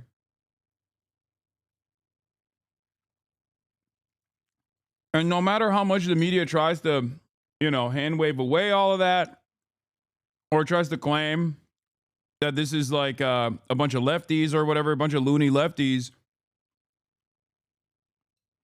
I don't think they're going to be able to put the toothpaste back in the tube.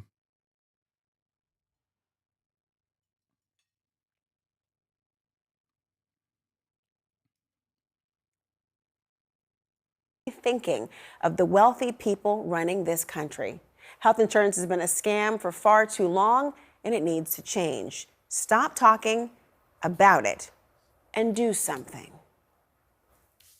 I want to bring in Sam Beard. He is the Stop talking and do something doesn't mean like go kill CEOs, dumbasses. It means change the system. Like move towards a more humane system where profits are not put over the interests of everyday citizens. the spokesperson for the December 4th Legal Committee and the host of Party Girls podcast. Sam, thank you for joining this evening. How many donations have you received this far? And are you surprised to see the level of support for someone who is a murder suspect? Laura, thank you for having me on and for covering this important topic. So far we have received over 4,700 individual donations, averaging about, it seems, $15 or so at the median there. And to be honest, I'm really not that surprised that all of this widespread support has sort of risen up in this moment for this young man alleged to have taken action in this way. I think Americans are fed up with the way that the health insurance system operates. When you think about you said taking action in this way, he is accused of having committed murder. You've gotten people who've donated to the fund who are embracing and celebrating that murder of this man, Brian Thompson. What do you say to your critics who think this fundraiser is co-signing that murder? Well, at the end of the day, every American has a right to a fair trial. And I think for every person who might be exhibiting some sense of joy, there are 10 people sort of asking the question, well, who's the real murderer in this conversation? We're talking about the largest and most successful private health insurance corporation in the history of humankind, right? Which is successful precisely because they generate profits by denying claims, among other things. Just to quote one donor here directly, quote, "We do not condone murder. And for that reason, we cannot condone the actions of United Healthcare. Luigi was standing up to a systematized murder of millions of Americans at the hands of a broken healthcare system." When you hear that, of course, first of all, I'm a former prosecutor. Everyone deserves a proper legal defense. And frankly, he is presumed innocent at this point in time. They have a burden of proof that they have to carry out. But when there seems to be the equivalence drawn between gunning somebody down in the streets, and again, he is presumed innocent, but somebody gunning him down in the streets, and then the idea of a health insurance company. Yeah, it's arguably worse. This is what people don't understand. When your grandma's like, oh, I can't get chemotherapy because it's too expensive and insurance won't cover it, I guess I'll just die. That's murder. So yeah, the CEOs that contribute to that profit off of that, you can systematize that murder as much as you want, but they are responsible.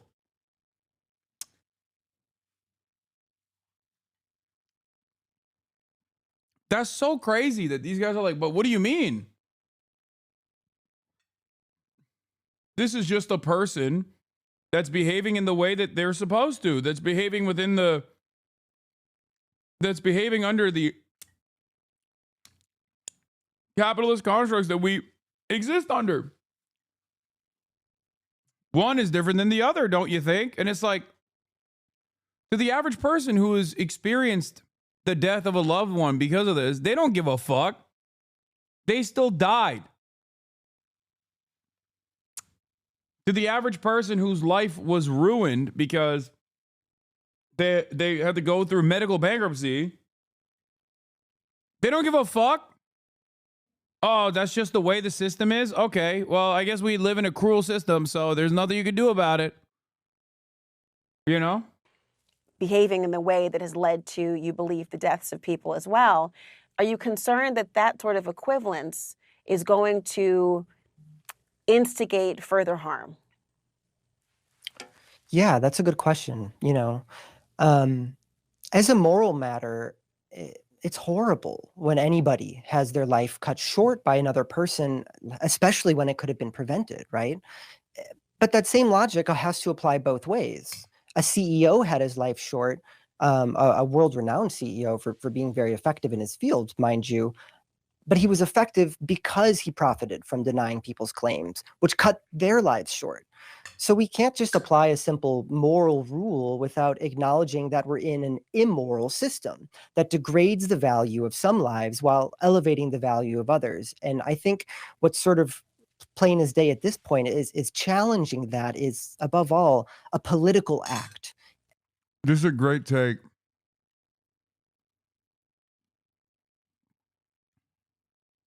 Both, I mean, he's just popping off. But yeah, it's the contract hitman defense. I had a fiduciary responsibility to carry out this assassination. Like, what do you mean? That wouldn't work in a court of law. You know what I mean? You can't just be like, sorry, I had to do this. I had to carry out a murder. I had to carry out tens of thousands of murders because, like, that was my job. You know? And when we treat it only as a moral act, I think we're plugging our ears to its political meaning. I certainly hear the political consequences and conversations that are going on. This will be dealt with in the criminal court system. So the idea of how it will be addressed will be quite distinct from the overall conversation. I'm learning, though, that one of Mangioni's lawyers told my network that he would not accept the money. So what will your group do with it? So I'm wondering if that's the conversation that happened about a week ago. I'm not sure. Mm-hmm. Has there been a recent development that you think he will take the money? No, but there's been a recent development in terms of sort of an expanded legal team. So I would imagine there's different decision makers in that process. And we have yet to establish two-way communication with their newest legal team. We have contacted them via telephone, email, and good old-fashioned snail mail. That was fantastic. That was a fantastic redirection. Talking about like the inhumanity of the system that we live under. I mean, it was fantastic. Well, we'll see what happens. Thank you so much for joining us, Sam Beard. Thank you. Well, Mangione is expected to be in court next week. We're not exactly sure how his lawyers plan on defending him specifically, but we are getting some clues. I want to bring in Charles Patrick Ewing. He is a board certified. I'm going to be honest. I'm shocked that they even had this person on. I'm shocked that they even had this person on because I would more so assume that they would have. Dude, every time I see a person on a CNN broadcast doesn't mean I have to have them on as well, okay? Like, can chat fucking calm down, please? Holy shit.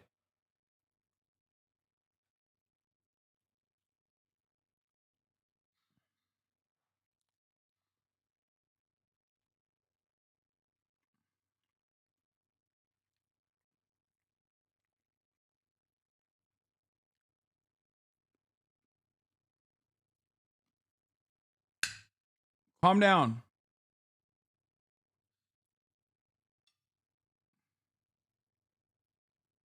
Do you think the jury will convict them? I think that they will find the best possible jury to convict them. It'll be tough, but they'll do it. forensic psychologist and a distinguished service professor and professor of law emeritus at SUNY Buffalo. Also here with me, Joey Jackson, senior legal analyst and defense attorney. Glad to have both of you here. Joey, let me begin with you. Can you first quickly explain to us why Mangione has a second-degree murder charge as opposed to a first-degree charge in New York? Yeah, Laura, good to be with you. So what happens is that in New York State, first-degree murder is reserved for the killing of a police officer, a peace officer, a judge, a correction officer, a first responder. You don't generally get first-degree murder unless it pertains to one of those issues. The only other conceivable way that it could be first-degree is if it's in furtherance of some act of terrorism, which could be a viable charge, depending upon, of course, what authorities continue to find with respect to that is Luigi Mangione's state of mind, mindset as it relates to the actual crime. Murder in the second degree, however, is preserved for everything else, and that is intentional murder. Cops are a special class, dude. You know they had to add EMTs and firefighters and shit on there specifically so that it's just not cops. I love that. Like, they write this stuff specifically to protect cops, like to add extra protections of cops beyond that they already have. But then they have to be like, oh, peace officers, like, oh, what, you want EMTs not to be a protected class? It's like, that's not what that's for.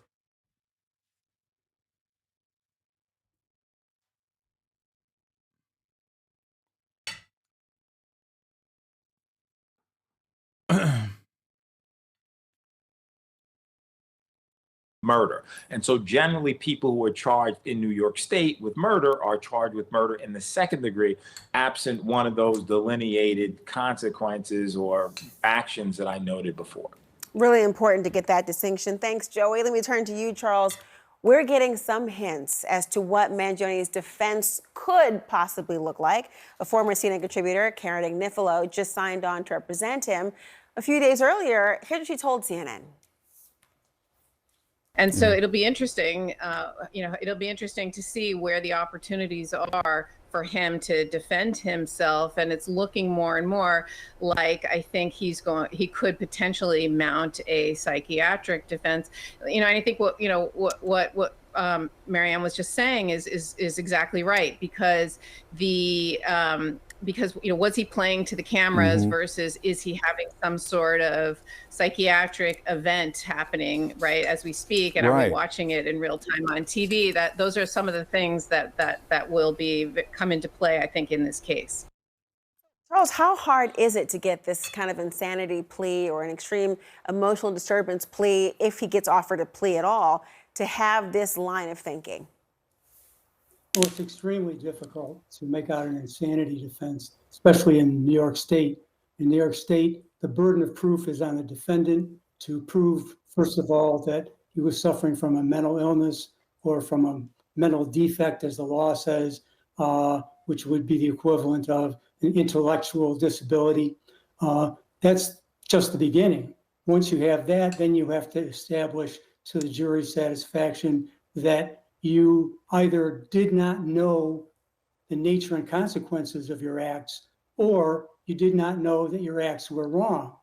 That's a tough sell. About maybe somewhere less than 1% of all criminal cases that go to trial with an insanity plea. And among those cases, I want to hear that point. But go ahead, Charles. Excuse me. Yeah, they almost never result in a finding of insanity. It's so difficult to get that finding from a jury. And without speaking to the merits of this case in particular, because I don't want to do that, but I will say that it's a virtual certainty that his lawyer will consider an insanity defense and will have him examined by a forensic psychologist or psychiatrist, or maybe even more. But given what we know from what is currently in the public domain, it will be an extremely difficult case to. Yeah, the irony here is that given that it is a manifesto, like chatters are talking about how this guy is free him. Like he was he didn't know what he was doing. He was mentally ill or whatever as a joke. It makes it much more difficult when you have a manifesto that you wrote on your premeditated murder, allegedly.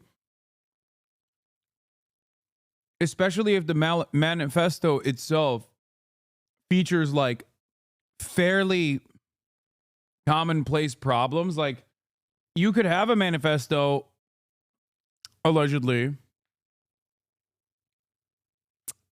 that you could have a manifesto allegedly that's like the scramblings of a madman.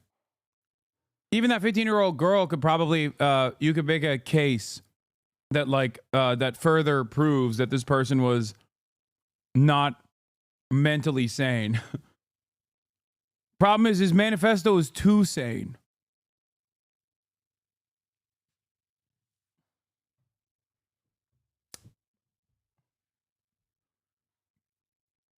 It's not only so sane, but also what was written in the manifesto has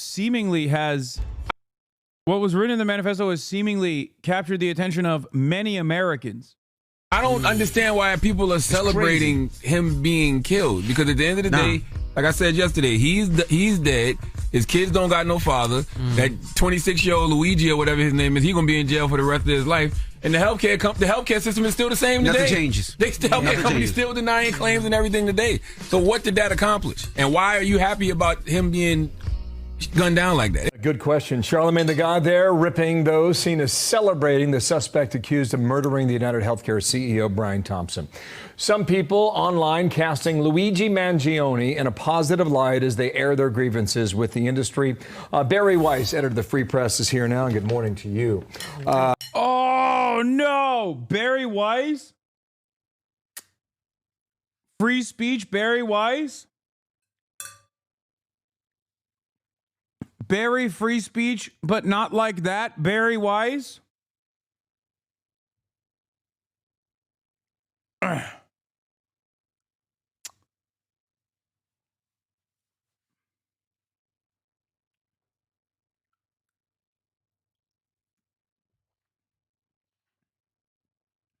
Peter Thiel's favorite intellectual, Barry Weiss.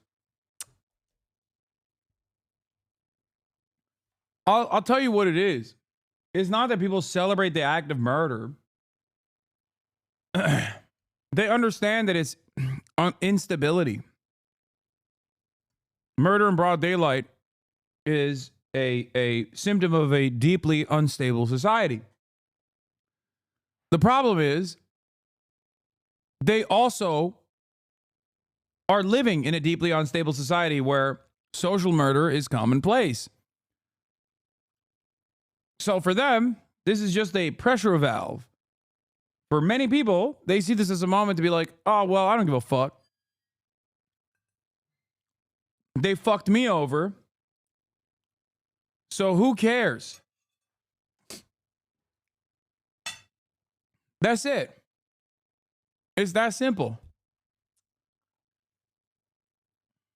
Thanks for having me back. Thanks for having me. All right. First of all, here is Bernie Sanders talking about some comments that Elizabeth Warren made about this here. Elizabeth Warren obviously understands killing and murder and shooting somebody in the back is totally unacceptable. But what I think has happened in the last few months is that what you have seen rising up is people's anger at a health insurance industry. It can't be apples to apples in all of this. You guys are right. Political violence happens because we let it. What the 60s and 70s tell us about Luigi Mangione and the UHZ shooting. There's no but. Where's this going? Well, I think one thing that's important to keep in mind, and that Charles Lehman writes about in that piece that you just cited, is to kind of remind people that this killing of Brian Thompson is part of a pattern of normalized political violence over the past decade or so. You have Steve Scalise, the attempted assassination. I think there's nothing crazier than this fucking freak talking about the normalization of political violence. Bitch, you're the most pro-Israel person on the planet. The fuck are you talking about? She's like directly responsible for the assassination of Rafat al-Ra'er.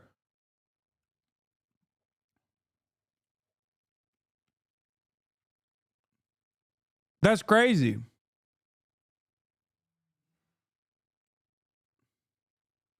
That's actually crazy. She's like, how much unrestricted ultra violence has she defended aggressively, demanded more of?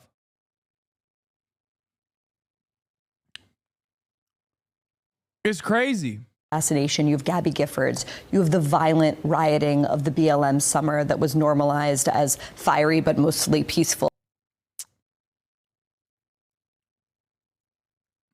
Unforgettably by CNN.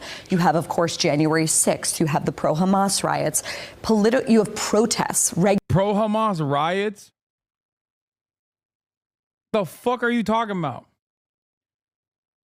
Bro, you can't compare January 6th to pro-Hamas protests. Like, you cannot. I mean, she can and she will. January 6th is like very clearly an insurrection against the federal government. You cannot turn around and be like the anti-Israel protests, the peaceful encampments are equivalent to January 6th.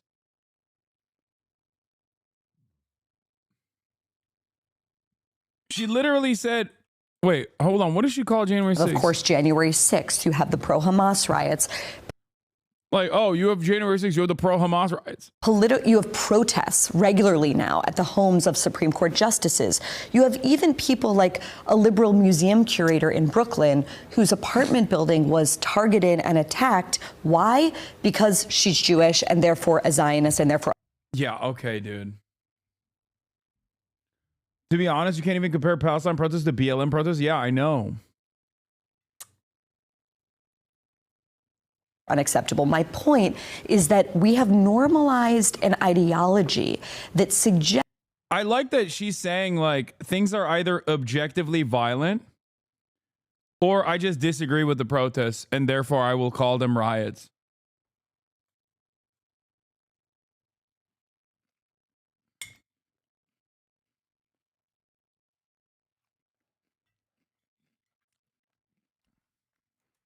That certain people, because of their identity, because of their jobs, or because of their political outlook, are somehow ripe and, in fact, justifiable targets for violence. The very same group of people, Bill and Dana, who like to tell us that silence is violence, are going out and justifying the cold-blooded murder of a father of two. Mm-hmm. How is that? How does that comport? How do you make sense of that? And the only way you make sense of it is if you understand that they are operating from a... Yeah, the only right-wing violence that she mentioned, none of the fucking mass shootings that have happened where the shooters are like, I love being a right-winger. I'm writing a manifesto about how I love being a white nationalist. I love Donald Trump, and that's why I'm trying to kill as many black and brown people as possible. Like virtually every single mass shooting. Virtually every single mass shooting that has taken place in the United States of America is exactly like the way I'm describing it, where people should be like, I'm a right-winger. I love being a right-winger. I'm doing this because I'm a right-winger. Here are my favorite right-wing content creators, Ben Shapiro, Tim Pool, blah, blah, blah. Okay? And it's like, crazy that none of that is a prominent fixture in the way that Americans understand political violence. And it's actually one mention of January 6th, not even mentioning Pelosi's fucking husband, Paul Pelosi, getting hammered in the head by the PP. Like, god damn.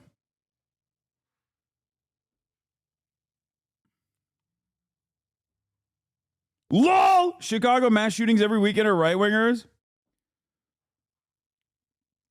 Is that what I said? I'm sure there are plenty of right-wingers that engage in that as well, yes. We're talking about instances of domestic terror, acts of political violence. Not all violence across the board, you fucking dumbass. Yes, I said most political violence. Most political violence.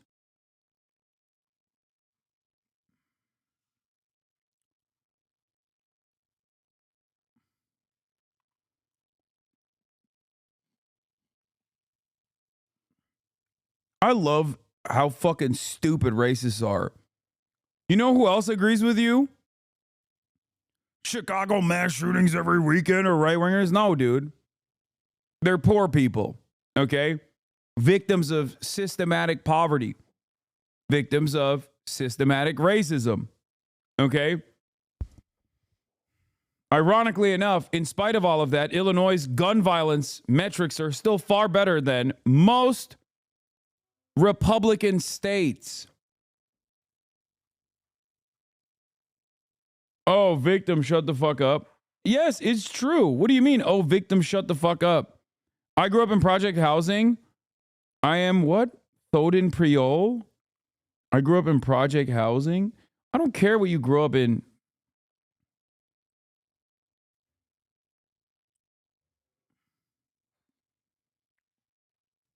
I am those people. Oh, okay.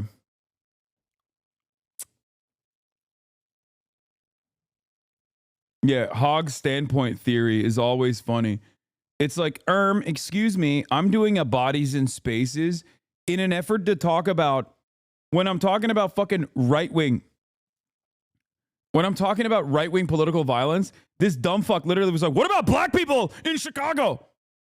Excuse me. Excuse me, it's time for a little standpoint theory. What the fuck are you talking about? That's not the point.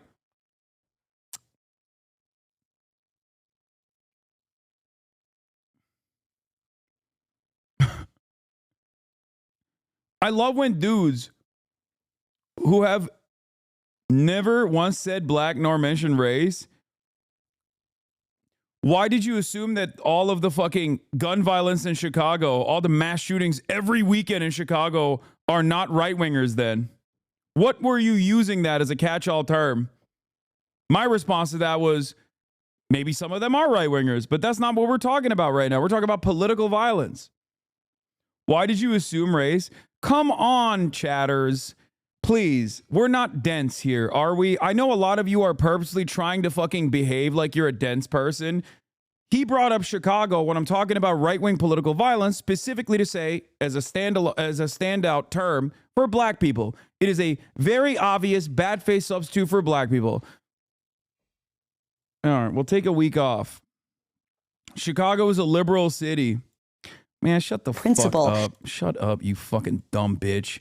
I love dumb bitches like this that turn around and they go, oh, excuse me, I never mentioned black people. I never mentioned black people. You are the one who said black people when I randomly brought up Chicago. Huh. And then he tried to do a fucking liberal. Oh, God, everyone is a goddamn liberal. I hate this shit.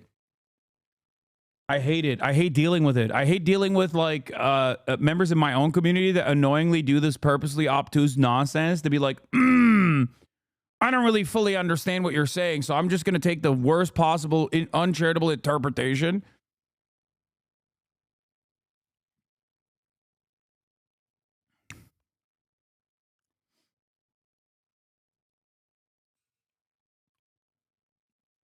But it's fucking extra annoying when like a very obvious stop hiding, coward, just be racist, pussy. Well, I mean, I already banned him, so he can't get out of hiding. Why ban and time on people who disagree with you? It's kind of cringy. To be honest, probably going to get banned for asking. I ban... No. Hold on. Let me unban this guy real quick. I'm going to ban him again in a second. I ban whoever the fuck I want for whatever purpose I want. But the reason why I ban people like that usually is because they derail the conversation while we're having like this conversation is supposed to be centered around political violence. That's the conversation that we're having, right? It's supposed to be about political violence. That chatter came in with a bad faith framing to specifically talk about black people, black on black crime. That's exactly what the purpose of what about mass shootings in Chicago is. We're not having a conversation about mass shooting or gun violence. We have talked about that earlier in the day. This specifically is Barry Weiss doing commentary on political violence. That person came in, used the only hurdle that many of you have, which is to follow for 10 minutes, used the principles that I apply in my day-to-day operation so that every single person, no matter where they're coming from, can have a say in this chat. He used it against all of you to shamelessly and selfishly derail the subject matter back to himself. Okay? Back to a completely irrelevant point. That's it. You can't, on the one hand, appreciate and enjoy the community that I have cultivated. So mad, your tears are delicious. Enjoy the next 4 years. Okay, I'm not going to ban this one. This one's just a hog. Never mind. I like this one. We'll keep this one. Why not just ignore? Okay, take a week off. I'm going to keep the conservative, and I'm going to ban the person for a week that said, why not just ignore? Because there will come a day when you want me to answer a question. Okay? There will come a day when you want me to answer a question, and you will hope that I see your question and I answer it. You know? That's it. I don't ignore commentary in the chat. Part of the reason why I don't ignore commentary in the chat is because there are a lot of people who are genuinely curious, who genuinely do want to learn, okay? Who might not see the world with your own eyes, okay? With the way that you see the world. I'm here to be as helpful as I possibly can. So if someone comes in and takes advantage of that to derail the conversation, they get banned. Like, this person quite literally did that. Why ban and time out people who disagree with you? Kind of cringy, to be honest. I'm probably going to get banned for asking lol, and immediately turned around and responded with, so mad, your tears are delicious. Enjoy the next 4 years.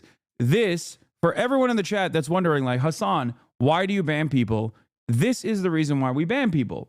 He had originally gotten banned. I unbanned him, and he immediately showed his hand. Most people come in to do this. Not all of you. Many of you come in because you have genuine questions. You genuinely are trying to understand what the fuck is going on. And I want to be a resource for you. Okay? People like that are being selfish. They're being self-centered. They're fucking assholes. Okay? They're the weird kids that never got told no. They're the spoiled little children who never grew up. Do you understand? This chat's moderation is based off Blue Sky's mod framework. I bet you use Blue Sky as a framework for banning users in the chat. What? First of all, I'm not even on Blue Sky. I'm literally on Twitter. I don't even use Blue Sky.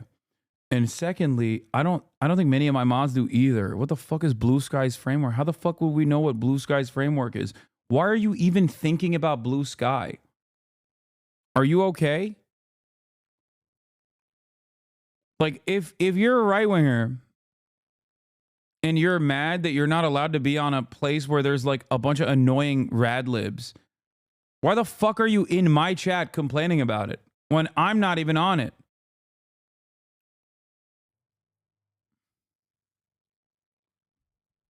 What the fuck?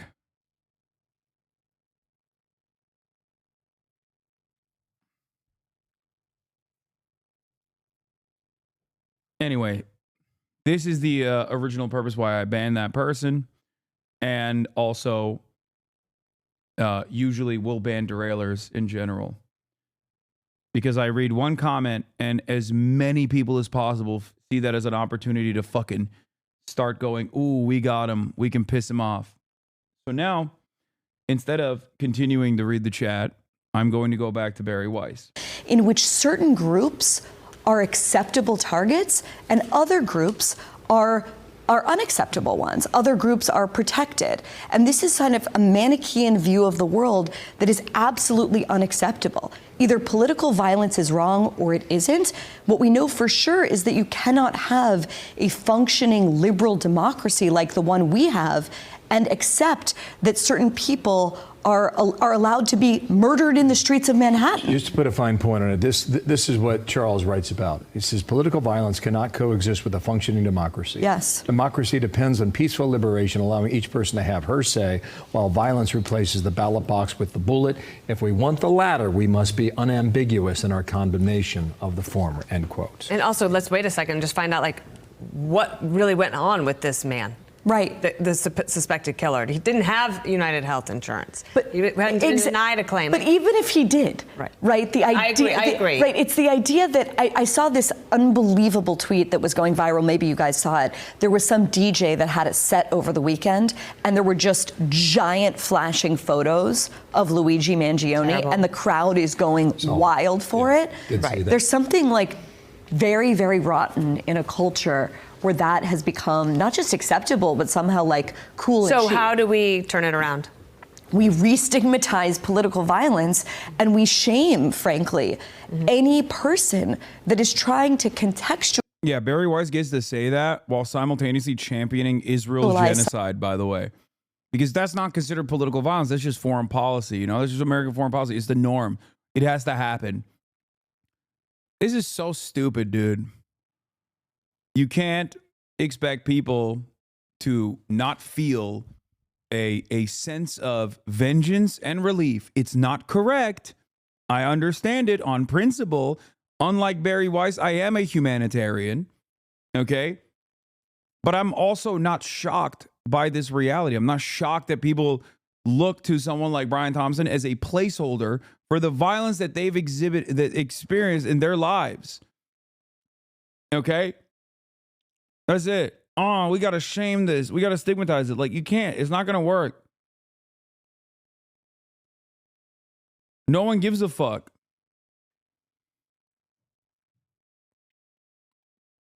Something that there's no context that makes this acceptable.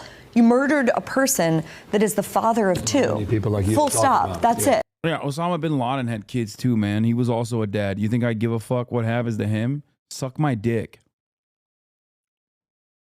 You also literally advocated for the death of Refat al-Ra'ar, who also had children. His entire family was wiped out by Israel, the country that you seemingly always defend and forget your free speech first principles for on a regular basis when it's about advocating to block, ban, and ruin the lives of fucking pro-Palestinian demonstrators. wrote about, we had Terry Glavin. I read this over the weekend. The explosion of Jew hate in Trudeau's Canada. The subhead is that there's been a 670% increase in Okay, I don't care about it. Yeah, it's like then they go into anti-Semitism. They're just hitting like every fucking. They're hitting basically everything they can. All right. Okay, here's a very funny thing that happened. I never really covered this, but so CNN. I really want to. Wait, never mind. Okay, CNN actually has a new take on Luigi Mangione. Apparently, attorneys explaining terrorism might have overextended the prosecutor's office. So tell us more, Shimon, about what District Attorney Bragg had to say. Look, I mean, essentially what they're calling this by these charges, Jake, is this was an act of terrorism. They feel that they have enough evidence based on the writings that they were able to obtain from the defendant, Luigi Mangione, that indicates that this was all about fear, and fear to the point where to bring this kind of charge, it's kind of unprecedented here in New York City. You know, it's mostly reserved in cases where there's support of terrorism, things like that. But this is so significant that they went ahead, given the writings, given the reaction to what happened here, the praise for Luigi Mangione over what he did. I mean, that was a big part of this press conference. The idea that there is this lack of empathy for the. It is kind of wild to call this terrorism because he killed a CEO.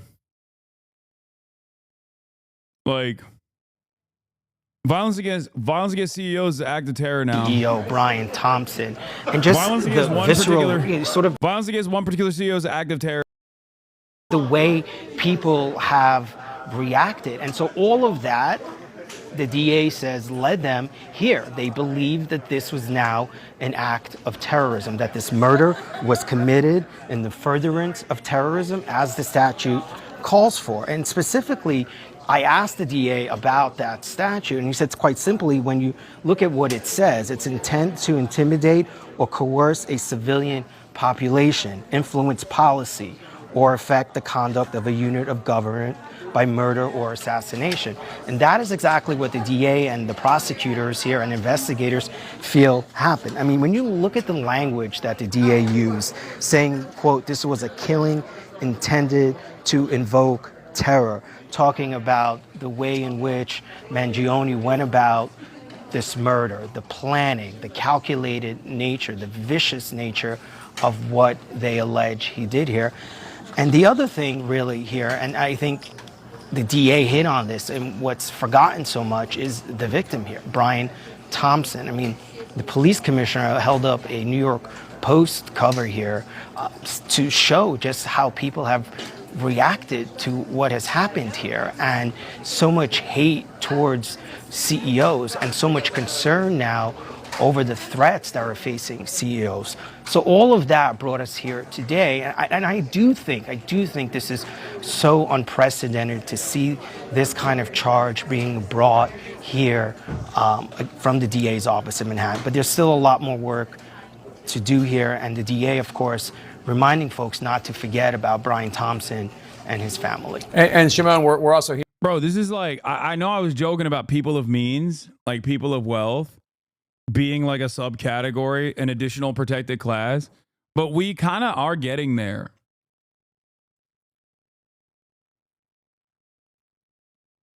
It is kind of wild. Like, they wanted to really punish Luigi Mangione. They wanted to like make an example out of him.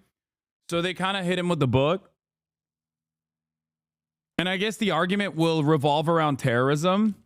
And maybe the reason why they put terrorism in the forefront of the argument is to maybe goad him into demonstrating that he had a political purpose behind it. Because I'm thinking about why you would prosecute him as a, not like simple premeditated murder, but instead terrorism. Because like, they got him dead to rights on premeditated murder, right? Like in New York State, it's second-degree murder. It's not first degree. First degree is for, peace officers and whatnot. But you can escalate it to first-degree murder if if a terrorism designation is slapped onto it, as far as I understand. But it's kind of weird because it is definitely overreach. Having said that, I guess like, it's interesting because maybe they think he is like, maybe they're convinced that he is so politically minded that he will follow through on it and will offer them additional evidence in an effort to have his voice be heard by Americans. He will say like, no, yeah, this was inherently a political act of violence. Does that make sense?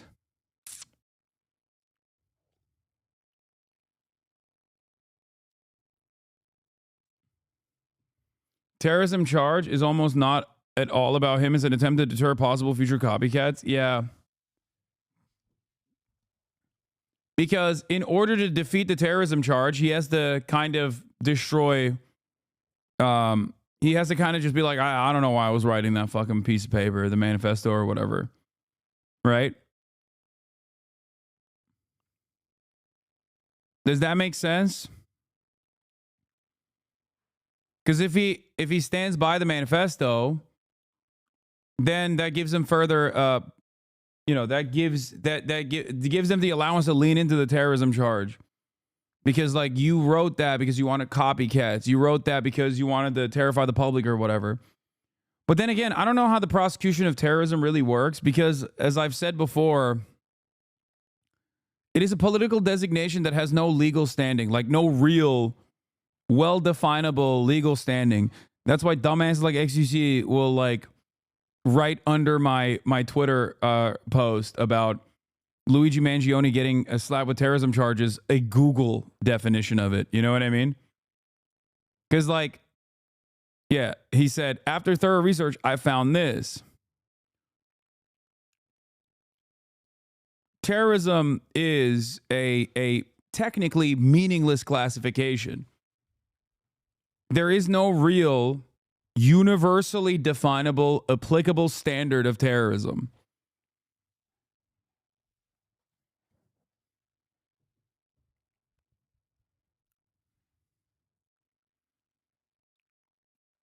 Does that make sense? Because if there was one, America would be the top disher of terrorism, the number one responsible party of terrorism.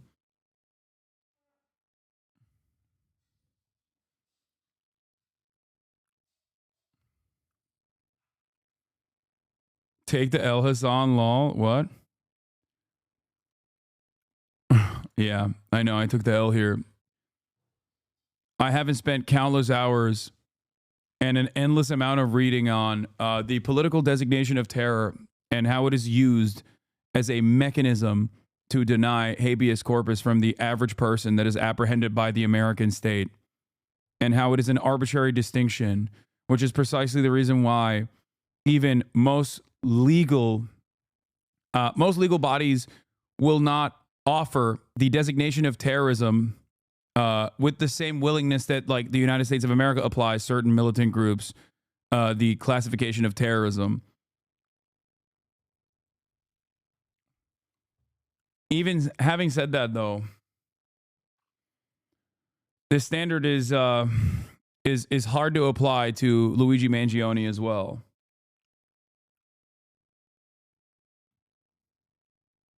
People that are pro-private healthcare would be labeled terrorists if the Google definition was a legal one? Yeah.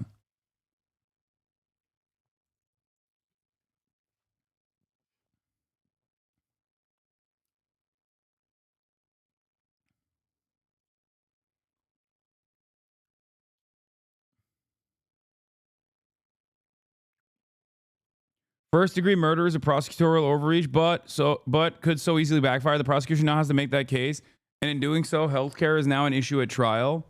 They've opened that door to making this a circus.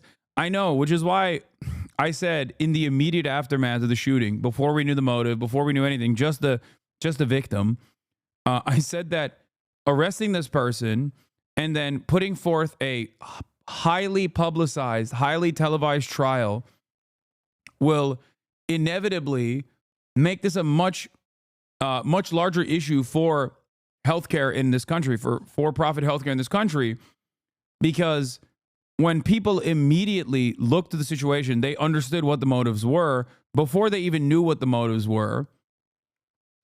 And televising this trial and trying to ridicule Luigi Mangione in the process is only going to give further credence to the manifesto that he wrote, right? Even if he never had a manifesto, which I didn't even know he had one at the time. I said this would give him a universal platform to say, this is what is at stake here. Yeah, bro, even at the PhD level, we do not have a collectively agreed parameter or definition of terrorism. It's one of the most essentially contested concepts. All concepts are essentially contested, but terrorism is the worst I have come across the social sciences. Yes, because there is a purpose for it.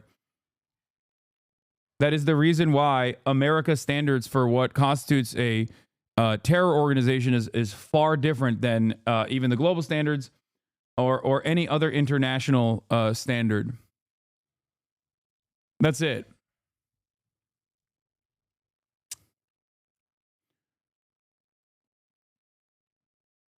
George Floyd's murderer was just a cop having a rough day. Brian Thompson's murderer is a bloodthirsty terrorist and a sick individual. It is interesting how the media and our lawmakers actually very clearly articulate how much this country is not for the general public. We are not the class they are protecting. Exactly. Maybe they won't televise it. There's no way to not televise it. Like they won't actually allow cameras in the New York City courts, but it will still be televised because there will be journalists inside of that courtroom every day. Unless they issue like a gag order or something, which then would be a story in and of itself.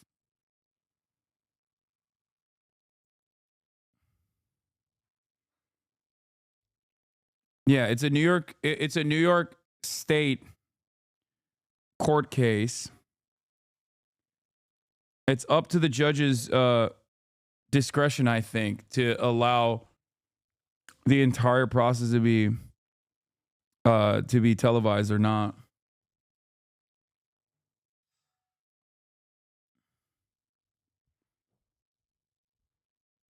Hey, yo, gag order. Pause that, big bro. No.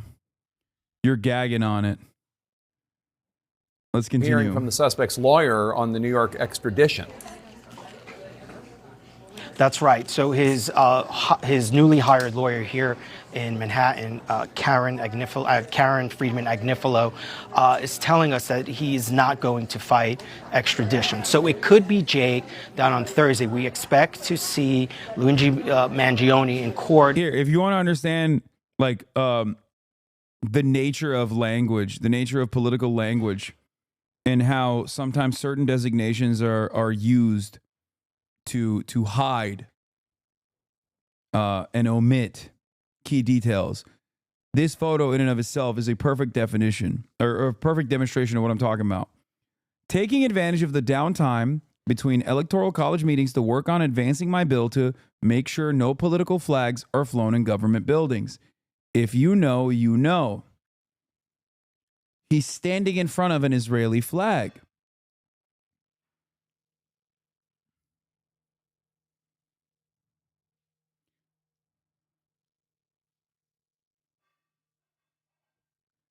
Jewish and proud Zionist, speak for myself, not the state of Florida.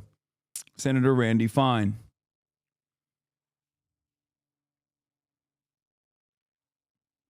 Do you understand? The Israeli flag is not a political one. Okay? But I suspect if someone had an Iranian flag, they would consider that to be a political one. The Cuban flag is a political one. The Venezuelan flag is a political one. The Israeli flag is not. Do you understand?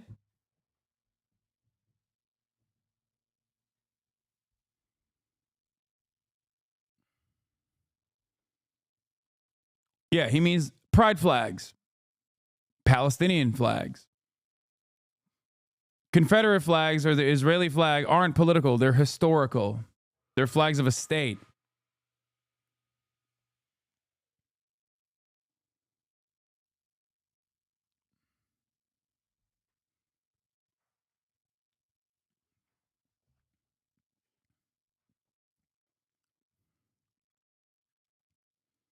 That's it.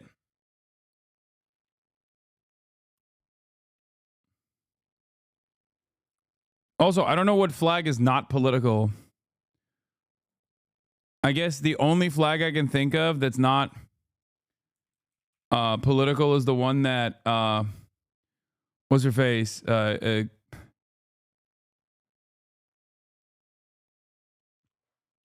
Chloe posted on Haas Twitter. You know what I'm talking about? The one with me on it.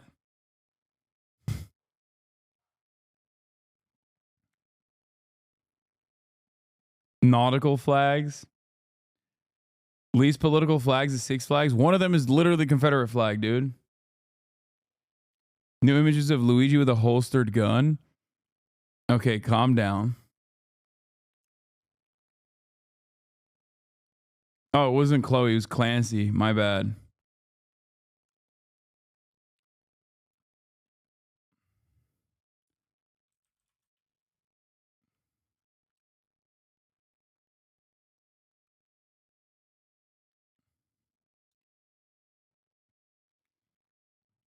Anyway,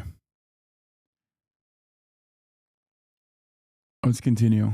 in Pennsylvania on Thursday on the case in Pennsylvania and an extradition hearing, that by Thursday night, he could be in the hands of NYPD detectives who would transport him back to Manhattan, where he would be processed and then likely spent some time at Rikers Island before he is arraigned by a judge here in Manhattan. And it's expected that he will be held awaiting trial. And also very significant that he is potentially now facing the rest of his life in prison once he's convicted. Obviously a lot more to do, and for the defense team and for prosecutors, but the process will get underway once he's here in Manhattan, and that can happen as soon as Thursday, Jake. And Stacey, your take on the extradition, do these new charges, first-degree murder and terrorism, does that change any of this? It really doesn't. What's going to happen when he appears in Pennsylvania, if he goes forward and waives or consents to extradition, I should say, then New York law enforcement will already likely be in the courtroom in Pennsylvania. He'll be processed out of the Pennsylvania system. He'll still have a hold from the pending charges in Pennsylvania, which will wait out indefinitely while New York addresses its case. And they'll transport him right back to New York and get him into an arraignment in front of the New York Supreme Court criminal, which is for felony indictments. The indictment is already handed up by the grand jury. They'll present him with that indictment and his attorney, and undoubtedly he'll enter a not guilty plea. But there's something I really want to point out here, which is highly unusual, and it's my opinion that the Manhattan District Attorney's Office has a bit overreached in this indictment. They were originally going to go forward with a murder 2 charge against Luigi Mangione, which is just having the defendant having the intent to cause death of another human being and the defendant being the cause of that death. They've now gone forward and enlisted this terrorism component.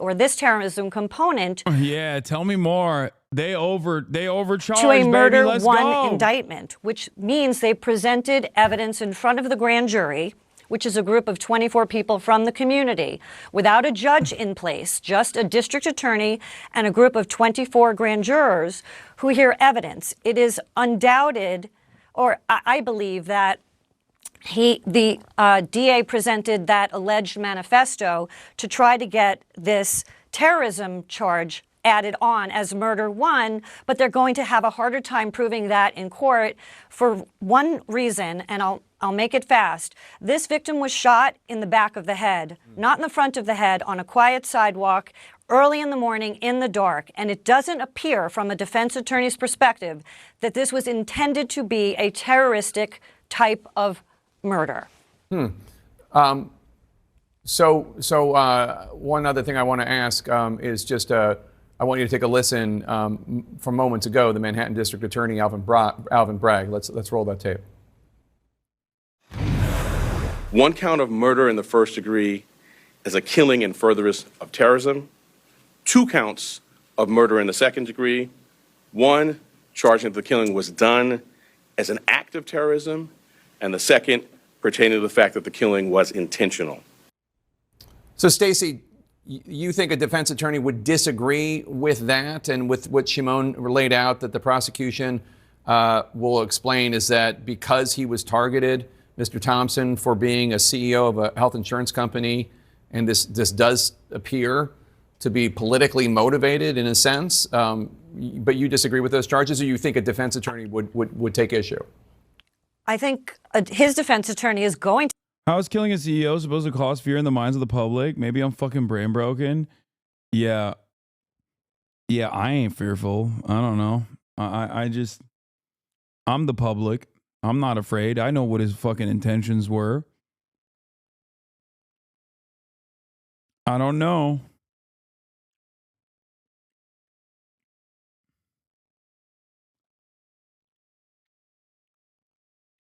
I think most of the public are not. I mean, we know for a fucking fact that at least 41% of 18 to 29-year-olds, a plurality of 18 to 29-year-olds at least, don't consider this to be scary. Actually, the number is probably way higher. 18 to 29-year-olds, a plurality of 18 to 29-year-olds actually say that it's good that this guy killed the CEO. So if you were to ask, like, are you afraid of your safety because of the actions of Luigi Mangione, I would suspect that the broad swaths of American society would be like, nah, not really. To definitely take issue at trial. They may even move to. You don't think it's valid that his intent was to cause copycats? I'm not saying that. I would never say that. How dare you? How dare you say that?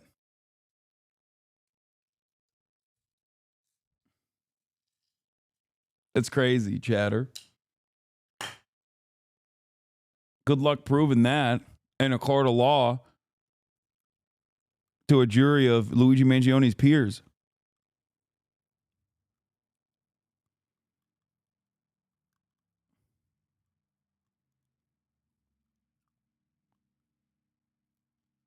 Seems like you're just making that up. What are you, a fucking federal law enforcement officer? What the hell is this? To dismiss the top count of murder one, and that would be Karen Agnifilio, because arguing this was a terroristic act when he was on a quiet street in the dark shooting a victim in the back of the head and then intending to influence the whole world about the insurance industry was an unintended consequence of this murder. No one expected the social media. Hey, it's not. Hey. It's not his fault. Everybody was like, bro, before they saw the manifesto, if I'm a lawyer, I'm going to be like, excuse me. People immediately assume that this was a hurting victim of the for-profit healthcare insurance before they even heard of a manifesto, before they even knew who the shooter was.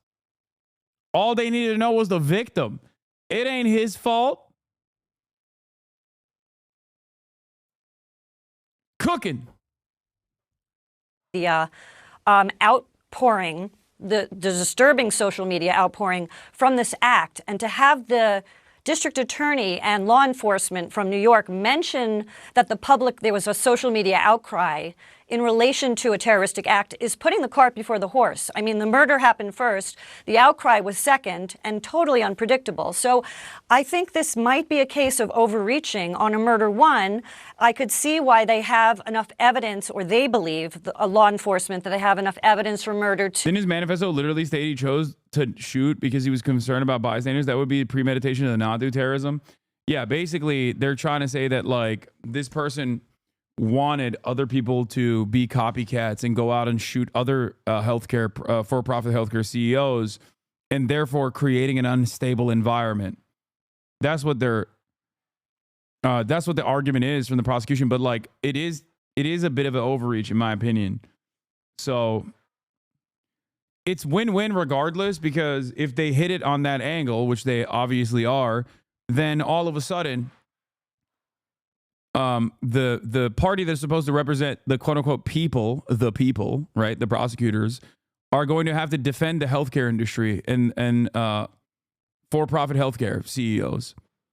Okay, so that already causes, in my opinion, a big divergence between the actual people and what their opinions are. So it ends up amplifying this message further.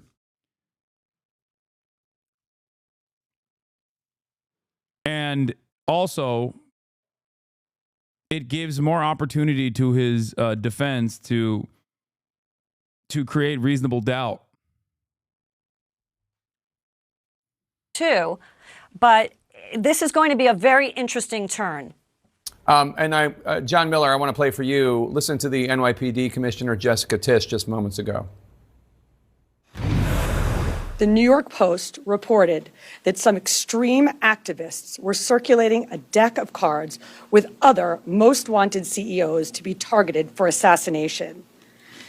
I'm telling you, dude, they want to arrest people that are like, I feel like they want to fucking prosecute people that are just like, yeah, I love Luigi Mangione. It's pretty wild. It's pretty is pretty crazy. It's just that the people are united, and as long as they remain united, as long as they have numbers, it's going to be fairly hard to just like pick people apart like this. You know?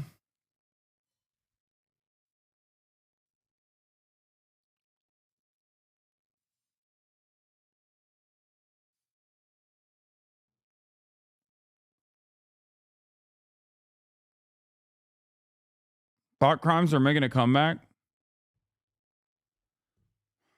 Thought crimes have never gone away. What are you talking about? Look at the last year. If you hurt the feelings of the state of Israel, you deserve the death penalty. These are the threats of a lawless, violent mob who would trade in their own vigilantism for the rule of law. John Miller, what do you... Why is this woman lying in a press conference? That deck of cards isn't in circulation. I should know. I pre-ordered it. Oh, we're all going to fucking jail, dude. Hearing from your NYPD sources about this, are they going after the people who made these cards? Do they think these are serious threats? Well, they do think that they are serious threats, and we're dealing across a number of domains here. One is the psychological effect and after effect that we see in this. Compare something like this, which is a relatively unique murder of the CEO of an industry because he was the CEO of the biggest company in that industry, in this case, healthcare. In school shootings, we see what they call the contagion effect, which is one of these things happens, it gets a great deal of attention, and the next person who was already thinking of something like that then may accelerate their plans. The idea that this has become a social media phenom, the idea that somebody has printed cards, the idea that just outside a high-level meeting of CEOs of a number of companies at a hotel last week, wanted posters of CEOs were posted on lampposts and scaffolding around the block showing their faces with their salaries underneath. Brian Thompson's was among them with an X across his face. The posters said, Brian Thompson's claim was denied, his claim to live. Whose claim will be denied next? This is the propaganda of terrorism. I mean, it literally is free speech. Like, I feel like this is simply an art installation that factors in publicly available information into its art installation. It should be protected by the First Amendment.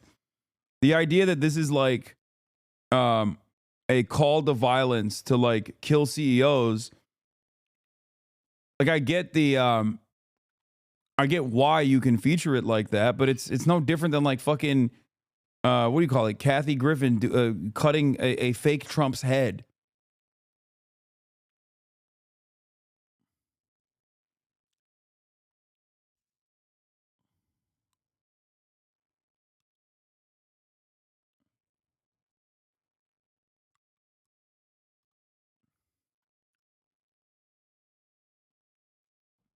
Are you being serious? Yeah, I am. I think that this is totally defensible in a from a First Amendment standard. How is this not a call to violence? Omega law.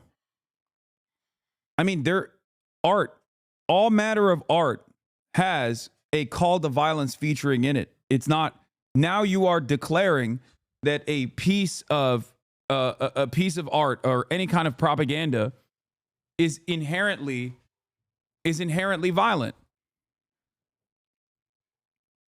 Like, I think that this is still subjective. It's up to the interpretation. It's social commentary. I understand why people see this and go, "Oh, dude, this is like completely unacceptable." It's a direct call to like kill other CEOs. But it's like fucking tagging, eat the rich on a wall. You know what I mean?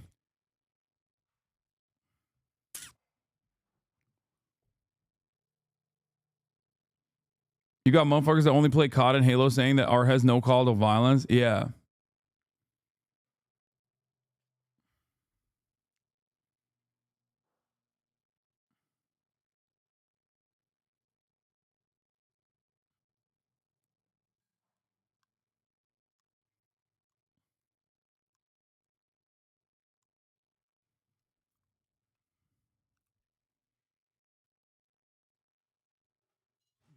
Someone said, and if it was streamers, brother, do you think I don't get death threats on a daily fucking basis? Do you think as a streamer I am responsible for the deaths of people? Do you guys have no fucking understanding? Like, if people posted posters of streamers and how much money they make all around New York, okay? Not like where they live or their homes or whatever. Did I say that? No, you implied it. Why are you trying to be sneaky? Which is fine. I get death threats on a daily fucking basis regardless. Okay? What are you talking about? Twitch streamers, in comparison to for-profit healthcare CEOs, are one, infinitely closer to the general public, regardless of how much money they may make or may not make. And two, Twitch streamers are not making money off of, denying people's healthcare claims, dude. Please.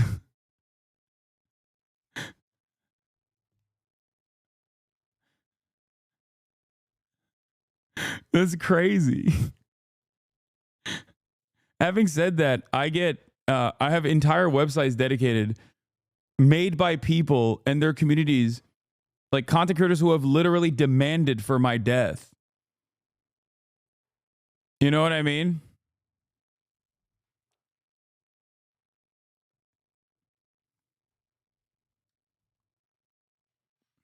You were responsible for the death of our mom's innocence.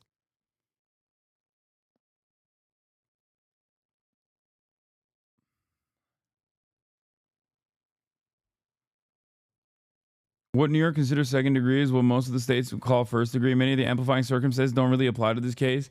This will likely jeopardize their entire case when considering how they'll get a jury to agree about this elevation and lead with him walking on a technicality, even if, on the off chance he's convicted, there is a chance he won't survive an appeal.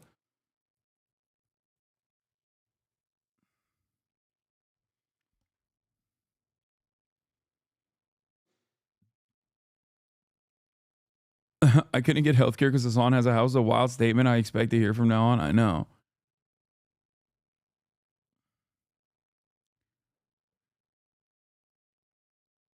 Like, I don't know, man. I feel like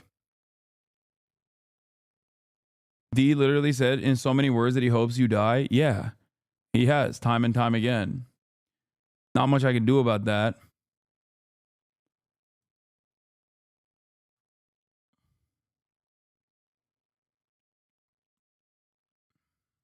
And this is, in part, why the Manhattan District Attorney charges the case this way. Now, we know what they know, which is he had, allegedly, a manifesto on his person referring to these parasites in the plural, not the singular. Did you respond to H3's podcast yesterday about you? No. Why the fuck would I do that, dude? What we don't know was, did Luigi Mangione have plans to kill more? But what Commissioner Tisch is trying to do here is sound a clarion call, an alarm, saying the NYPD and law enforcement in general will not tolerate this going from propaganda to action, and that they will track down who's ever responsible in any case. The CNN guy that's speaking, prior to joining CNN, Miller served as Deputy Commissioner of Intelligence and Counterterrorism in the New York Police Department. So that's why he's saying this? Yeah. Has a school shooter with a manifesto ever been charged with terrorism? I don't think so. I mean, maybe. But I think that would fit, that would suit the purpose of domestic terrorism a lot better than a guy killing a CEO. Like, considering that since 9/11, I think it's like 75% or more of the incidents of domestic terror that has happened on U.S. soil have been conducted by far-right, oftentimes white nationalists, neo-Nazi, anti-government extremists. So usually when another lone shooter or a mass shooter writes a manifesto that is directly in line with those previous incidents, urging others to basically do the same, that I think fits the already weird standard, the already arbitrary nature of like terrorism as a designation. But that fits that a lot better than a guy doing a hit on one healthcare CEO. He implied he's going to spend his holiday break working on a content nuke on you. It's just very sad at this point. That does make me sad, but there's not really much to do about that.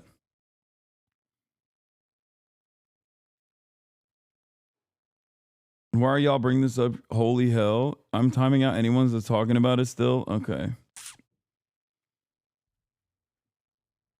Yeah, I know. I saw he brought up Bro Tips.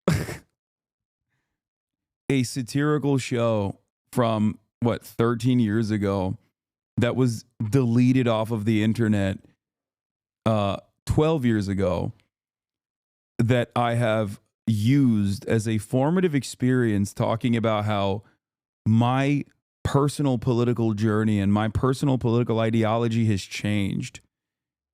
Ironically enough, it's actually what I have pointed to when talking about Ethan's like many different N-word with a hard R compilations. Like, I've literally talked about how I have also changed organically. I've grown, I've reformed, and it instructs my political commentary. And I've even defended Ethan time and time again on numerous occasions. Whenever people point out his old material, saying this does not demonstrate who he is now. So it's kind of funny that he's like, no.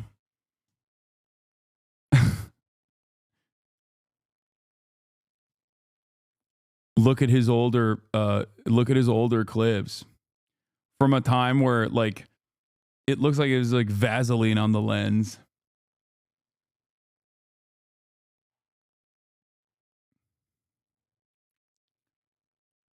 Anyway.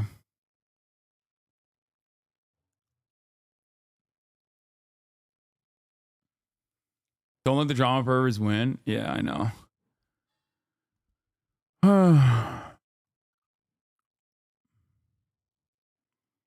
I think everyone has the capacity to grow, and I hope you guys understand that. This is one of the fundamental principles that I've always applied in my commentary and in my community building in general.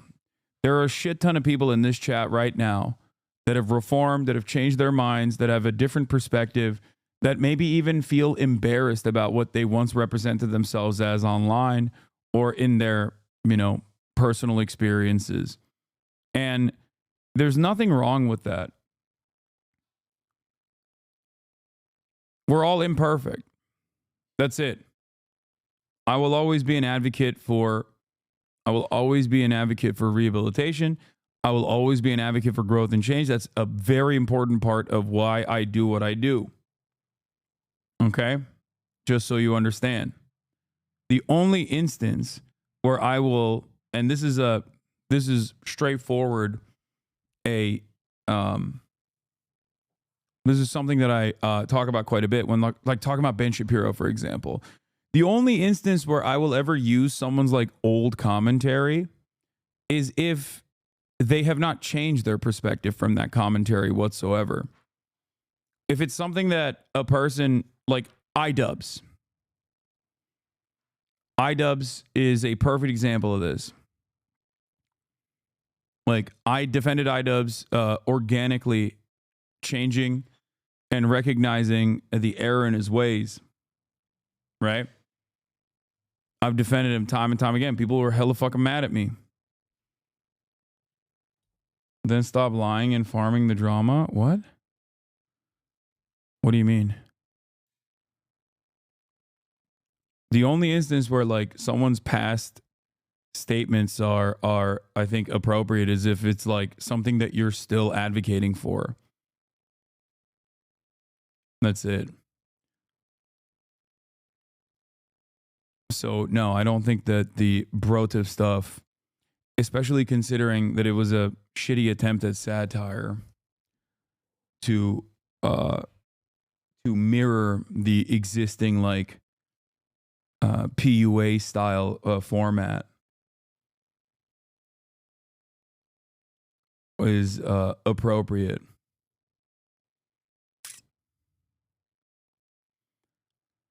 Anyway, I saw this. This is pretty crazy. Chairwoman of the Democratic Party of Virginia tells journalist Ken Klippenstein to kill himself.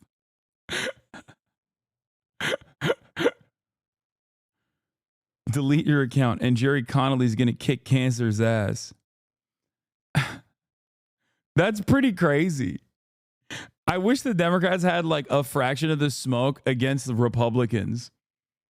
Like, really, I am not against a chairwoman of the Democratic Party of Virginia saying this. It's just weird to say this to Ken Klippenstein when he's like criticizing the Democratic Party for not making the best choices. Like, this objectively is in the interests of the Democrats as a political movement. When he says it's ridiculous that you guys didn't choose AOC to lead the oversight committee, a person who is vibrant, charismatic, younger, and instead chose 74-year-old congressperson who has throat cancer. Like, that's insane. Dave Weigel, community note, we are all going to die eventually.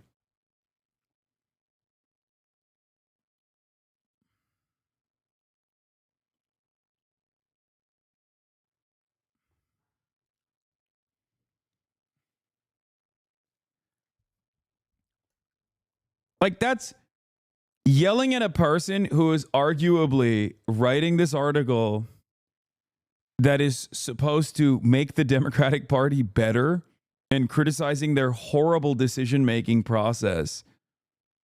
Like, telling that person to kill themselves is so funny to me. Especially as someone who's advocated to have kill yourself tokens online. As you guys know, I'm a big advocate. I am a big advocate for kill yourself tokens. If you get if someone calls for you to kill yourself, that means you have one token that's transferable. You can now use that against someone else. And then when you actually use that against someone else, now they have the kill yourself token.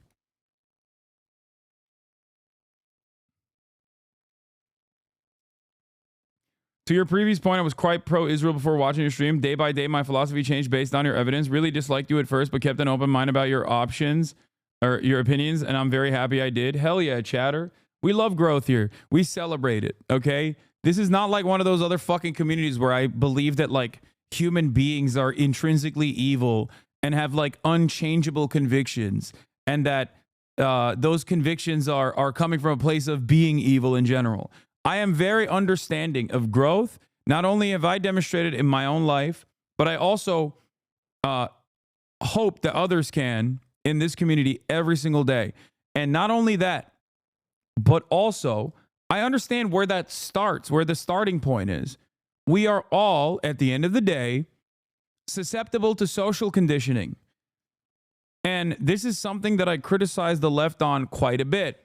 I often will find myself criticizing people on the left who have this mindset that, like, no, people are also just evil. They're ontologically evil. There's no redeeming qualities, and there's no hope for change. And I find that really strange because those very same leftists also understand that we live in a white supremacist, patriarchal, misogynistic, anti-queer society, right? Anti-black society. If you understand that, then you have to understand that all orifices of a media and every institution that is supposed to teach you ends up teaching you shit that is in line with that mentality. So, of course, the expectation is that virtually everyone that comes out of that process is oftentimes going to have some resilient, unexamined, bigoted perspectives. Yes, every hole, every orifice.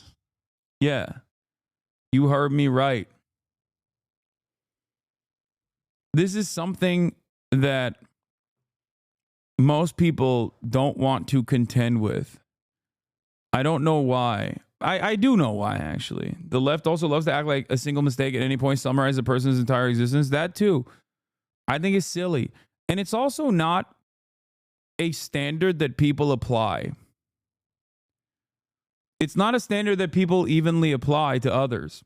If you like someone, you are endlessly charitable to them, regardless of their shortcomings. Think of a loved one. Think of your father. Think of your mother. Oftentimes, it takes a lot more for you to write them off than it does for you to write someone else off.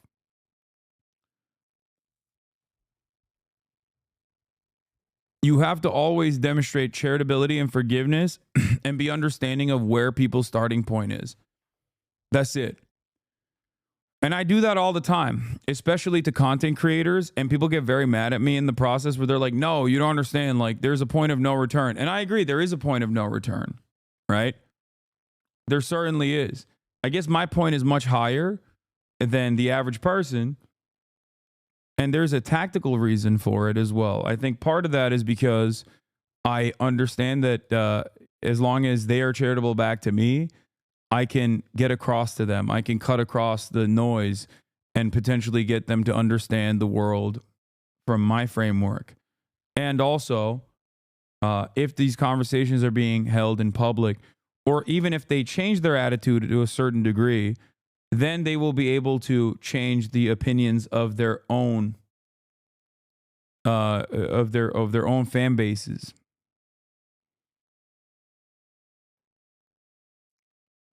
That's it. I would not be doing what I'm doing if I believe that people just are impossible to change.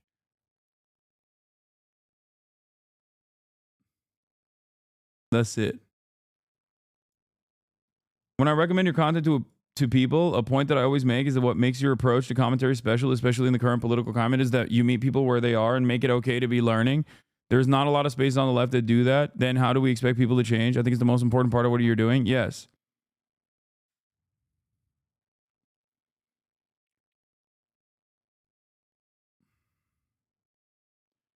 If you consider that you would be 10x bigger if you were a comfort streamer, what does that mean?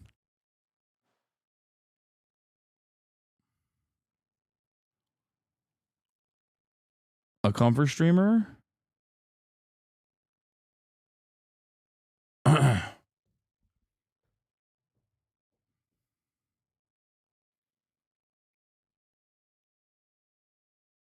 Destiny's crying about you again in his chat. That's what the reference is. I have no idea. I saw that on Twitter. Is what D is calling you now? That's funny. 10x bigger. So I'd have 300,000 viewers. That's very nice of Destiny to say that if I didn't do this political shit, I would have 300,000 viewers. That's a wild fucking take. Oh, this is the... Oh, okay. This is it. Yeah. Hassan is the ultimate comfort king. He should be 10x larger than he is right now. You guys are just R-worded delusional. He's a fucking failure of a streamer. He believes in me.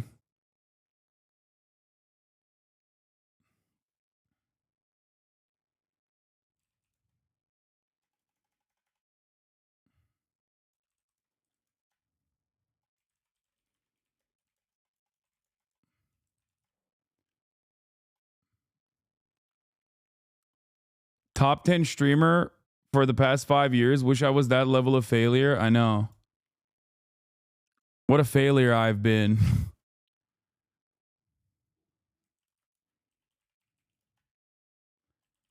Even my biggest haters realize if I stopped doing politics, I'd be a 300K Andy.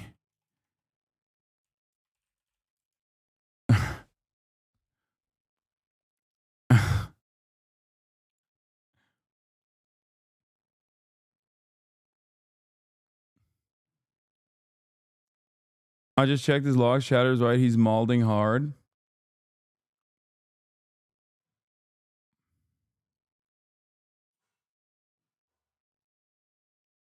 Top 10. With some effort, he could be easily top 100. Yeah.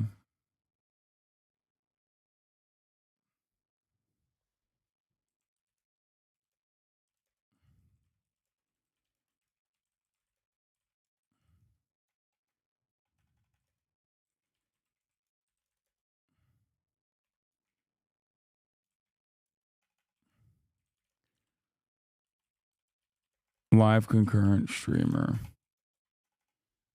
You ate the drama bait? Oh, come on. I'm gonna be fucking posting that. You gotta.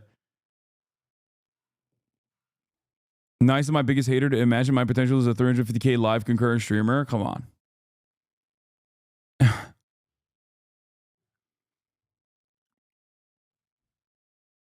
Maybe LeBron would show up if you ditch politics. I agree.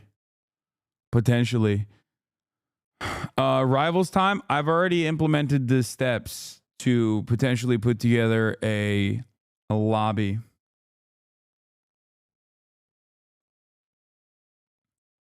He was brainstorming with Boner Box on their 10 viewer podcast on how to oust you and place themselves within the DNC sphere. Nice. I think they would probably have to. He means you're not doing enough things outside of streaming. He's making the argument that he's bigger than you. I have been on 10x more big podcasts. I have so much more widespread internet presence. I have shows that I'm doing now. I have much more reach into infinitely more audiences. Any show I do outside my sphere is getting more views than any dog shit Hassan does. You realize he peaked like years ago when he's playing Among Us with AOC?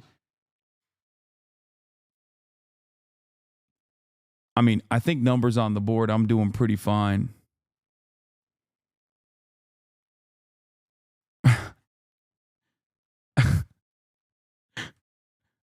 $35K live concurrence is pretty good. Had the current Federal Trade Commission's commissioner on stream immediately after a very well celebrated, well decorated journalist and academic, Ta-Nehisi Coates.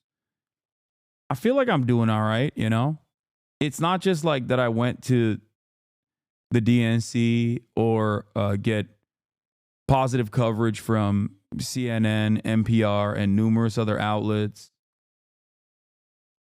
He was literally arguing with his chatters about how he's much more popular and all you do is sit at home and spam streams. Yeah. I mean, I don't know. Maybe I have peaked, but it seems like this community keeps growing. And I'm pretty happy about it. And I think at the end of the day, career highs or career lows are nowhere near as important or as consequential as simply being happy and being honest with yourself and being able to sleep comfortably at night. I could say that about myself. I don't think a lot of my online adversaries that I never would have wanted to have as adversaries to begin with. I don't think that they can say that themselves.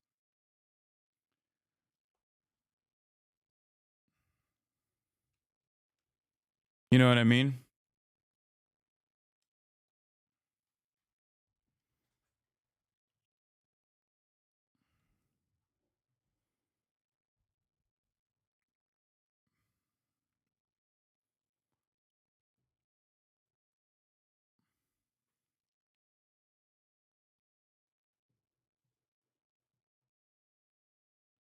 Jubilee should have won the election. Look at the views of those vids. I thought that's how that worked. Yeah.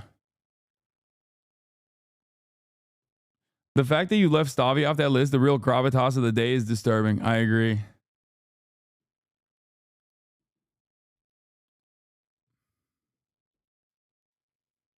It also shows for how months after October 7, you were almost sub 20K and now you're back to consistent 30K. I think you know what you're doing. Yeah, I mean, history does have a tendency to vindicate me and my position. Anyway, the craziest thing about Luigi Mangione getting charged with terrorism for allegedly killing a single rich dickhead who nobody liked is that they didn't charge a single fucking January 6th freak with terrorism, and they ransacked the Capitol and killed multiple people.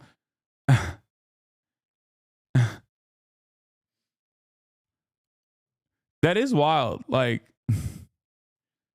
not very abolitionist, though.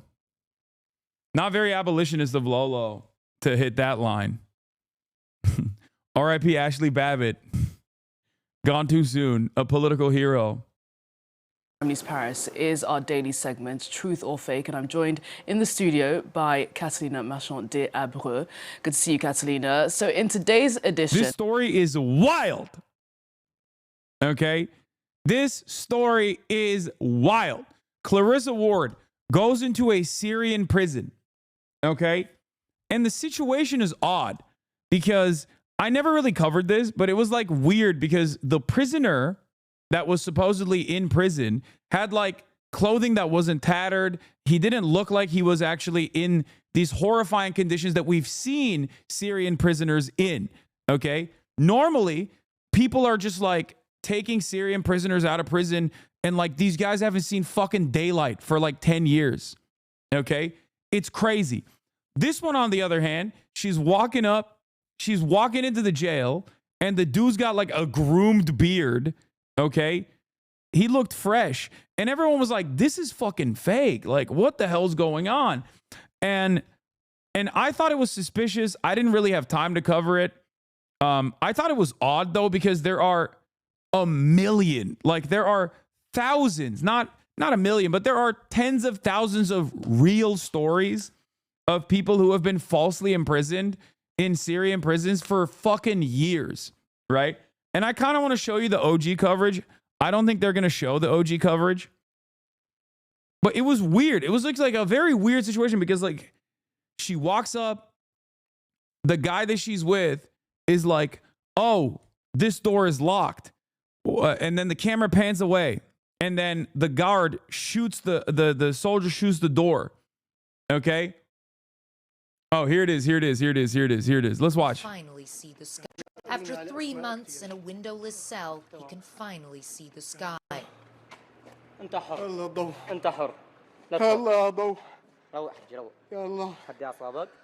God, the light, he says. Oh God, there is light.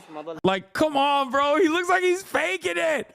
He looks like he's acting. Now, you can't say that because there are like so many real images, right?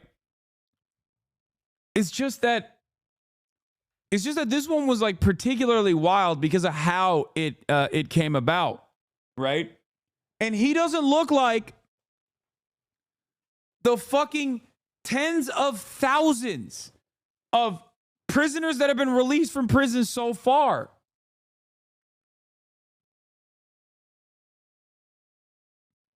It's just crazy that he did not like fit that mold at all. He looked far too clean. He looked far too hydrated. He's too hydrated and mentally clear for this to have been even 5% likelihood of being true. He said he was housed for months and weeks without food. Yeah, he said he didn't have water for like days, right? And it just didn't make any sense. I promise you, okay? I'm so glad that I didn't say shit though at the time because people would have fucking yelled at me nonstop, endlessly, even if I was right in the end. I just didn't have time. I just did not have time to cover it, but I did think it was like wild. And yeah, obviously American Enterprise Institute's very own fucking weirdo posted it. And to be fair, like it's not like I'm fucking pro-Assad either, but like this is a wild thing, right? My God, there is light. Like why not feature any number of like real prisoners? Of course, you knew all along. Yeah, people would be like, oh, you're defending Assad's crimes or whatever when I say shit like that. But anyway.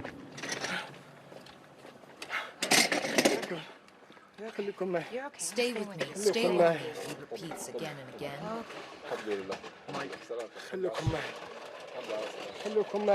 The reveal is fucking dope, though. For 3 months, I what a didn't know story. anything about my family, he says. I didn't hear.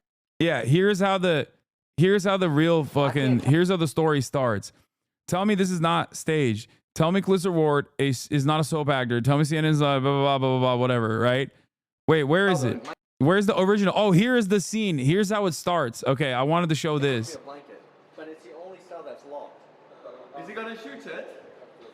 The guard makes us turn the camera off while he shoots the lock off the cell door.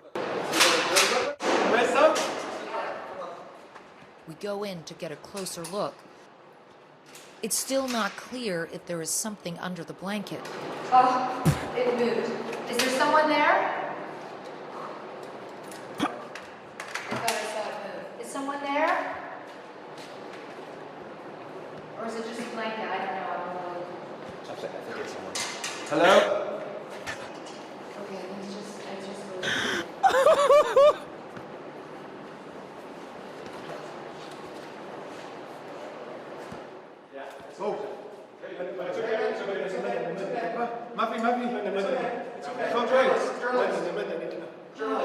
I'm a civilian, he says. I'm a civilian. He was not a civilian.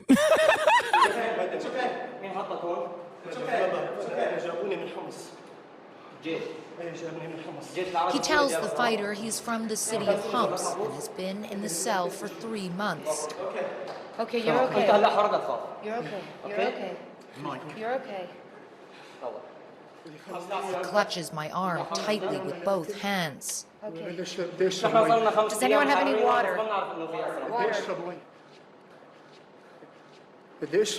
My. Okay, it's water. It's water. Okay. Okay. Okay, you're okay. You're okay.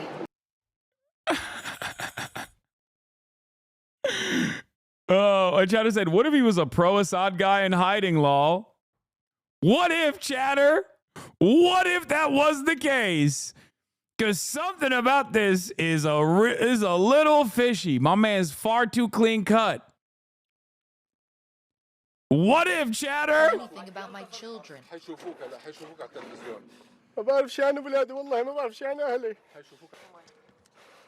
The fighter hands him something to eat. He barely lifted to his mouth. First of all, if he had 3 months of no food and water, 1, he wouldn't look that way, and 2, he would die from refeeding syndrome. He would die. Look at his fucking nails. He would literally fucking die, bro. Bro's doing a vaccine injury. He's doing a vaccine injury. He's got the shakes. He's like, Ya Allah, I'm Tony Fauci. He vaccinated me. Clarissa, you are my favorite.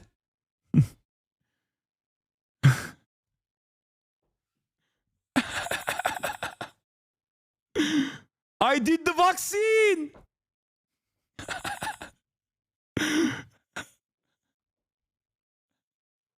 Cause ummak the vaccine. I have the shakes.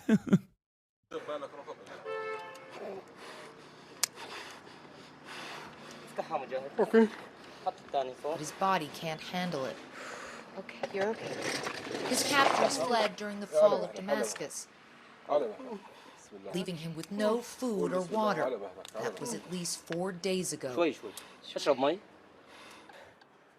I'm shaking. My face is shaking, he says. The rebel tells him there's no more army, no more prisons, no more checkpoints. Are you serious, he says? Surya Harra. Syria is free, he tells him. It's the first time he has heard those words. So listen. So what ended up happening?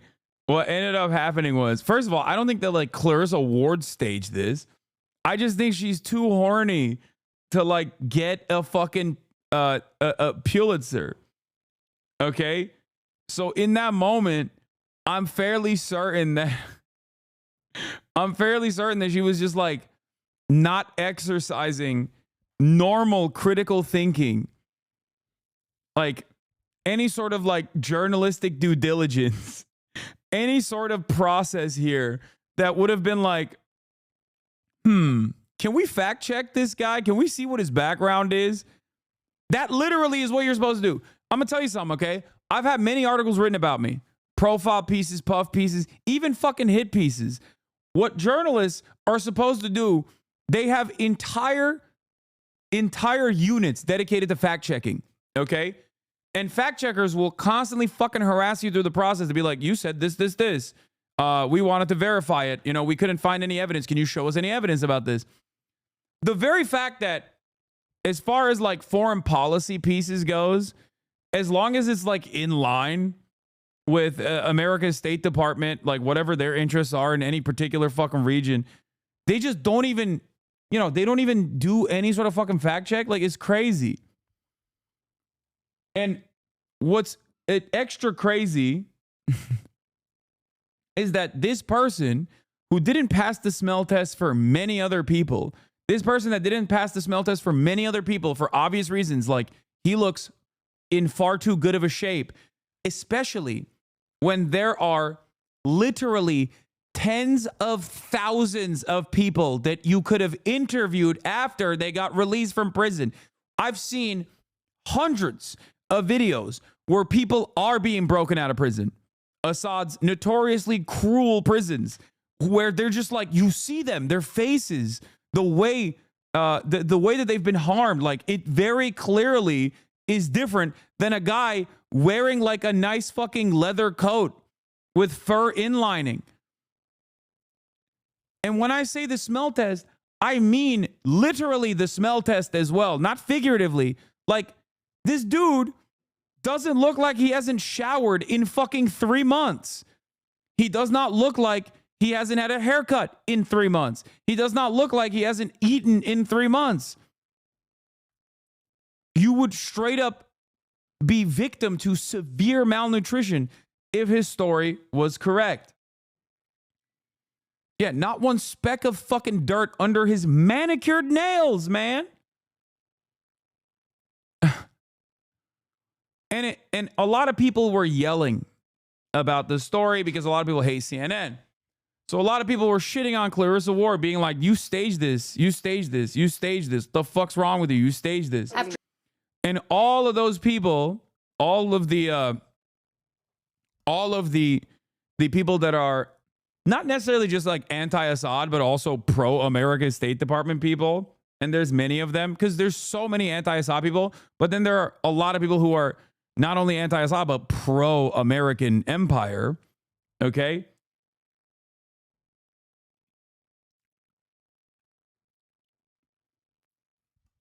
All those people were yelling at this guy who, yes, you're not wrong, looks cleaner than Osman Gold coming out of Assad's notoriously brutal prisons. Okay? Well, it turns out CNN's in a little bit of a hot water because that guy isn't actually a prisoner of Assad. He's the prison guard. Here is Mohammed Salama, a former Air Force intelligence officer, strengthening evidence of his past activities after his appearance on a CNN report.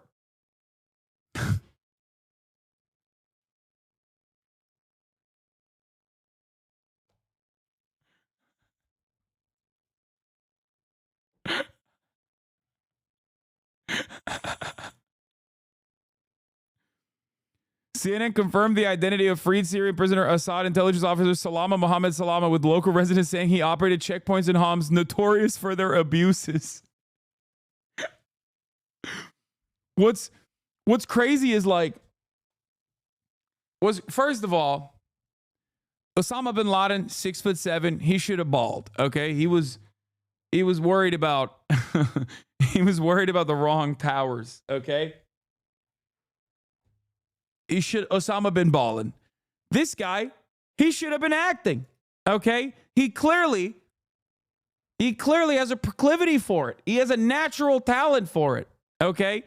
If he had honed his theater kid skills, okay, he probably would have been way better by this point.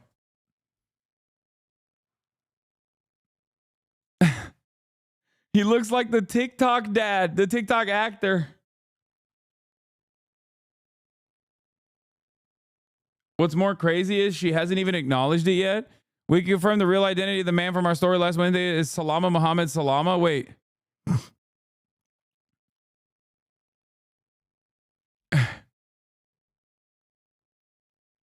No, stop. Don't do it. You're going to future cast Syria's own version of Trump. Like, I'm just saying, if he was able to improvise in that moment when he's got like guns pointed at him and shit, like if he worked a little bit instead of operating, you know, as an intelligence officer in the Assad regime, he could have fucking been like an Oscar-winning actor.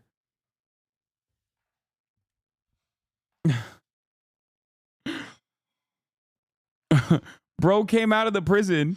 Looking like the British dad who always ends up killing his son. You know what I'm talking about? What's his name? I have to play a video from him. You know what I'm talking about. The British guy who's always crying. Please give me... No, it's not this. I mean, that is funny too, but you know what I'm looking for. Infamous torturer, theater kid. Yep. Bro came out of the prison looking like this. I joined the Cameo app. Praise God!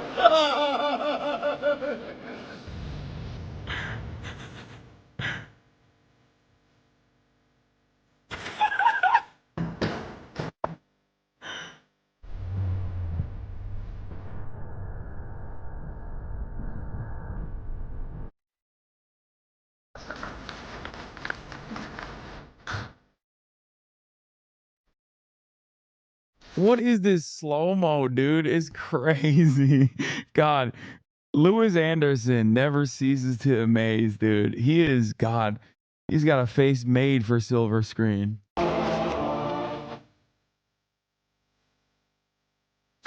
Lucas! Wait, there ain't no way that the Spider-Man toy still has the tag on it because he wants to return it. Oh my God!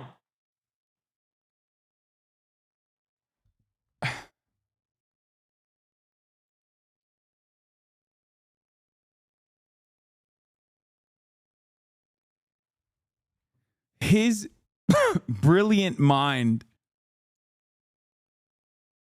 Sorry for your upcoming loss.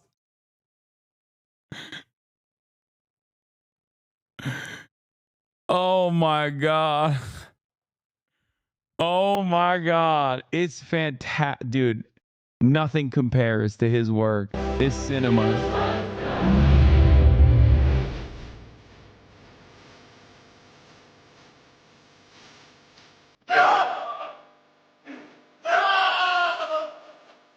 Yeah, that's how my man came out of that prison, bro. Look at him.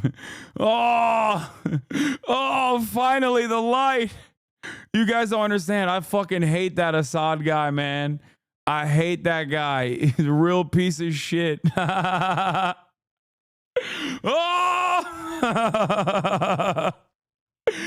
Oh, it's so good. Oh, yeah, kissing foreheads and shit. Like, look at this. Look. Oh, my God, look. Those words. Oh, my God. Anyway. Well, turns out all the people that were saying, this shit looks fake as fuck, dog. What do you mean? Well, they were right. CNN journalist Clarissa Ward is being accused of staging her most recent reports on Syria. Tell us more. That's right, Yinka. On December 12th, CNN published this report on its platforms. CNN's cameras, they say, caught... Bro, this is literally Tyler Oliveira shit, okay? I'm sorry. But this is straight up like, this is some shit that you do not expect from an award-winning journalist. This is some shit you expect from a fucking YouTuber, man. Like, this is like FaZe Ronaldo. She's clip farming. Like she's part of the new FaZe clan. That's insane to me. What has happened? What the fuck has happened to mainstream media? What is going on? She threw up the FaZe after. She's like, Muhammad, can you throw this up for me, please? Yeah, FaZe up. This is worse than claiming your helicopter was shot at, which is why what's his face got fired. He reportedly was involved in theft, extortion, and coercing residents into becoming informants. According to locals, his recent incarceration lasting less than a month was due to a dispute over profit sharing from extorted funds with a higher ranking officer. This led to his detention in one of the Damascus cells. Oh my God. And you know they did not treat his ass in the same way that they treated regular old fucking people. Look at the way he looks. Like,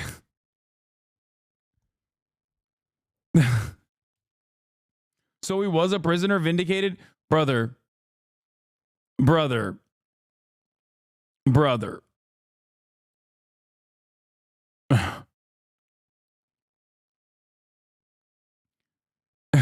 Since returning to Homs, he was attempting to gain local sympathies, trying to convince them he was forced to do everything. He has also deactivated social media in an attempt to hide any documentation. He carried weapons and was involved in war crimes. Brother.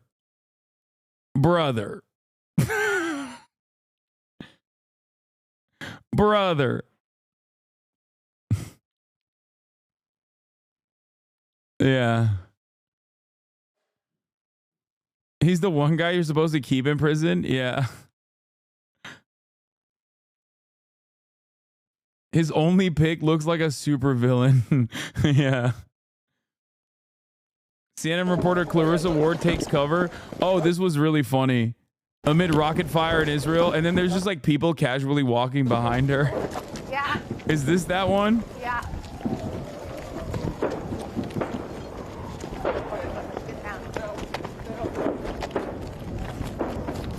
Closer. Down. Down. Close. Isn't this the one where they're walking in the background? Am I crazy? This might not be that one. You're fine. You're okay. You're all right. Okay.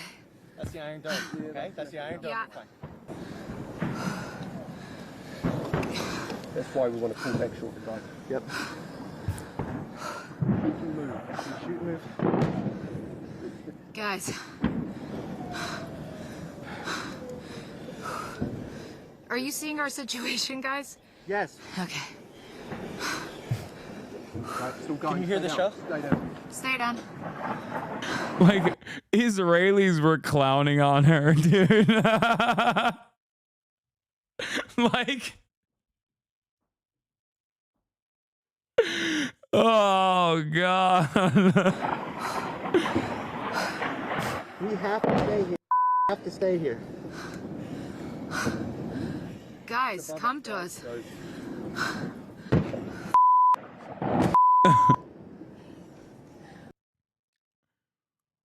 YouTube vlog really stepped up the production and acting. So did like CNN know, or did they get fucking played by dudes method acting? No, I think CNN is supposed to do due diligence. Okay? They're supposed to do their due diligence.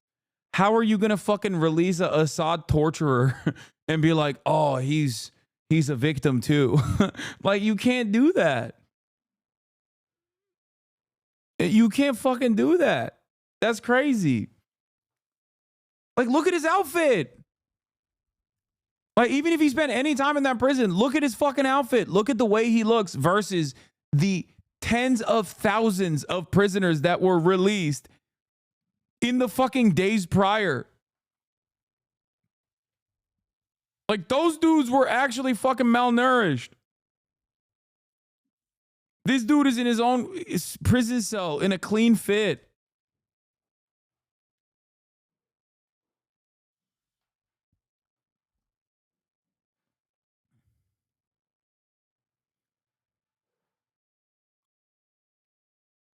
Someone also pointed out when this released that they immediately sat the guy down for an interview instead of taking him to a hospital. Yeah, like.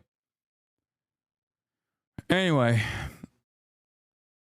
But yeah, CNN has acknowledged it. Free prisoner who said he was a victim of the Assad regime was an intelligence officer, locals say.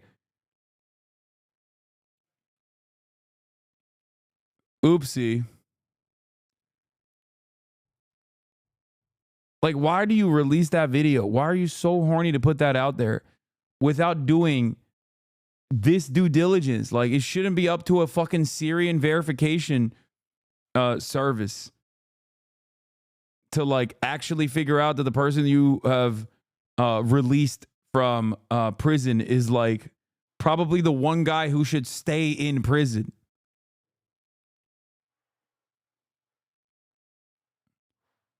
This is like, you know, pretty clear-cut clickbait shit. You know what I mean? You clip it, you ship it, and then you deal with it afterwards. At the moment, the Syrian man was freed from a secretive prison. In the footage that we'll take a look at now, we see CNN's chief international correspondent, Clarissa Ward, accompanied by an armed man opening this cell in a secret Bashar al-Assad prison in Damascus. Inside the cell, they find this man who is hiding under a blanket.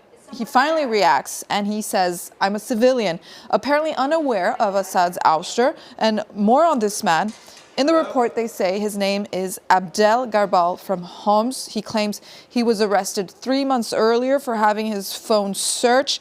The man is finally released by Clarissa Ward and her team, where he says he sees the first rays of sunshine in months before being finally being taken to the Syrian Red Crescent. Since this video has been published, many have doubted its authenticity, claiming it to be staged, including Syrian reporter Hussam Hamoud on X. He's worked for France 24, Mediapart, Arte. He strongly criticized the CNN report, saying that amid thousands of real vivid stories from Syria, we certainly don't need fictionalized scenes to convey the truth, while also reporting on these Syrian women who are protesting and protested against this CNN report by Clarissa Ward, saying it's staged and offensive to the plight of detainee families.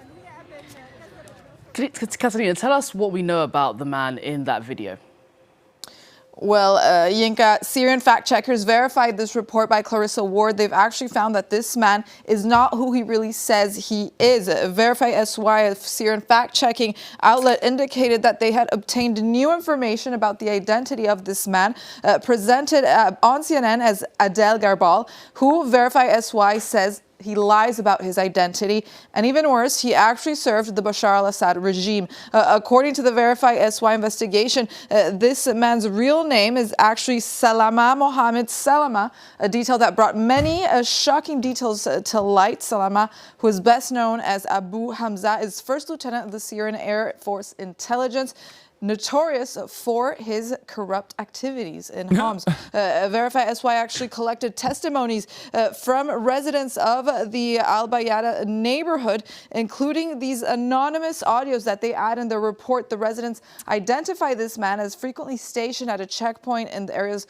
western entrance of Homs, infamous for their abuses on civilians. Abu Hamza reportedly managed several of these checkpoints in Homs and was involved in crimes including theft, extortion, and coercing residents into becoming informants. According to locals, his recent incarceration was actually due to a dispute over the sharing of profits of extorted funds with a higher ranking officer, which finally led to his detention in one of these Damascus prison cells, as per the neighborhood sources. So despite his... Is it a career ender for her? No, absolutely not. Not even a little bit. Not even a little bit. His seemingly innocent demeanor in the CNN report. Salama actually has a grim history of corruption, abuse of authority. Is it a career ender for him, you think? I think he might be cooked. It would have been better off if he just like got released off camera, and that way he could have just not gone back to his own village, gone somewhere else, been like, yeah, this Assad guy, he's a big bad, right? You know what I mean? He could have hid, but nope. He had to get freed in front of Clarissa Ward and the entire Western audience. And even the killing and torture of civilians during several military operations in Homs in 2014.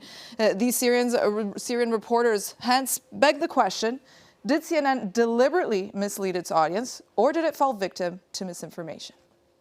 Well, Catalina, any response from CNN regarding these accusations? Well, after the Syrian fact-checking organization reported that this Syrian man gave CNN a false identity, CNN said that it subsequently launched an investigation into this report by their chief international correspondent, while Clarissa Ward has not given a comment yet following this backlash on her report. Libération contacted CNN, who denies any type of state. Bro, this... like France 24 busting out the touchscreen for this is crazy work. They're having a fucking victory lap over there. They're like, yeah, okay, CNN. Like, god damn, dude, the fucking production value with the touchscreen. That's crazy. Here we are zooming into Clarissa Ward's face as she believes the very stupid lies that this Assad torturer is telling her. Aging, saying that the events took place as they appear on the report, and they reported the scene as it happened, including what the prisoner told them. Regarding the Verify SY's revelation, CNN told Libération that they are aware that the man may have given them a false identity during their ongoing investigation on the identity of this man. Clarissa Ward, though, is no stranger to these staged accusations. Recently in 2023. They're bringing the old hits back. That's crazy. That's crazy work. That's crazy work. That's filthy. Oh my God. Okay. That is, I fear that's a bit much. Okay. They're duking on Clarissa Ward. This is fucked up. Okay. This is fucked up. This video is basically everything you just said and showed. Yeah, but that's me. I criticize CNN all the fucking time. I'm not expecting France 24 to do a deep dive into the many different ways in which Clarissa Ward has like lied about shit. Yeah, I heard about this as well. The Sudan, Syria, and Gaza. The world doesn't see us. What a militia chief said while holding me captive in Darfur. This brew is a constant reminder of the mayhem and heartache that has been playing out outside of Kabul airport. I got it when a very kind, strong man who shall remain nameless physically pulled me into the safety of the airport through a small door in the gate, as dozens of other people pushed and crushed in.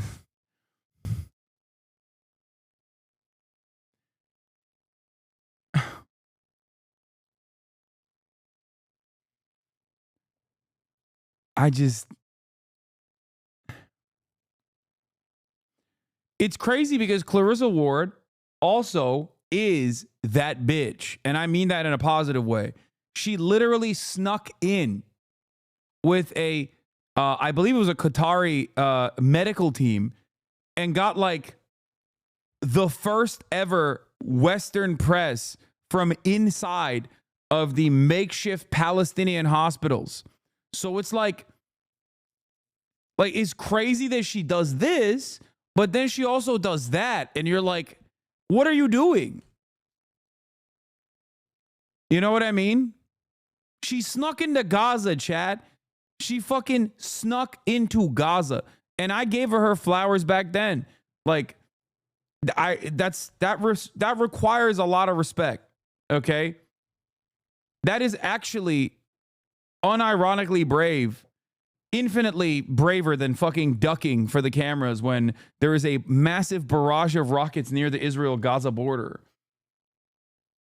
She came under fire once again for this Gaza report titled CNN team ducks from massive barrage of rockets near Israel-Gaza border, where we see her dramatically taking cover from a rocket attack from Israel during this live broadcast, where many accuse the journalist of yet another Oscar-worthy performance. Damn, she underlined it. Yo. That's crazy. That's crazy. That's not good. That's crazy. Look at this smirk on her face. They cooked her. They cooked her. Isn't she just a careerist, wants to be seen as doing dangerous and potentially groundbreaking things? Okay. A lot of journalists tasked with a lot of war correspondents are like that. They're crazy. They're freaks. The difference is there are those who, treat their profession with dignity and actually go to where the violence is and actually put themselves in harm's way. And there are those who just basically, kick streamer style fake shit. Clarissa Ward has done both, which is why I don't understand why she has done both.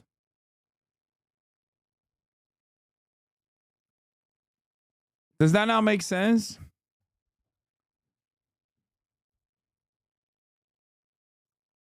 It's not like she only does this shit. She does actually go. I mean, like I said, I give her a lot of credit.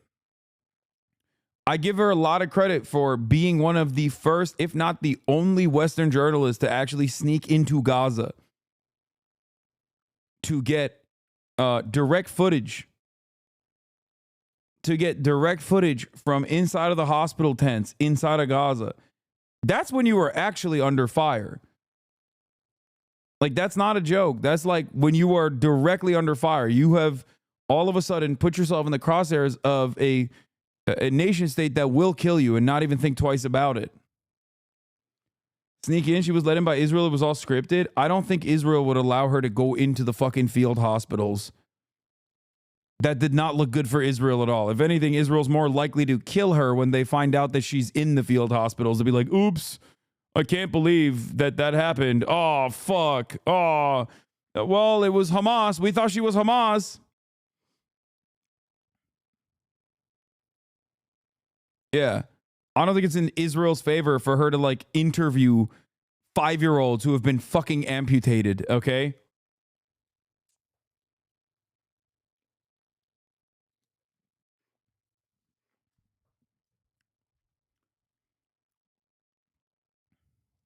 Let's just bring in now our defense and... Yeah. Also, Ukraine just straightforward domed a senior Russian general in Moscow, which is pretty crazy. Shit's getting heated. Here's the video. Early morning in southeast Moscow, and a Russian general leaves his apartment building with his military aide. To their left, a bomb concealed in a parked scooter detonates, both men killed in the blast. Another camera captures the force of the explosion.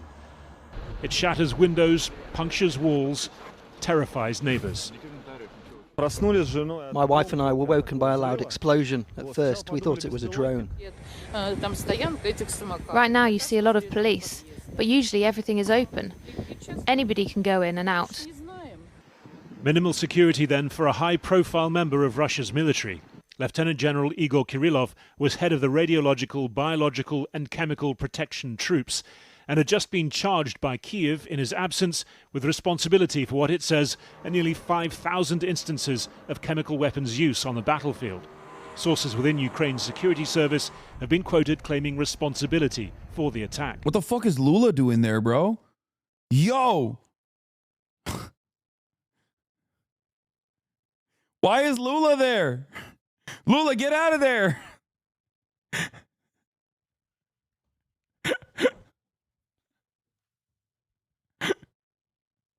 I mean, come on, Chad. Does he not look champion of the people? Наши враги поспешили Our enemies have already rushed to publish information about their involvement.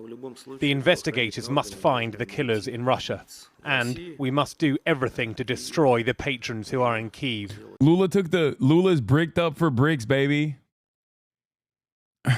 He was like, I'll take the fight to Ukraine. I'm bricks. The military political leadership of Ukraine. Kirillov was a familiar figure on Russian media, where he'd frequently accused Ukraine and the Anglo-Saxon West of illegal chemical, nuclear and biological activity. I think what's interesting... Hey, Chad. I know that he was, this guy that got killed was in charge of chemical and biological warfare for Russia. But have you stopped to consider that he had a family? Yeah. This act must not go on.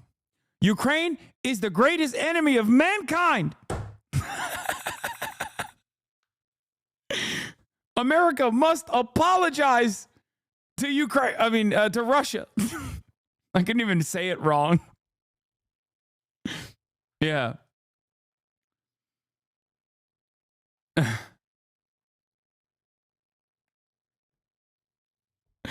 It's kind of funny to think that, like, CNN will breathlessly offer coverage to how shameful it is that Americans are not saddened by Brian Thompson's death, but then will immediately turn around and be like, and this guy murdered a lot of people, and therefore we should celebrate his death. It's like, okay, don't you see? That's how people see Brian Thompson. Like, bitch, that Russian guy had a family too. Ain't nobody cares. What happened?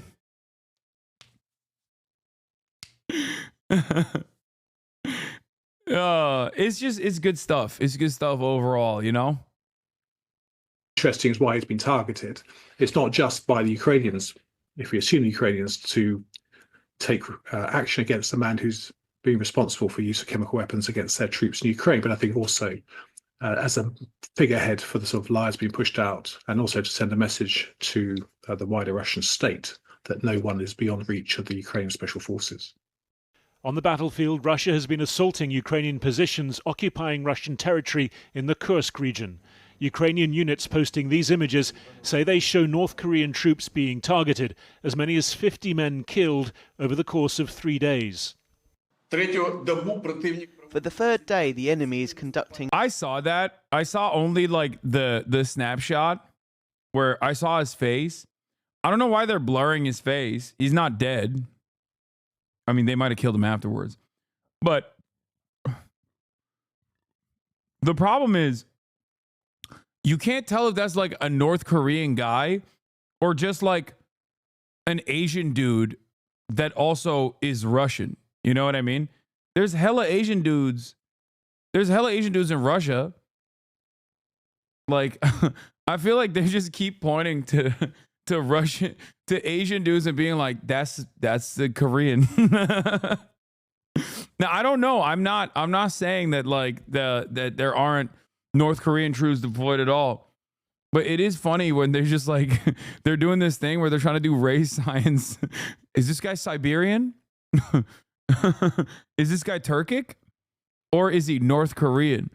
The other thing that I did see was that he was, he looked real fucking young. Intensive assaults in the Kursk region.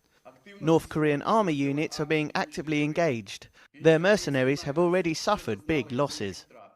But this is a war being fought on other fronts. With Russia's economy under growing stress, it's ever more reliant on its shadow fleet of sanctions-busting oil tankers. 2 broke up in the Black Sea over the weekend. Today, a third issued a distress signal. The environmental costs are mounting.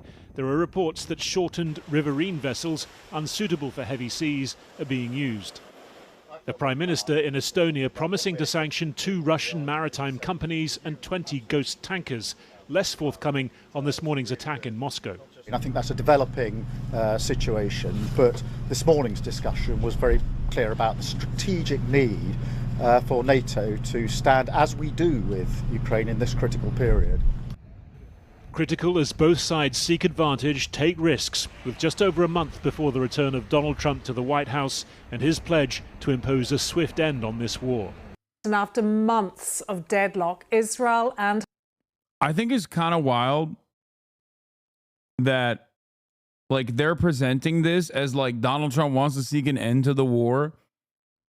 Like, I think people don't understand that the broad reception of this for most people in public is not going to make Trump look bad. It's going to make him look good.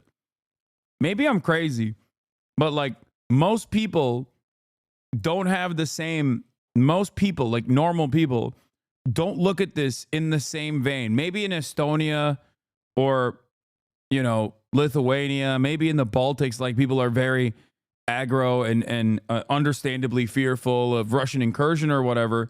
But, like, I think if you're in the fucking UK and you have your deeply unfavorable prime minister running around, going to Cyprus and being like, we are defending our Air Force, our Royal Air Force is doing a fantastic job. What they're doing, I cannot say because it is a war crime. What they're doing are war crimes, aiding and abetting in the crime of genocide. And then flying to fucking, flying wherever the fuck he flew to be like, yes, we're going to continue the war effort. Like, I understand the morality of the situation in terms of, you know, Ukraine's righteous emancipatory interests. But I don't think people are looking at this and thinking, like, people in the UK are looking at this and thinking like, oh, Trump's going to end the war. Like, that's automatically a good thing. Okay. For many people, they automatically go end of war. That's good. That's not bad. That's not a bad thing. So you're ascribing a positive thing to Donald Trump.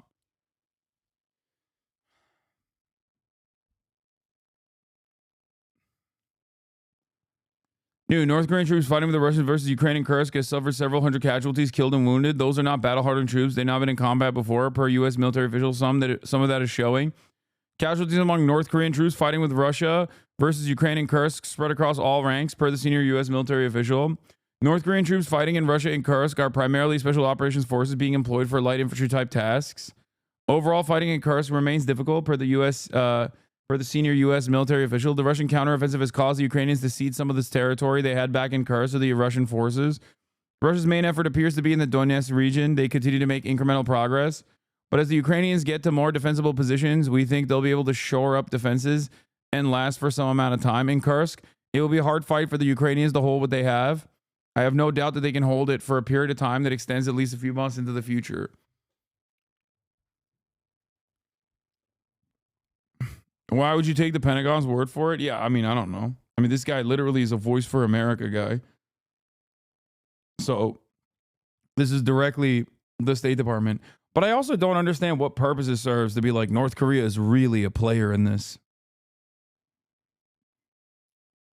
Yeah, it turns out ceasefire very quickly. The ceasefire conversation was very quickly packed up by Bibi Netanyahu's favorite boy, Barak Ravid, who said, big gaps remain between Israel and Hamas, and a Gaza hostage ceasefire deal isn't imminent, Israeli officials tell me. So it turns out that the ceasefire talks are not imminent.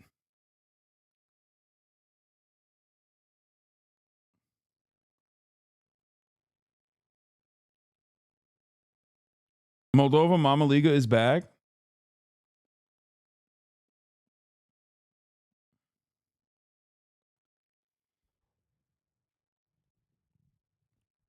I'm partial. I don't really care about the North Korean story. It could be true. I have yet to see, aside from like a couple photos, like the drone footage and whatnot, where you don't have any way of knowing if it's a North Korean person or like a Siberian person or a fucking, you know, like someone who is of Asian descent. That is in the Russian ranks, or if it's just like a straight up North Korean troop. But also, I don't even fully understand what North Korean troop, like what kind of motion North Korea has. You don't understand the severity. Russian simps saying those are Kazakh people, not North Koreans, Lamau. No, they could be. I'm not saying they're not, but I also don't understand like how consequential that is because it's fucking North Korea. They got no motion. You know what I mean?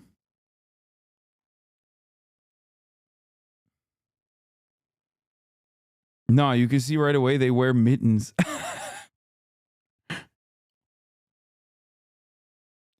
You guys get excited for a troll? Yes, Moldova Mama Liga has yet to answer for the crimes of Moldova in ending the unjustifiable, inhumane embargo against Cuba. Because of sore wrists? Why? Because they're jerking it too much? Is that what you're going to say next? I saw that video too. I saw that article. North Koreans find porn for the first time. They lose their minds. They're just fucking tugging it. Mama Liga, answer for your crimes of Moldova. Moldova abstained from ending the inhumane, unjustifiable blockade against Cuba. Why have your people done this? Last year it was Ukraine.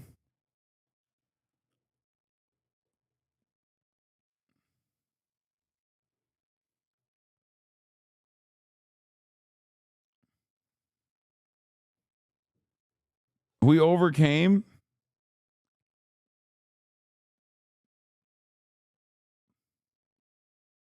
Son of a bitch, you did this. You're 1/10 responsible considering the population size of Moldova.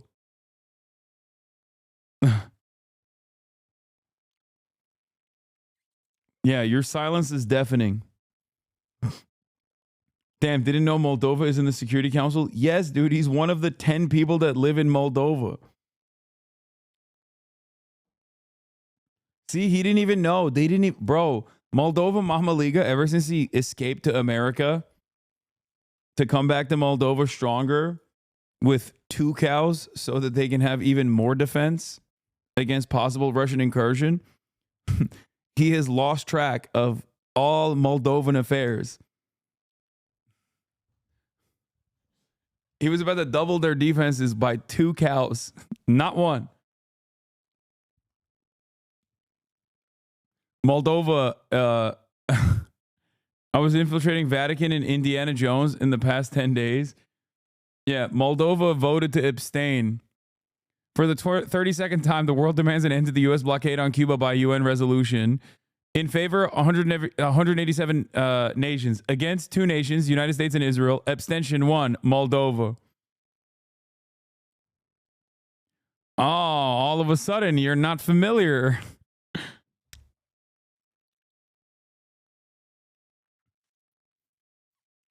Answer for the crimes of Moldova right now.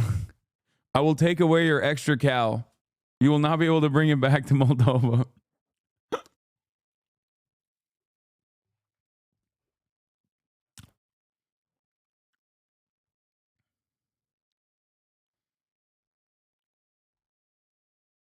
Abstaining is not that bad. Shut the fuck up. Yeah, that's why only 1 country did it, and it was Moldova.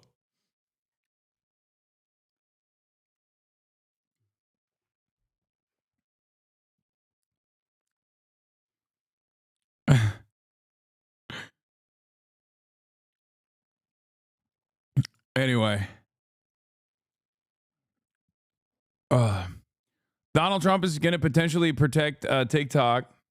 So there's that.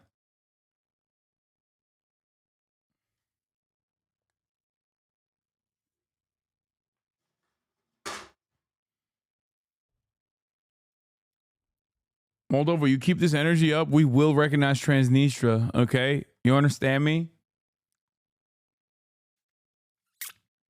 I will get into Trump's ear. I got my ways. I'll pull a Miriam Adelson. He already loves Putin. I'll pull a Miriam Adelson and give him all of my ill-gotten gains to recognize Transnistria and be like, oh, Russia's got security concerns. Russia's got some real. It's Pridnestrovia. Okay, that's even harder to say. I barely got around to being able to say Transnistria.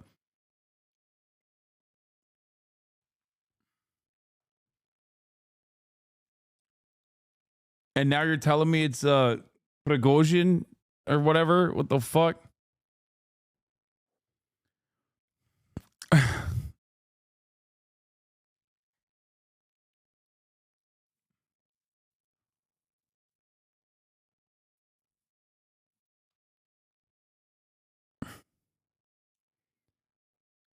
What?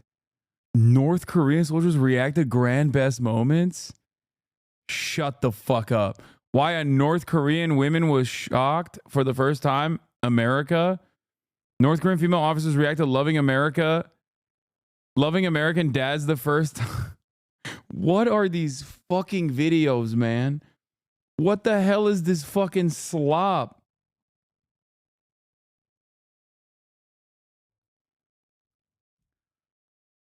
There ain't no way North Koreans. First of all, North Korean soldiers to react to grand best moments, only getting 79,000 views is criminally underrated. Okay, especially if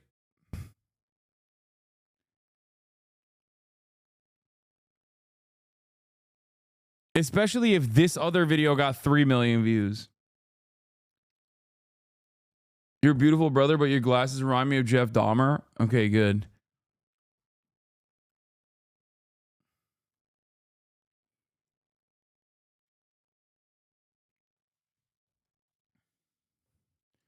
I watched a few of them. Those two soldiers are wholesome.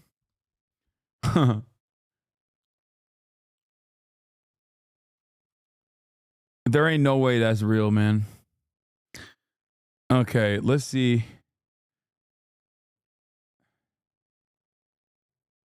Dude, where the fuck is everybody at? I want to play fucking Marvel Rivals. Like, what's happening?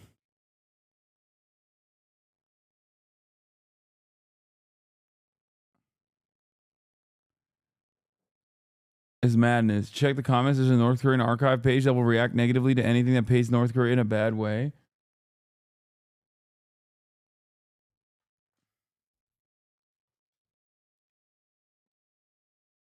Who's playing right now? I want to play as well. But I don't know who's still up.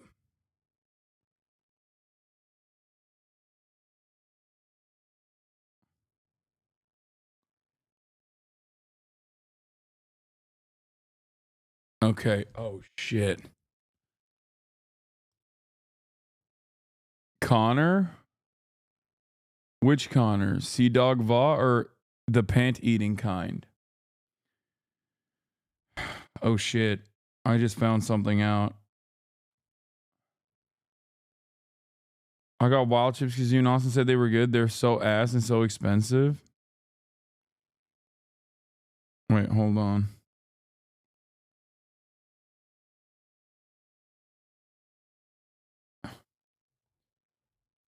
Choco Agent and Pokey are playing. Are they still playing? I hit him up before. I hit him up earlier. I hit up Pokey to be like, yo, can I play? But they're not.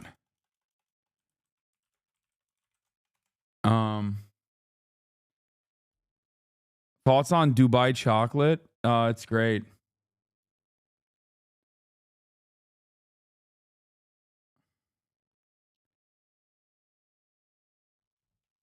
Oh my God. They're already ranking, dude. They're already fucking ranking. Venom advanced tips timestamp. Now let's move on to how to truly separate yourself from the rest of the pack with some advanced concepts. Venom's kit is relatively simple, but truly advanced Venom players separate themselves from the noobs through a concept called spell discipline. He has extremely long cooldowns on every ability, so thinking before swing diving into a team is always the play. Venom also has the ability to crawl and run on walls, so while his core combo will always be swing dive, what you can do instead is jump from or crawl to high ground and use only your dive to engage, using your shield to extend the fight, and if things get sketchy, you still have your swing to escape with. So many Venoms will swing dive into a fight, quickly realizing that they shouldn't have gone that deep and die before their long cooldowns are available again. By diving from a wall crawl or high ground, you give yourself much higher odds of surviving, since anytime things get dicey, you've got a super fast escape tool with your swing. Overall, Venom is an extremely powerful diver in Marvel Rivals and so fun to play. Seriously, he's like my favorite tank. Remember to have strong spell discipline when engaging and try to strike a balance between diving and contesting the enemy team's front line. It can be— That's solid ass advice, dude. That's fucking solid ass advice. Bro's locked in. I am locked in. Connor eats pants. Do you want to play Marvel? I'll play right now. Let's fucking go, Connor.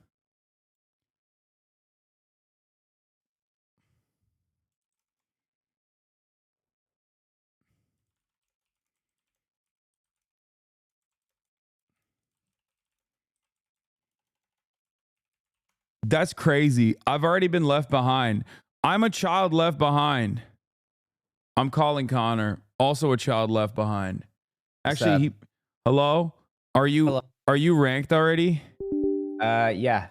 What the fuck? Why is everybody already so far ahead? I mean, this game's been out for a minute. Stream politics for like 8 hours a day. Yeah, well, I'm trying to play. Listen, this isn't Fortnite Friday. I know you are.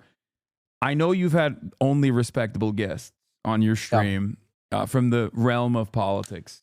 Right. I You're know not one of them? I'm not one of them. No, I'm saying. You said some controversial things. I'm far too controversial, unlike George Santos. Oh, he's a good guy. Yeah. Also, I am worried because it's like your guests sometimes get like milkshaked and stuff in public. Like, and I'm almost, and I fear that is because of their. I fear that has something to do. Their association, yeah.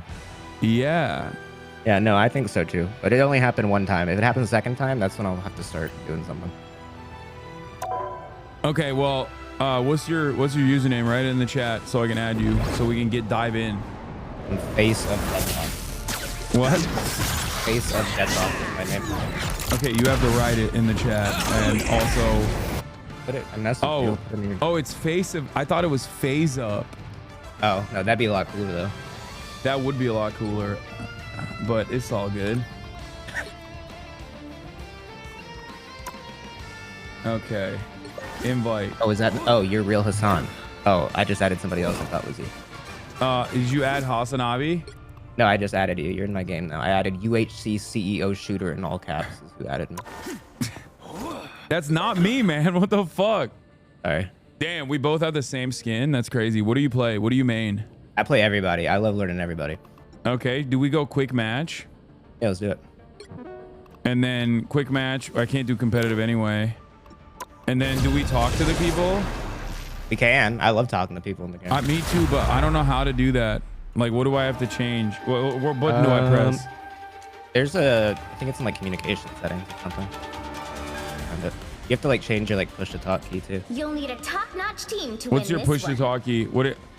I put mine on like my mouse, like on the side button. That's cool. Yeah, you think so? Yeah, I do. Should I go with Iron Fist again?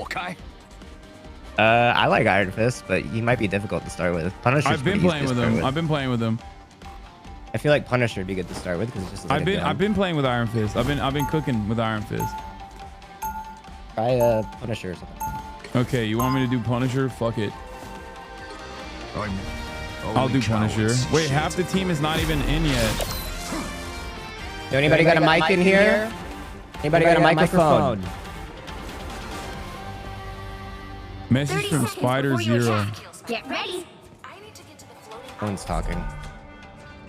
Magic, please.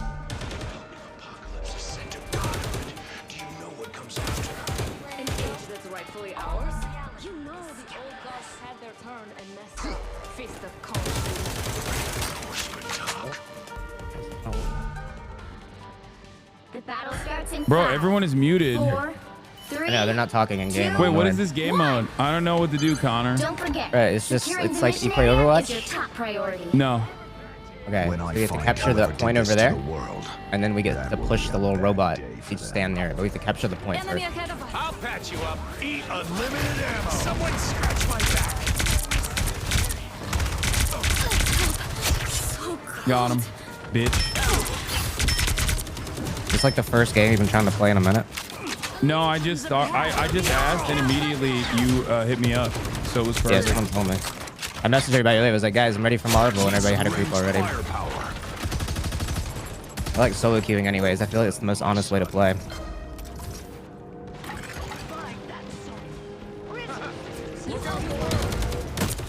I'll patch you up. Damn, we're kind of cooking him, huh? Yeah, we're fucking them up. Is I heard this they normal? made Punisher like anti, well, no, woke, like they made Punisher woke now. Wait, what do you mean? Like he does, like because his like logo is like being used by like cops and stuff. Like he had like I know like a recent story apparently they like made him like disavow his like symbol or something. Oh, what the fuck? They closed the door on me. Yeah, go this way. He doesn't say slurs anymore. He said slurs before. Oh shit! Making that up. Oh, I died. I couldn't face off with Venom.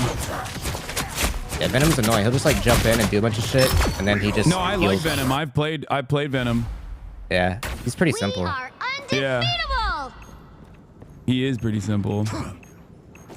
Co-op time. There's like some weird shit you can do if like you change a setting on him, but it's too complicated for me. You can like change like how his like swing works. I am ready to put on a show.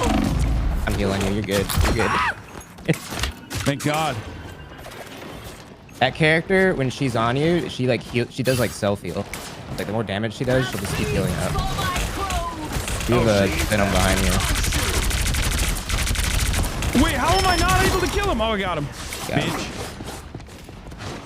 Oh fuck. Enemies, perfect.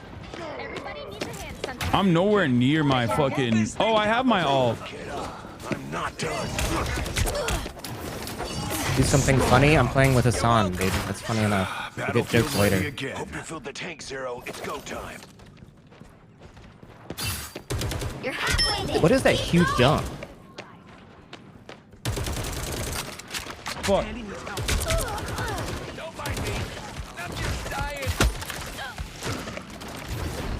Can I cook him? Up here?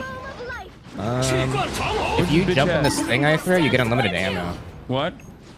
This little like glowy thing I throw. I think I need to use my ult. I haven't used it at all.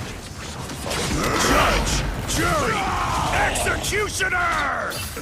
You sound like George Santos. Can moderators ban that guy? I'm good to go. Double kill. You owe me one. I only got a double kill. That's lame. Like you stole it, Spider Zero. Let's roll. On your toes. Connor, are you proud of me? I'm kind of cooking a little bit. Dude, I am proud of you. You're killing it. But if 11-1. if I place this thing down, if I'm Rocket and you're Punisher, turn around. Come over here. All right, I'll go up there. I throw this thing on the ground and you're in that. Wait, what the fuck? Oh, I got. You have unlimited. You have unlimited ammo in this thing. If you're standing in that radius. All right, I tried. What the fuck? You'll figure it out. Out of sight. No! No! No! Oh, he was so low. I almost got the Black Panther, but he cooked me with one. You're doing great.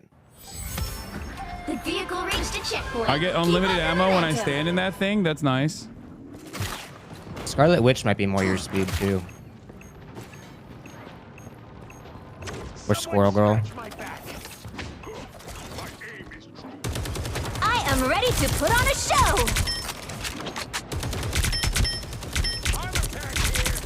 What the fuck? Oh, they're ulting. That's why. I was like, what the fuck is going on? A feast for my crow. Yeah, that like snow character's ult is really stupid.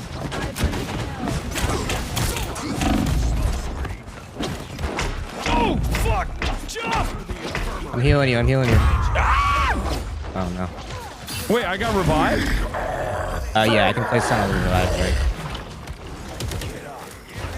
Look, if you stand in this gold circle right here, son, you have unlimited ammo. Yeah, you have unlimited ammo in that. Nice.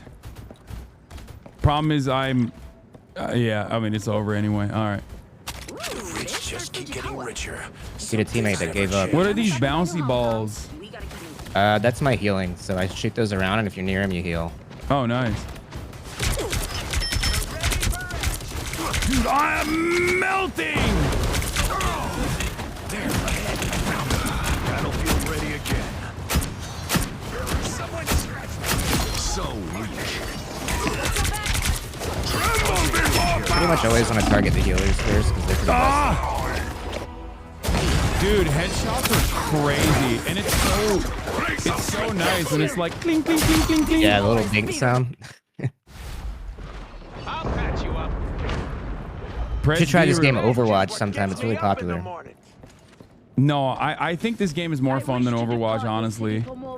I think they're all fun. Overwatch is too confusing for me. Yeah. They just need players, so I'm trying to do some work for them. Wait, what? Who killed me? How did they? Oh, I got revived. Nice, but still. There's behind you. Behind you. Good care of your guns. Out of sight. Limbo stands with you. Leave them to Khonshu. So close. This is your big chance.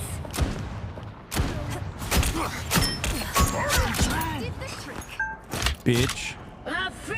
You would love Scarlet Witch. Really? Yeah, she doesn't even have to aim. Behold, Dark Child. Nice little boost.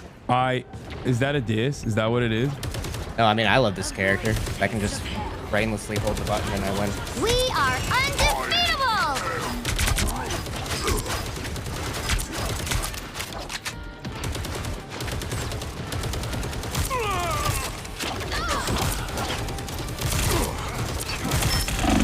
Oh fuck! Iron Fist cooked me. It's off feeling. Wait, so you do have a mic. I just heard you. This fight was never yours. Cinna wants to play. Cinna wants to play with us. She's ass though, I'm afraid. Like worse than me even. Cinna's Twitch. What? She's Twitch. He's W community now.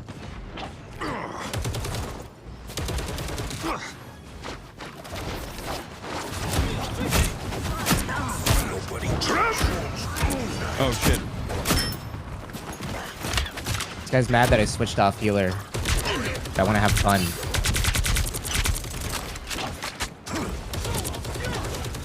You're suck at this game. That tree was real.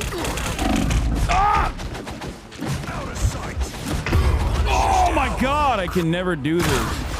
Hassan be nice, let Cinna play. Yeah, no, of course I would love to let Cinna play. Let's finish this round and then we'll add Cinna. Why wouldn't I let Cinna play, chat? What are you, crazy? Y'all took me seriously when I said that?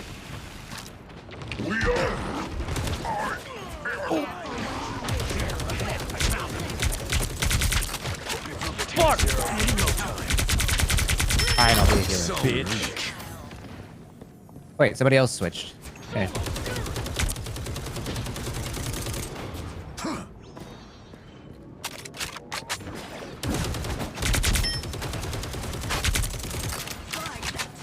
Leave them to Khonshu. I'm close to ulting. Saves me. Shit. What the fuck? This Iron Fist! Gets in your face, you can't do anything. God, I want to do Iron Fist after I get my after I pop my ult. I'm gonna probably switch to Iron Fist because I want to fuck this Iron Fist up to show him how it's really done. You know what I'm saying? Don't switch, bro. Ghost Moon. No one asked. I am ready to put on a show. I'm ulting. Jury. Are you employed? What? Oh my god. All right, I'm doing Iron Fist. Just lose this game. Huh? What? What'd you say? You all throwing this game, you dumb fuck. You are bad at this game. You're worse, bro. Connor, don't. You're gonna make him mad. Oh, you don't want him to have a little moment? Oh no, I want to fucking win the game. And we're gonna lose this game, I think. Yeah, it's kind of my fault. Well, you can't expect to win them all. People get toxic in quick play. That's crazy. So that's why I say solo queue is the best way to play this game, because it's just part of the challenge going up against your own team. You could argue that your own teammates in a game like this is worse than the red team. All right, I'm only level 6. Let's get Senna in. What's Senna's? Oh, Nandre wants to play as well.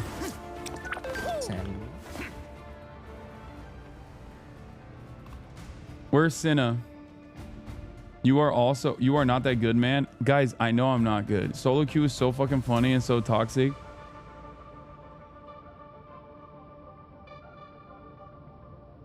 Okay, what's Senna's username? Shut the fuck up. Nandre's username. No. Actually,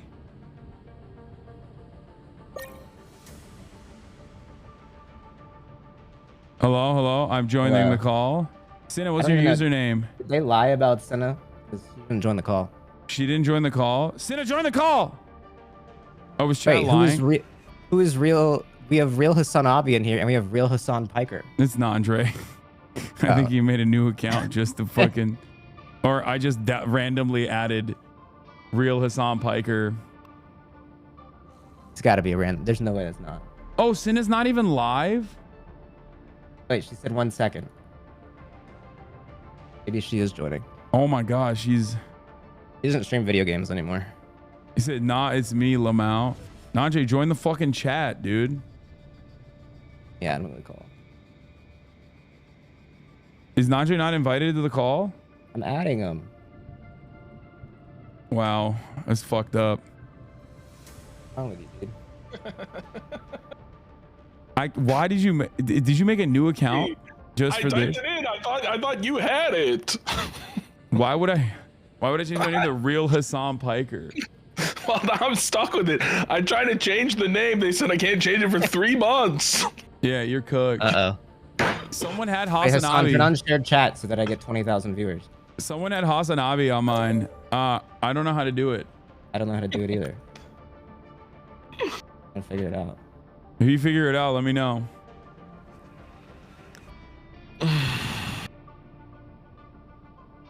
Is it squad stream or stream together? Oh, do I have to knock? Oh, true. Okay, but I don't get like a notification or anything, so I don't know how that works. I don't know either. Click not. Wait, it worked? Join. Holy shit. It worked, but you also have to share chat, I think. Okay, I'm down. But I don't know how to do that. So it won't even group as like, oh, share chat is on. Okay, there you go. I think it automatically does it. There we go. Nice. Look at us. My chat's not unionized, so. Y'all are not winning without Meinhardt either. I'm a union buster. Oh. I cook them when they try to fucking talk about unionization in the chat. You know, I took a flight yesterday, and it's been like 10 years since I've been selected for a random security screening, and I just so happened to be wearing the John Brown Hunting Club sweatshirt, and I got the full pat down. Yeah, they touch your little butthole? All the way up, whole scrotum, down my seam, the whole thing. That's nice. Wow. So thank you for that. You're welcome. Sometimes you gotta let others cop a little feel to feel alive, you know what I mean? Yeah. Can we play Marvel now? Yeah, where's Senna? Yeah, what is this shit? She thinks because she's like W community, she can just like big time us and make us wait and shit. Literally though. Come on, brokey main. You can't say that, dude. Pick up the pace. Am I gonna play Jeff or Squirrel Girl? Yo, Sapphire Award changed her. You're right, chat. It did. It fucking did. Doesn't even speedrun anymore. Sapphire Award changed you. Should we play one while we're waiting? I'm fucking... Yeah. I'm itching. Run it. All right. I've seen that flick to the wipe it off option. I'm sure you can cook in this game.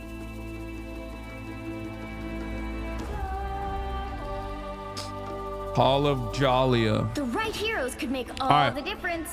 Najo, have you played this game? You're a fucking real ass gamer, so.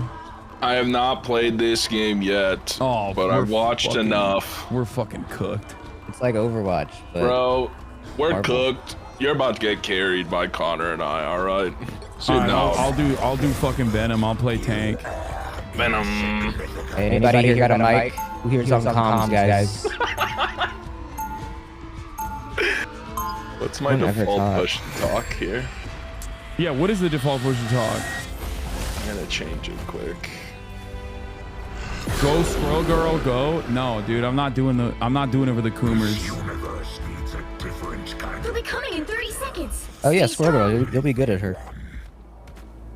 Push to talk default is comma. Comma? Hello? Can you guys hear me? Or apostrophe. Wait, apostrophe? Top left on your keyboard. What? Hello? Yeah, there you go. Wait, can you guys hear me? There she is. Look who it is, dude. Hi. Oh, you're too late. We just started. Alright, she'll get a next one. Wait, where are the enemies just coming started? from? Yeah, we literally just started the round.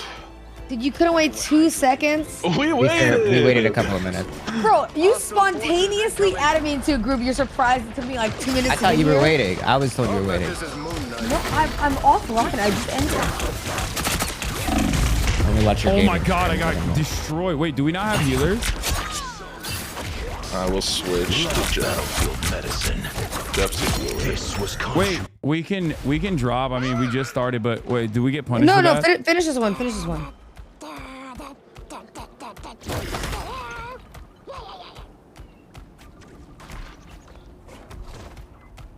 Okay. If we damage them enough, we don't really need healers. Wait, do we actually not have healers? No, we do. We have one. Actually, two.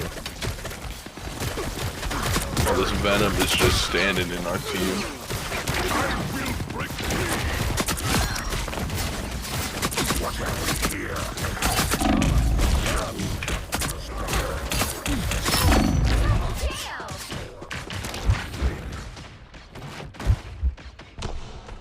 Okay, can someone heal me? You're the wait. Oh, I got confused. Can someone heal me? I thought real Hassan Piker was you.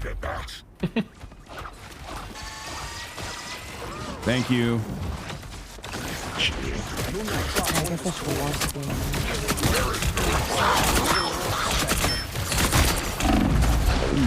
Oh my god, we got Jeff.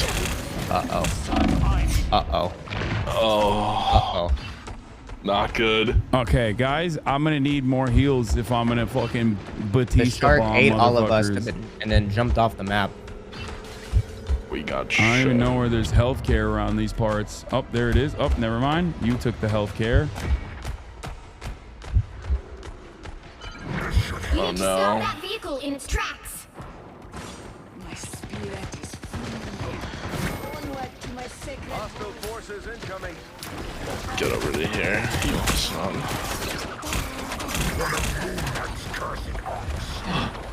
Jeff on Jeff violence over here.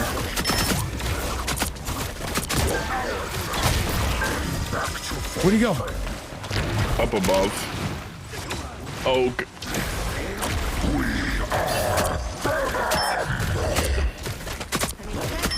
Venom is one shot. Nice. Down. Big. I have my alt as well. I don't know what it's. I still haven't been able to figure out how to eat ass with it, but I don't really know what his does. You like go underground, you can like jump up on people. I've got Jeff ult.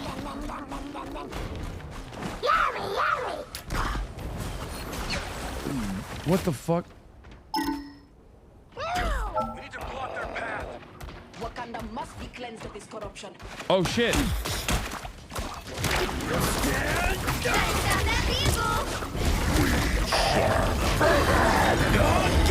Oh shit. Did I get anybody? What the fuck?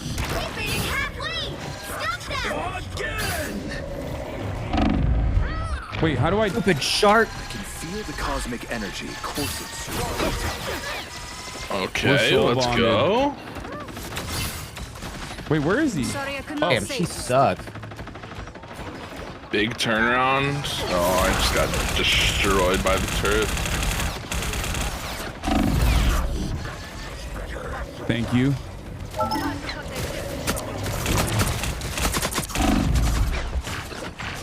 Oh, I died. I ate that shit. I'm not solo. I mean, I guess we're not solo queuing. We're trio queuing. Everyone else on our team is on fire except for us. What the fuck? Should I change character, chat?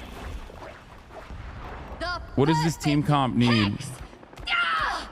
Team comp's not too bad.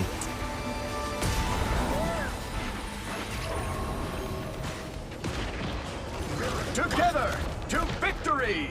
Don't worry, guys. My shaders are at 30%. Let's go. Right?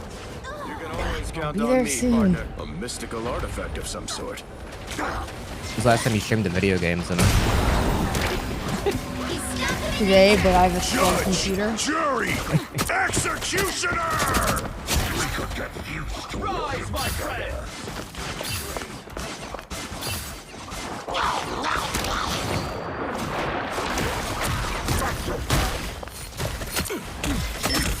Second chances. Enemy ahead. Prepare to engage. Oh, Hassan behind us. I'm too busy. It's okay. I got away.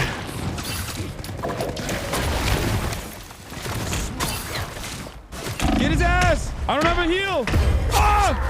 Oh, we traded. Oh no. Press V for melee attack. Oh, really? The shark's on the point. I think I'm doing fairly well, all things considered, as a tank. Yeah. Chat. All right. Yeah, we were just in there. We were in deep. We need Brogumane Cinna to carry. Yeah, we do. Wait, Sen, have you played yet at all? I played yesterday. Squirrel Girl. Dude, she's the best. Yeah, she's cool. Go ahead, Hassan. Say what you want to say about her. Oh my god. Okay, that guy knows how to use the turret a lot better than me when I'm using it fucking. It's a hard one to use because if you take a crappy angle, it's trash. Ah, fuck. Big heals, big heals. Oh, my game launched. Let's go. Don't worry, guys. Daddy's here to carry.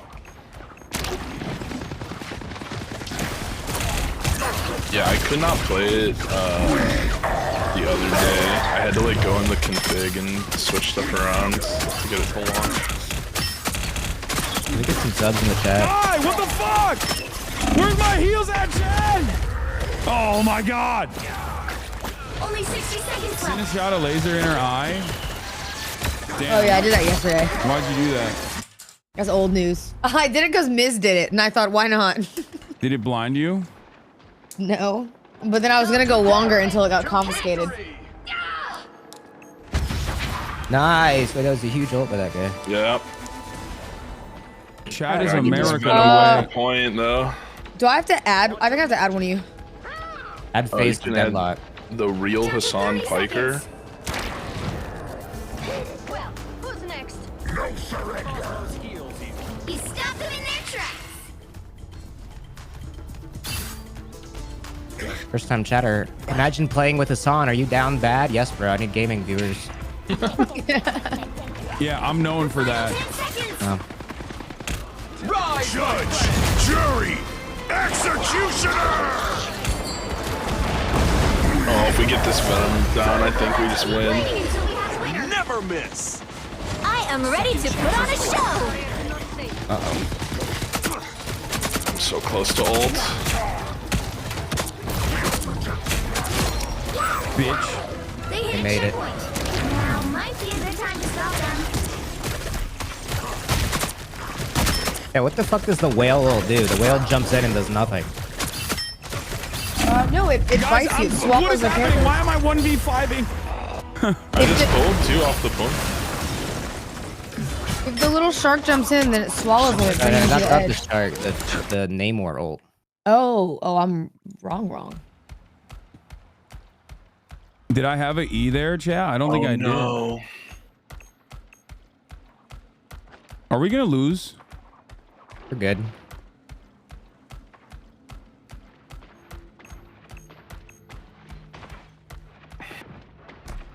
Where the fuck am I? Why am I so far? Well. Oh no, I'm purchasing skins. It's over for me. Oh no. Slippery slope. I'm going down a rabbit hole I shouldn't do. There's some good skins. Yeah, some of the leak skins are really close. Shooter. On to XD everything out. What? You know, bot?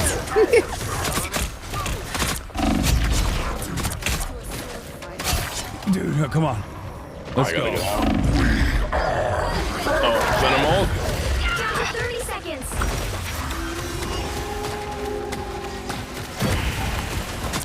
I mean, we're holding right now. Fucking shark. Where'd he go? Moon haunts you.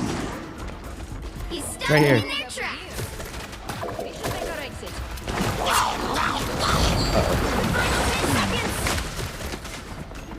I almost have ult.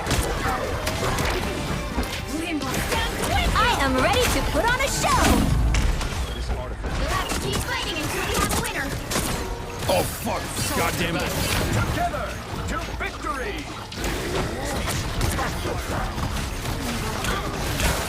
No! Yes! Wait, You're I've having been a swallowed. good game. You're doing No, well. don't throw me out! Oh, that's you. Oh, you saved my life. Another Doing well. Punisher ults. That was a sick hold at the end. Oh shit, you guys won? Oh. Oh my god, I was MVP. The face of deadlock. No, I wanted you to lose without me so I could carry. Fuck. If we lose now, it's gonna look bad. All right, Hassan, tell me your username. Real Hasanabi. I don't even give a fuck about my username. That's fine. I get it. Fuck you too. I'm gonna be honest, just fuck you guys. Wait, type them so I can have them. Face of deadlock. What? Face of deadlock. You see that You would shit, have chat? some That's a dumbass highlight right username. there, baby. Someone took my name. Literally, I got the game frame 1 and someone already took it.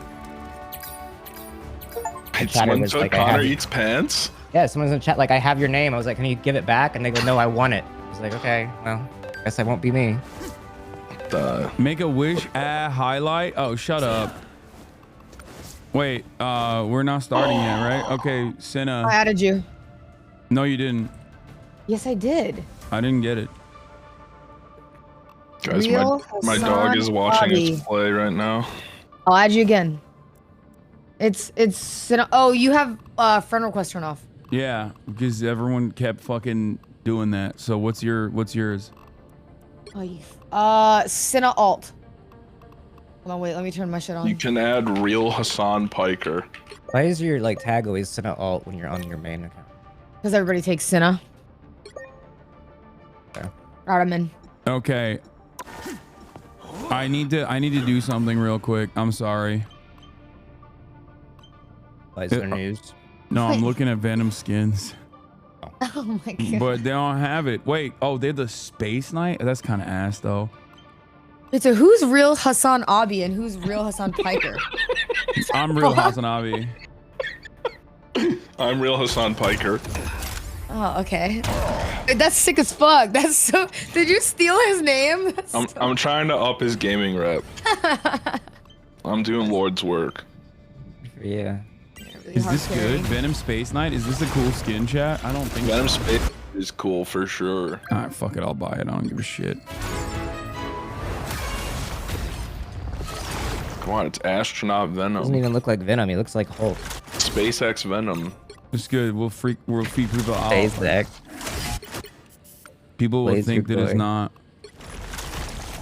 It's really that SpaceX has X in it. Like X everything out. Like his son. It's my favorite. Wait, was that actually a skin or just a fucking tag? I should have made my username Elon's son's name. Oh, let's go. That's smart. That would have been so good. Mine was Luigi Mangione, and then I changed it. Ooh. Wait, Luigi Mangione, the people's hero? Yeah, I had it as that, and I changed it. Insta-lock, Venom. You already know this guy's a fucking noob. Am I still healing? Venom, bro. I'm fucking ready. Oh, hey, does anyone? Wait, which one is the mic again? Can you guys hear me? Hello? Yeah, you're working. Hello? Hello? Can anybody hear me? Hello? Yo, I can hear. Are we talking in game? No, we're saying if anybody in game will talk to us, and they never do. Follow us on Twitch. Follow us on Twitch. Yo, pin that. Watch me. Please watch me at twitch.tv/Nandre. I can. Twitch. How do you make a reticle without the dot? Twitch.tv/Sina. Chaos magic. How do I turn off the dot? I don't know. Wait, you can do custom reticles? Yeah. Oh, I wait, definitely what the fuck need to is hit that? that. Did you see that green thing circling around me? What the fuck was that? This? That's me. Are there bots in your chat, Connor? I'm People a are being like, shark. yo, 10 viewers free for you if you activate the bots. Yeah, I need those. Yeah. Oh, fuck, they're already here. They are running 3. Wait, look at their team. I got him. What is What the this? fuck is this? Wait, what is it? I got heal on you, Hassan. You can go hog wild.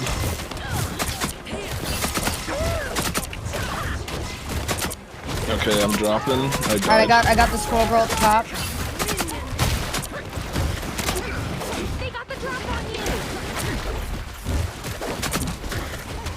We gotta try Scarlet Witch There's one, later. come behind us, Hassan would kill it on Got him, Scarlet. I got him. Yeah, I heard you explaining heal. I was watching SK play Psylocke, but that hero was way too Does anyone have a hard. heal for me? Yep. I'm right in your ass. I need to learn gaming terms like flanking. What does that even mean? It means the side. You come from the side. Bro, I'm on a 5-player kill streak right now. That's not a gaming term. That's war. Oh, shit. That's history. Dude, who wants to smoke?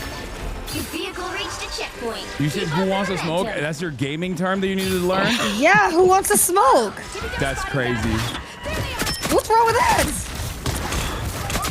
That's crazy that you Yeah, I'm falling back a little bit. Those are things fuck, I like need to heal, double dub I one. need to heal bad. Yeah! Sorry, I'm adjusting my crosshair.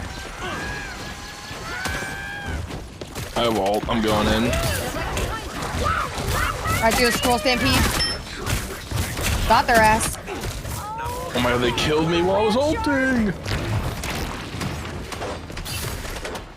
Oh my god, I haven't died once. Oh, jinx it. Fuck. It's okay.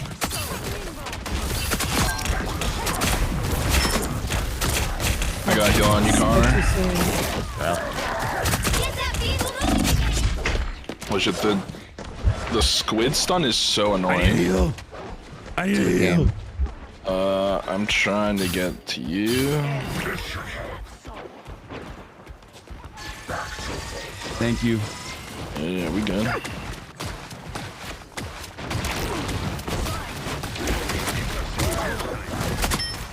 Up above on the right. What the I see him. fuck I got him. is I got this? him. I don't know how to play Loki. I don't know how to play against a Loki. He just like does a bunch of weird shit that I'm not familiar with. No! Yeah. Oh, right before I... I don't really get Loki either. I've never played him. Oh, Hassan, that is Harry over there. I know. I'm backing up. I mean, Nah. Okay, I'm backing up big time. I'm back. I'm back. I also need to heal. I'm dead. I'm trying to kill that guy with the arrow because he's really fucking us up. Yeah. Get that vehicle moving again. Hawkeye. His name's Hawkeye. Got him. I got him. He's in the Do movie. I have a heal?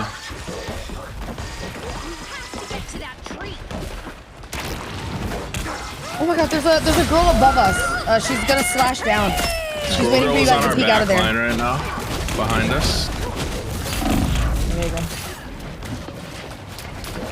Oh my god. No, I just got my squirrel asshole. girl. Yeah, she's waiting up there. Oh.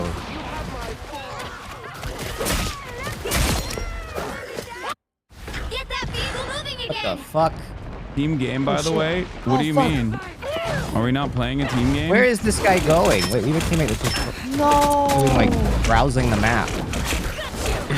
He's taking in the scenery. Look at this guy. Holy fuck. They are pushing into our Oh my god. Spawn. They're dominating us. Holy fucking moly. I'll get him out of here, guys.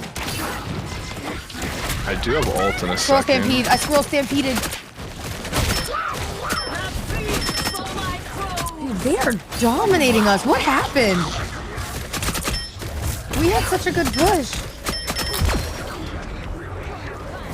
I think one of our players literally got lost. Like, this guy is... I need another heal, confused. if possible. A little bit, just a crumb of heals, please. A crumb. They're all waiting right there. The slasher girl, she's waiting right here. Oh shit. Fuck. I'm here. You need to kill her, the little beacon. She's waiting above to drop down to be 50. What she's the like fuck? right up here.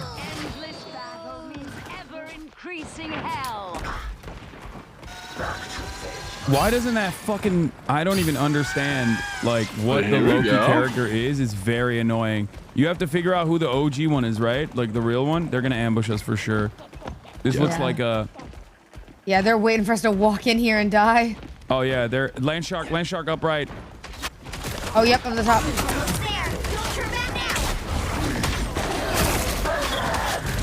I mean, they don't have ults because we just wiped them. There's two on point. Oh, fuck. I'm too deep in. Sorry. I'm dying! Oh. Remember what that one dude said? Walls and ceilings? I know, dude. I'm trying my fucking best. Did you watch a YouTube guide? I did, and it was ass because this map is not very conducive for me to run up walls like that. Connor, there's heals behind you on the gun. All right, I'm coming back in. We have to get to that tree. Get that squirrel girl. The tree we seek is not far from here. Oh, shit.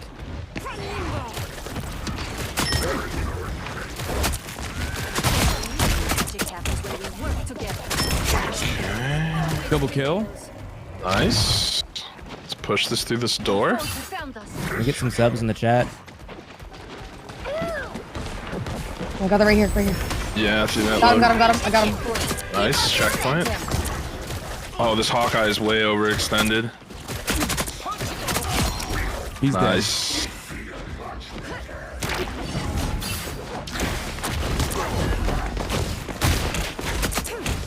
I almost have ult. Wait, isn't my character Kate Blanchett? Yep. With wild Nice, mascara. good shit, guys. She was in the Borderlands movie. She was in the Borderlands movie. Uh, Was that any good? Can I Like, get is it One of the bad? worst movies I've ever seen. It was pretty. It was kind of so bad it's good though. I got a heal pad I have here. an ult. Me too. I want to try and find this back line. They're above. Don't let anything stand in your way. Light him up. What the fuck? Why can't I'm goddamn Venom. Why can't I crawl up the fucking wall?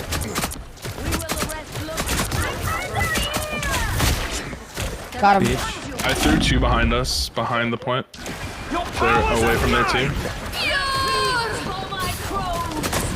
Oh, I got you, son. I got you. You're good. fuck that shark. Light work. Light work. Yeah, honestly, this push has been Oh, really this shit is good. easy. Easy. Thank you for the heals. That was fantastic. Oh, they're coming out. Turn. From where? Oh shit, I died. Oh, he's dead. Instantly, I died. Yeah, he landed it right on you. Big win. Bitch. Wow. Let's go. What a turn.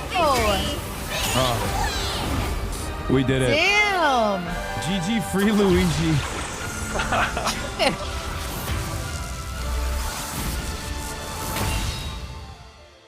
Big dubs. Big dubs. Oh my god, I'm level 7. Oh my god, only 3 levels until I'm a pro gamer. League, bro. Everybody, don't forget the thumbs up, everybody. Oh yeah, that's a thing you can do. Dude, I never use those features in games, like commendate or like. Wow, you don't like I hate my teammates. You get rewards. You get currency. You're playing against your teammates in solo queue. Part of it. Look at my little dogs watching us play.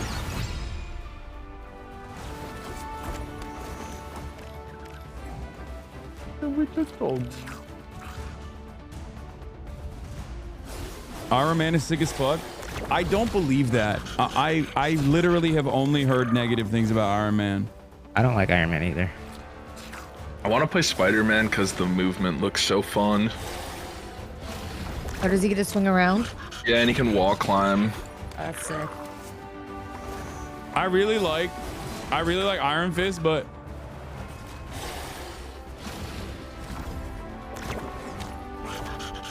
someone in your chat, I think, said I used to only watch small streamers. Connor, you've changed. Now that you have 19K. No, I know. I switched up real quick. You fucking changed, dude. I started banning people, modding people that know what they're doing. Wait, do you like mod people that are like good at moderating? What is being good at moderating? Wait, where are we at? Why haven't we started a new game? What's happening? Aren't you the leader? Is it back? Oh, where's the one? Oh, I should have hit the one more round button. That was my bad. Sorry, guys. No, I just moderate people that don't want it. Like if someone in chat like does something bad, I moderate them, and then I'm like, "You're a mod now," and then they can't do Inverse anything about it. moderator property. Oh, the best mod. you make bad chatters mods, so yes, that they feel like a sense of, they have this like elevated sense of importance. All of a sudden, they're like, "Oh shit, like I gotta be they good start now." sticking around. They start sticking around, and then also like you don't get the people that are like get really excited about being a moderator, which is like the worst kind of guy. Like, oh, I'm an internet janitor now. Okay, don't shit on my mods. Yeah, it was, you just. God forbid they're excited about something. It's like, fuck them. I run a whole different ship over on my channel. Yeah. I've actually had Hassan banned for months. He Wait, do we have a noticed. tank? I didn't see our comp. Do we have a tank? Oh shit, I don't know. I used to be a sword master. We do not have a tank. But now, that's crazy. I'm We have so 2 much healers and no tank. Okay, I'll be. 30 seconds. Fuck it. I can tank. Should I switch? I'll be tank. I'll be tank. No, we need healers. When I see someone with powers These like 2 yours, healers. I think, wow, We have 2 healers. I mean, how do Unless they compare? that character doesn't play healer. Yeah, Venom tank. Anybody on comms? Anybody got a mic in here? Send us an agent stream is here. Fuck you, bitch. Agent's playing with Pokemon. We're playing with Brokey Man. Stop them from security. You know what? I'm happy you lost to Aiden Ross, Connor. Okay, fuck you. Oh, shit. I'm happy. Uncalled for. Uncalled for. Flag on the play. Always knew you were a Trump supporter. He's coming on me. He's coming on me. The videos. I know the old lore. Ooh, first blood.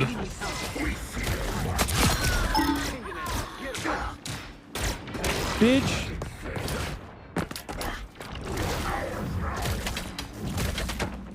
I'm coming back. The Sapphire Award path to conservatism continues. They need to make the Sapphire word apply to men under 5'7" next year. Sapphire, fuck you. I'm just as marginalized as Wait, was that photo of you on Chuckle? Yeah, was that real? Dude, well, yeah, it is, but like, it looked bad until Hassan's episode came out and people saw dude, that the camera. Was like a... You're so small look at Hassan on compared to them. it. Look at Hassan on it. Dude, Hassan looks tall next to them too. But it's just absurd because this person objected to it. Oh, I need heal in the back. Stay on objective, bro. But it looks really bad for me. Sure. Shooty needs to do a right-wing grifter award. Oh my god. Fuck am I? Who did the best right-wing pivot this year after their career fell apart? The best one? Yeah. Your uncle. Your uncle. No, that's true. That's not even fake. Too real, dude. That's messed up. Jesus. Bro, I'm so fucking... Oh my god, I was so far. Maybe Mo 9 times. What the fuck? What are these little shits? I'm in such a bad position. Oh, this map is terrible. Yeah, it's hard to tell what the fuck is going on here. I don't even know where the fuck I am on this map. I hate this planet. I would never be on the Venom planet. Oh, my homies Honestly, hate the fuck Venom the Venom. planet. Oh, I'm trying to heal you, Hassan. It's deep. I'm deep. I'm deep. Venom. Went the wrong way. Please keep healing. I'm trying. I almost had the. Yeah, I almost you had the did. shield back, but. I almost have ult. Bro, I get so turned around on this map. I have no idea what's going on. I don't know where the fuck I am. This map is terrible. Tippy-toe spotted bad guys. Oh my god, I'm dying. No! I think I figured it out. No, this is terrible performance. There's still a chance to stop them. There's no carrying going on for me. I'm getting fucking dragged.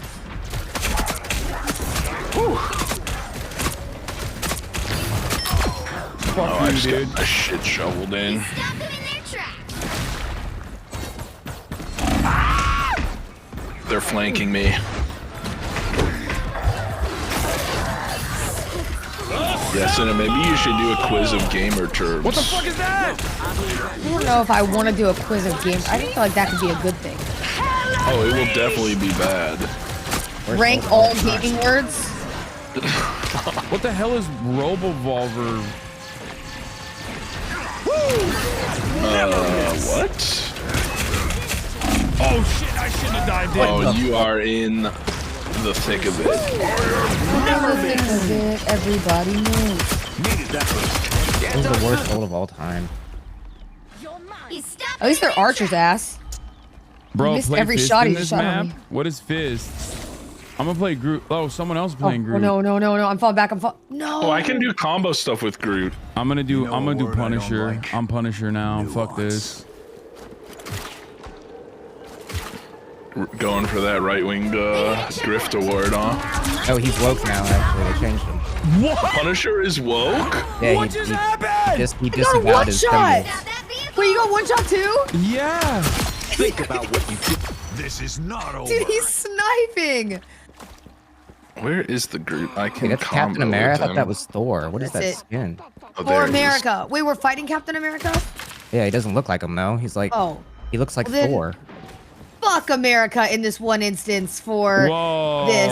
Or other instances when they're bad. You know what I mean? Dude, we're the greatest country on the planet. Shit. Yeah, but not when I'm fighting Captain America. What the fuck is that? I'm on Groot's head. What is that character? That's Captain America? That's what I said. He looks like Why Thor. does he look like a fucking Norwegian god? Born again. Oh, you gotta be fucking kidding me. I missed my jump. I'm getting fucking destroyed. Oh my god, right oh my god, now. oh my god, oh my god. Huge ult. Huge No, I'm kidding. ult. We should just DQ, guys. I'm gonna be real. This one is not it. I'm hunkering down. Hey, speak for yourself. One kill, dude. No, this is. Get on the I've board. been- I know. That's why I said I'm getting dragged this round. I've done nothing. Every time I go out there, I'm getting He's one back shot there. by this freaking idiot. What?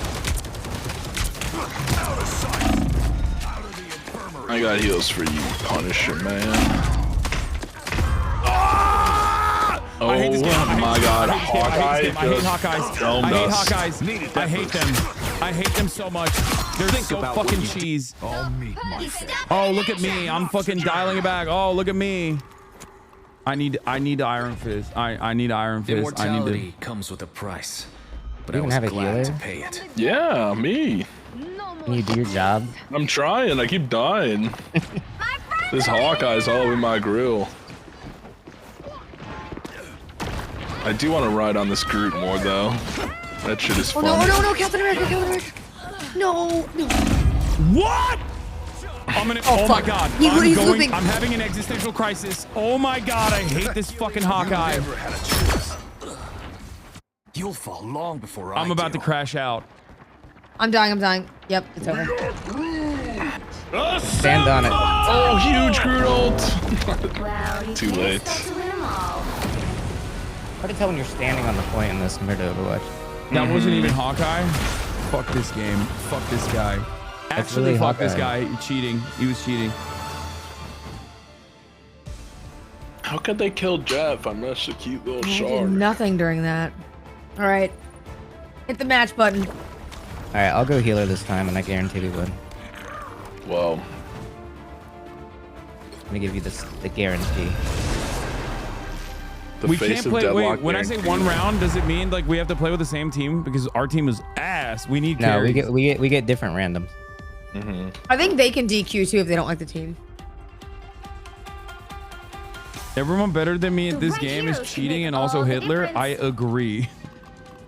Are you calling me Hitler? Typical leftist. No, you're not better than me at this game. You have nothing to worry about. No, I'm definitely better than you at this game. I saw your aim yesterday. Yeah, I don't Dude, feel your that chat way. was cheering for you when you figured out how to shoot. Like, what do you mean? Yeah, well, You like know, I shot like a gun to- for the first time, and they're like, Son, finally! You really should try Scarlet Witch. Y'all both give the energy of somebody who types with just their index fingers. Okay, first of all, we don't have type any. like we don't that. have any fucking. We don't have any tanks. That's why I'm playing as a tank. Wait, I type like that. I can't type. These two. Wait, we don't even need me on healer. You can switch off healer if you want, Don. Stay strong. These No, two no, we- arguing two over healers is Pony good. Express Yeah, we right have now. three is How what do I'm you play saying. To Scarlet not Witch? switch, I'll Fuck switch, it. I'll What does switch. Scarlet Witch Like, do? She's like, you click and it'll be like an auto aim. It'll just like drain their life. And then her right click is like you can shoot like these like balls that explode. I'm gonna play Punisher. Ask Cinna why she hates women. We know why she hates women. I love women. The battle starts in 5. Women are great. 4, 3. That is just not convincing sounding. It really did sound like I fucking hate women, didn't it? Didn't she win the Sapphire Award? Yeah, no, women are great. Seriously. Women? I love them. Yeah, no, I can name a bunch. So it begins.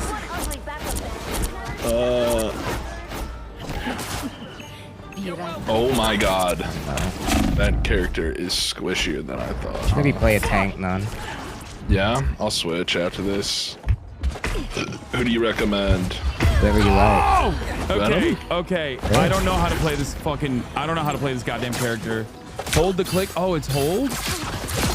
Yeah, you just hold it down. Oh. Where's this Venom on here? Nope, too many bad guys. We must hold our ground. Why can't I see it? You can Oh my go God, oh my through God. walls. No, Oh, no. really? Shit.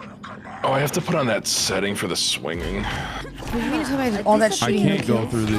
Why do You can't go guys through lie? walls, but you can fly with the ship. Like dodge things. Oh my god, I literally have no. I have no health. I have no health. I can't play this character. I can't. I'm so sorry. Pick what you know, then Someone buff. in your chat just said Cinna was right, and I really wanted you to hear it. I'm gonna crash out. I'm gonna quit this game. I'm gonna quit playing the game. I'm gonna quit playing games again. This is Go why ahead I and quit. open up Minecraft, buddy, okay? No, it's too scary. Oh, shit. Minecraft is scary. You No! don't want to play Minecraft, trust me.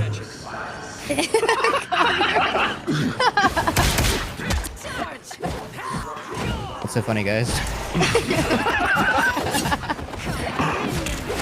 Nothing. Oh my god! Hassan, why are you back here as a tank?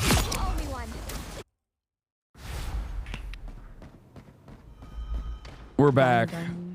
I'm back to raging. Oh, I'm Stop dead. running from my heels. The yellow balls are good. Clogs to clogs in 3 generations. That's the thing. Oh shit, Spider-Man's on me. No! I'm healing you. Look who just showed up. What the fuck is any of this shit? Fuck. Right. No! They're in our base right now. There's no cohesion here. There's no teamwork. Go over to the point. I have a damage boost on the point. Fuck you! Getting that fucking help! Oh my god. I'm too old. I'm too old. I hit him with a for scroll playing video games. stampede. I'm too old. I'm too feeble-minded. I'm too weak-minded. I'll admit. I know when my time is past. You know what I mean? So. Okay. Dude, how do they have 9 and 8 kills over there? I have 2. I have 0 and 4. So. Okay. You're welcome. Like I said, maybe y'all are typing with Show your them how it's done, thumbs. Unc. Show them how it's done. Yeah, I'm fighting so hard for this. Yeah, I'm on this point heavy right now.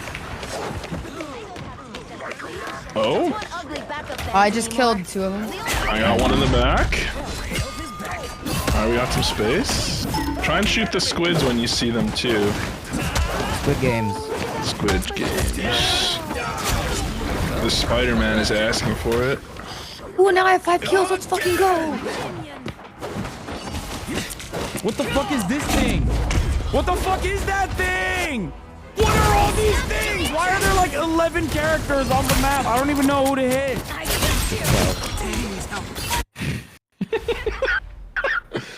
Doctor Strange about to go down. Got him. Nice, good. Spider-Man's here. Weapons are tools. Yeah. Check out. And I'm the master craftsman. Unc is crashing out. Yes.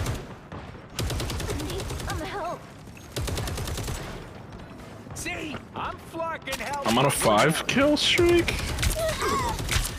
Battlefield ready again. Good shit. I'm hunkering down. Okay, I think they're regrouping right now. It's fine. I can hold this point. Hassan's got a good turret set up. Spider-Man's right there. Yeah, I'm behind him. Oh. Nemo's got some extra help. Lucky us. I think most of them are in that building on the right. Yes. Hassan, stand over here next to the damage thing.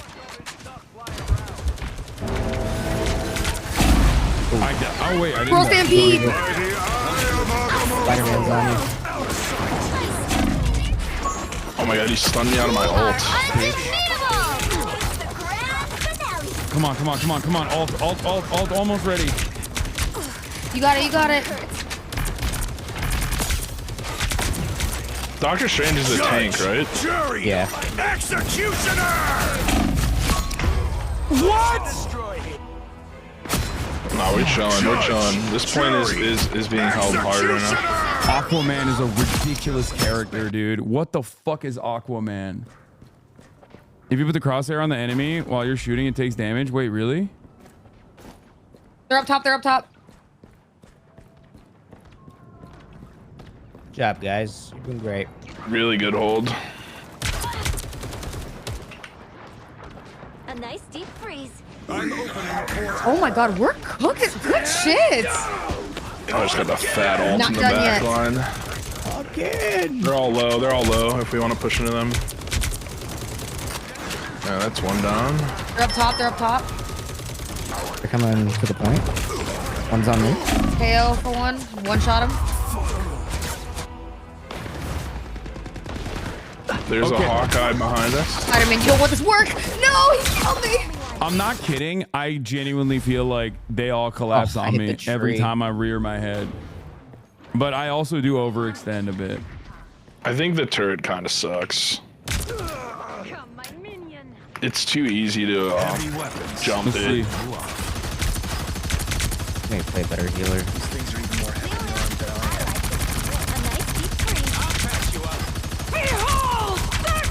am. We gotta stand on it. We gotta stand on the thing. I'm here. Come over here, quick. I'm the only one on it. Oh god. Only 60 seconds left. Get a mantis. Oh shit. I got stunned. That's done too. No. Right. I got Those are killed by the freaking big Doctor Strange ult. Now might be a good time to stop them.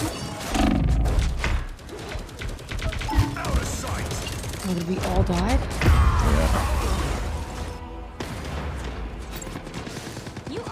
Around the second spawn. Oh my gosh, I should run so far. Yeah, they just pushed it through the halfway. Ugh.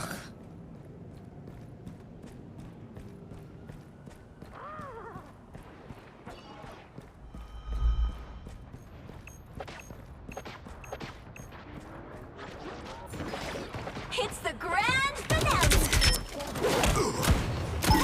Oh man. What the fuck? Spider-Man. Spider-Man behind. Whenever I see this fucking piece of shit, what is this character? Oh. That Jeff skin is awesome. Every time, bro. Every time she just fucking destroys me. Now or never. Stop them. Pitcher dog for a soft reset? No, there is no soft resetting this. Dude, I'm just so... Dude, the magic.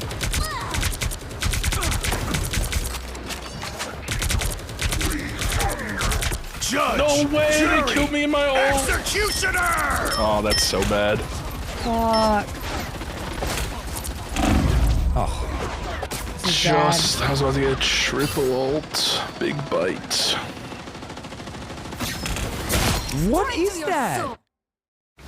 These things are even more heavy. A nice deep freeze. What's the problem? Is it magic? I think it's just this Doctor Strange on the front line getting anything he wants. That was terrible. Yeah, that was rough. That was, we just got We fucking held for a little destroyed. bit, but We held it. Once they got that push through the halfway, it was really Dude, hard. Like sometimes playing Punisher feels like I'm playing Overwatch and the other team's characters are one-tapping me, so they're playing Marvel Rivals. Like I'm playing Bullet Sponge Simulator where there's like so many fucking dings and it's not doing anything, and then the character will be like, oh, he's right there, let me one-tap him, and I don't know what to do about that. wait, somebody did say invite Super. He's a really good tank and he plays Overwatch all the time.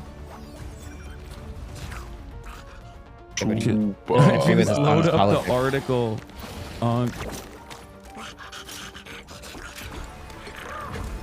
Okay, this is my last game. All right. Then we gotta win. Wait, is Super a good tank? Next time, I'll remember to ask him because I think he plays at night too. And if we play, we'd have a full team. That's what we're missing. We're just missing the other two. Cohesion. Then we'd be unstoppable. Check your bank account to get a mental reset. I don't give a shit about the stuff like that. None of that matters. Literally none of that matters. What matters is like dominating in video games. That's so much more important than how much money you have, I promise.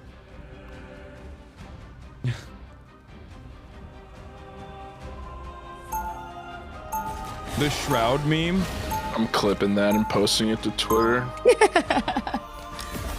Is this a Shroud meme? I think Shroud did that. Yeah, he died in the game and he looked at his bank account. Marcus. I wish I could calm myself down like that. I want the fluffy shark skin. I'm gonna buy that. I think they're giving out a free shark skin in like a couple days. Oh, hell yeah. Oh, yeah. They'll chew through anything. Thanks for the tip. My name is Jeff. If your mental goes boom, The battle your starts in Nexus 5, goes boom. Remember that? What does that mean? 3, No, your mental doesn't matter. 1. It's games or nothing. Legends. Fuck mental health. To the mission area. Got Fuck mental health. Hell yeah. We know Cinna's right wing. Yeah, fuck Not mental real. health. No, I'm kidding. Mental health only important when we're talking about. No. Never mind. No, mental health doesn't matter, Hassan. Remember that. Mental health doesn't matter. It's Your fake. well-being doesn't matter. It's fake. Not It's real. not real. I They know. get you. But you know what is real? It's just a Amazon lie. Primes. Give you that read. I love Amazon Prime. What is this guy's fucking adamantium ass shield? What is that? That's crazy. They're Oh my God. all on the second level, by the Connor, way. your skin. My skin? Yeah, I just saw it. Oh my god. I didn't use the default. Oh, I'm gonna die. Yeah, I'm up here by myself. I'm getting fucking destroyed. You don't make a hero shooter with ugly characters. That's the recipe for disaster for conflict. What is that? A raccoon? What the fuck is that? Rocket raccoon. Anyone want to get this venom off my tush? I'm coming, but I'm That's literally okay, I'm healing in the 700 middle. I miles got away because our spawn point is seemingly on a different map. Winter Soldier seems strong. He's Maybe so I'm fun. just ass. He is strong. It's awesome. I took out the venom. Does he have a grappling hook? He does. He has Roadhog hook. Hassan, I'm shooting in there for you because they're about to shit. push on me. I like Roadhog. Roadhog. Is there anybody that has like a hook, like Pudge or Blitzcrank, or I don't remember what the character in Overwatch was that had a hook? Roadhog. Was he Roadhog?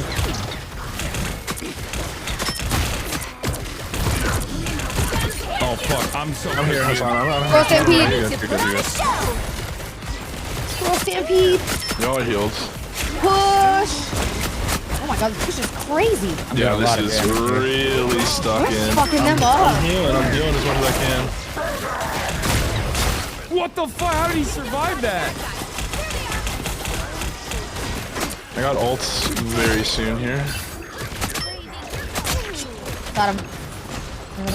Yeah, these fights in these hallways are really good for me. I'm having fun. Having a lot of fun. Oh, dude. Oh, I got a 5-player kill streak too. Let's fucking go. Uh-oh, they're on the point. Oh, there's one pushing. Shark or Venom's not back here. Poor guy. No! Oh god, I got out of there. I'm falling back. I'm falling back. I'm falling back. I did the Jeff combo. He fucking domed me. I killed their Winter Soldier. No. Oh god. Not my kill streak, please. Oh my god, I'm so far. Oh, We're frick. so close though. 80%. I'm running. No, get away from me. Venom ult. Oh, frick. This fucking stupid ass way to do. I got hunted down. Look at dog. Look at dog.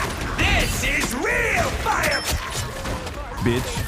Oh, that was clean. I had a good round there. I kind of went crazy. We all did. Holy crap.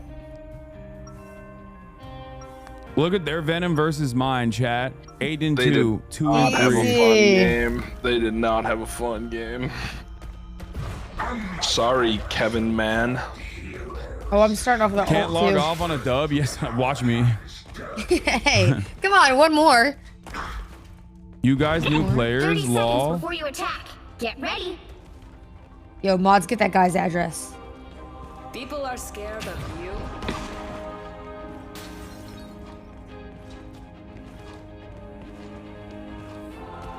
When doom has been brought to heel, I Talking will shit in the choose match Asgard's chat. Speak to politics? I said to stick to Splatoon. The battle starts in 5. Damn it. 4, You said it in team. 2, I did shift enter, I thought. I thought shift enter. I thought shift enter was all chat. To rule the afterlife is to rule everyone. The worst this I got so far in my chat was load up the article, big bro.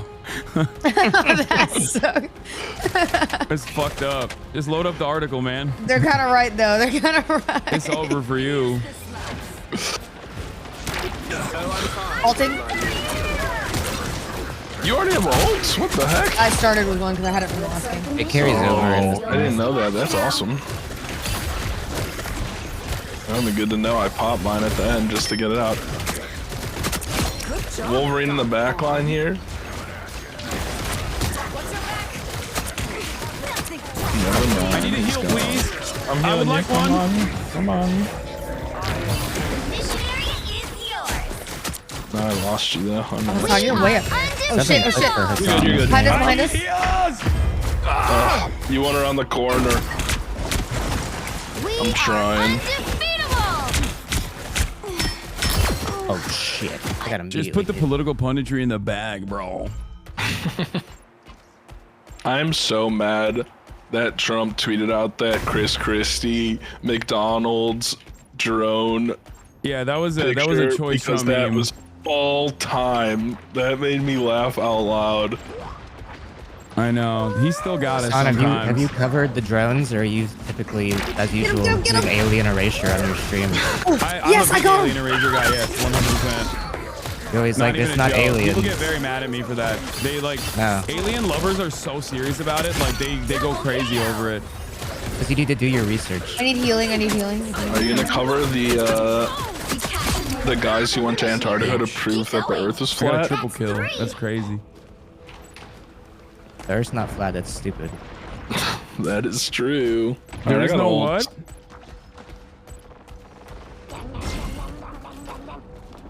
I thought about becoming a flat earther for the fun of it. Not because I believe it, but just because I want to see what the plot would be like. Yeah, They're coming. I feel like I just want to see. Right there. Big Jeff kill. I just took out 3. What was he trying even? Yeah, like he's been trying to take. He's hard targeting me the whole time. This is an OP Oh, Jeff. he's probably map. a fan. He was like chasing me down on the hallway earlier. He watched the zombie stream. He did. Back there.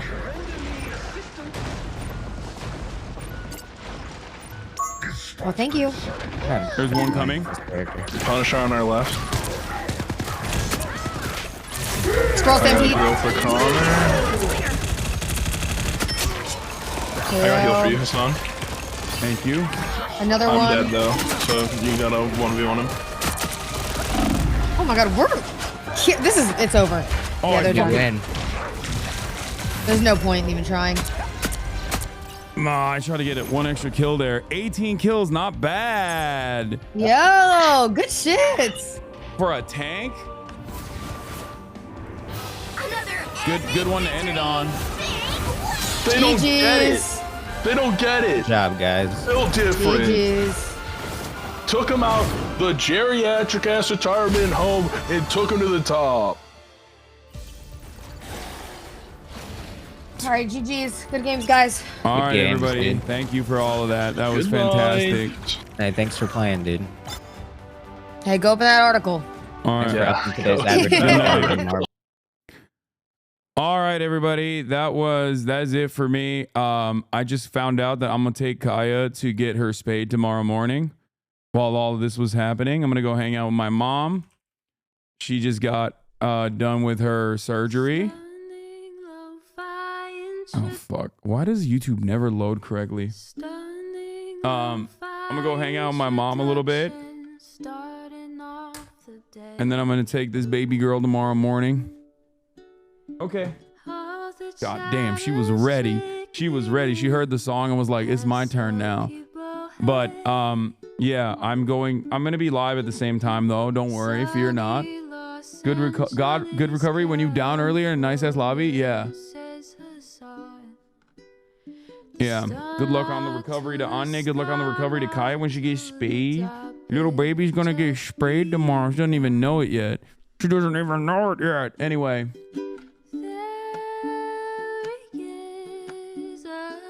Love you all. And I will see you tomorrow. Peace.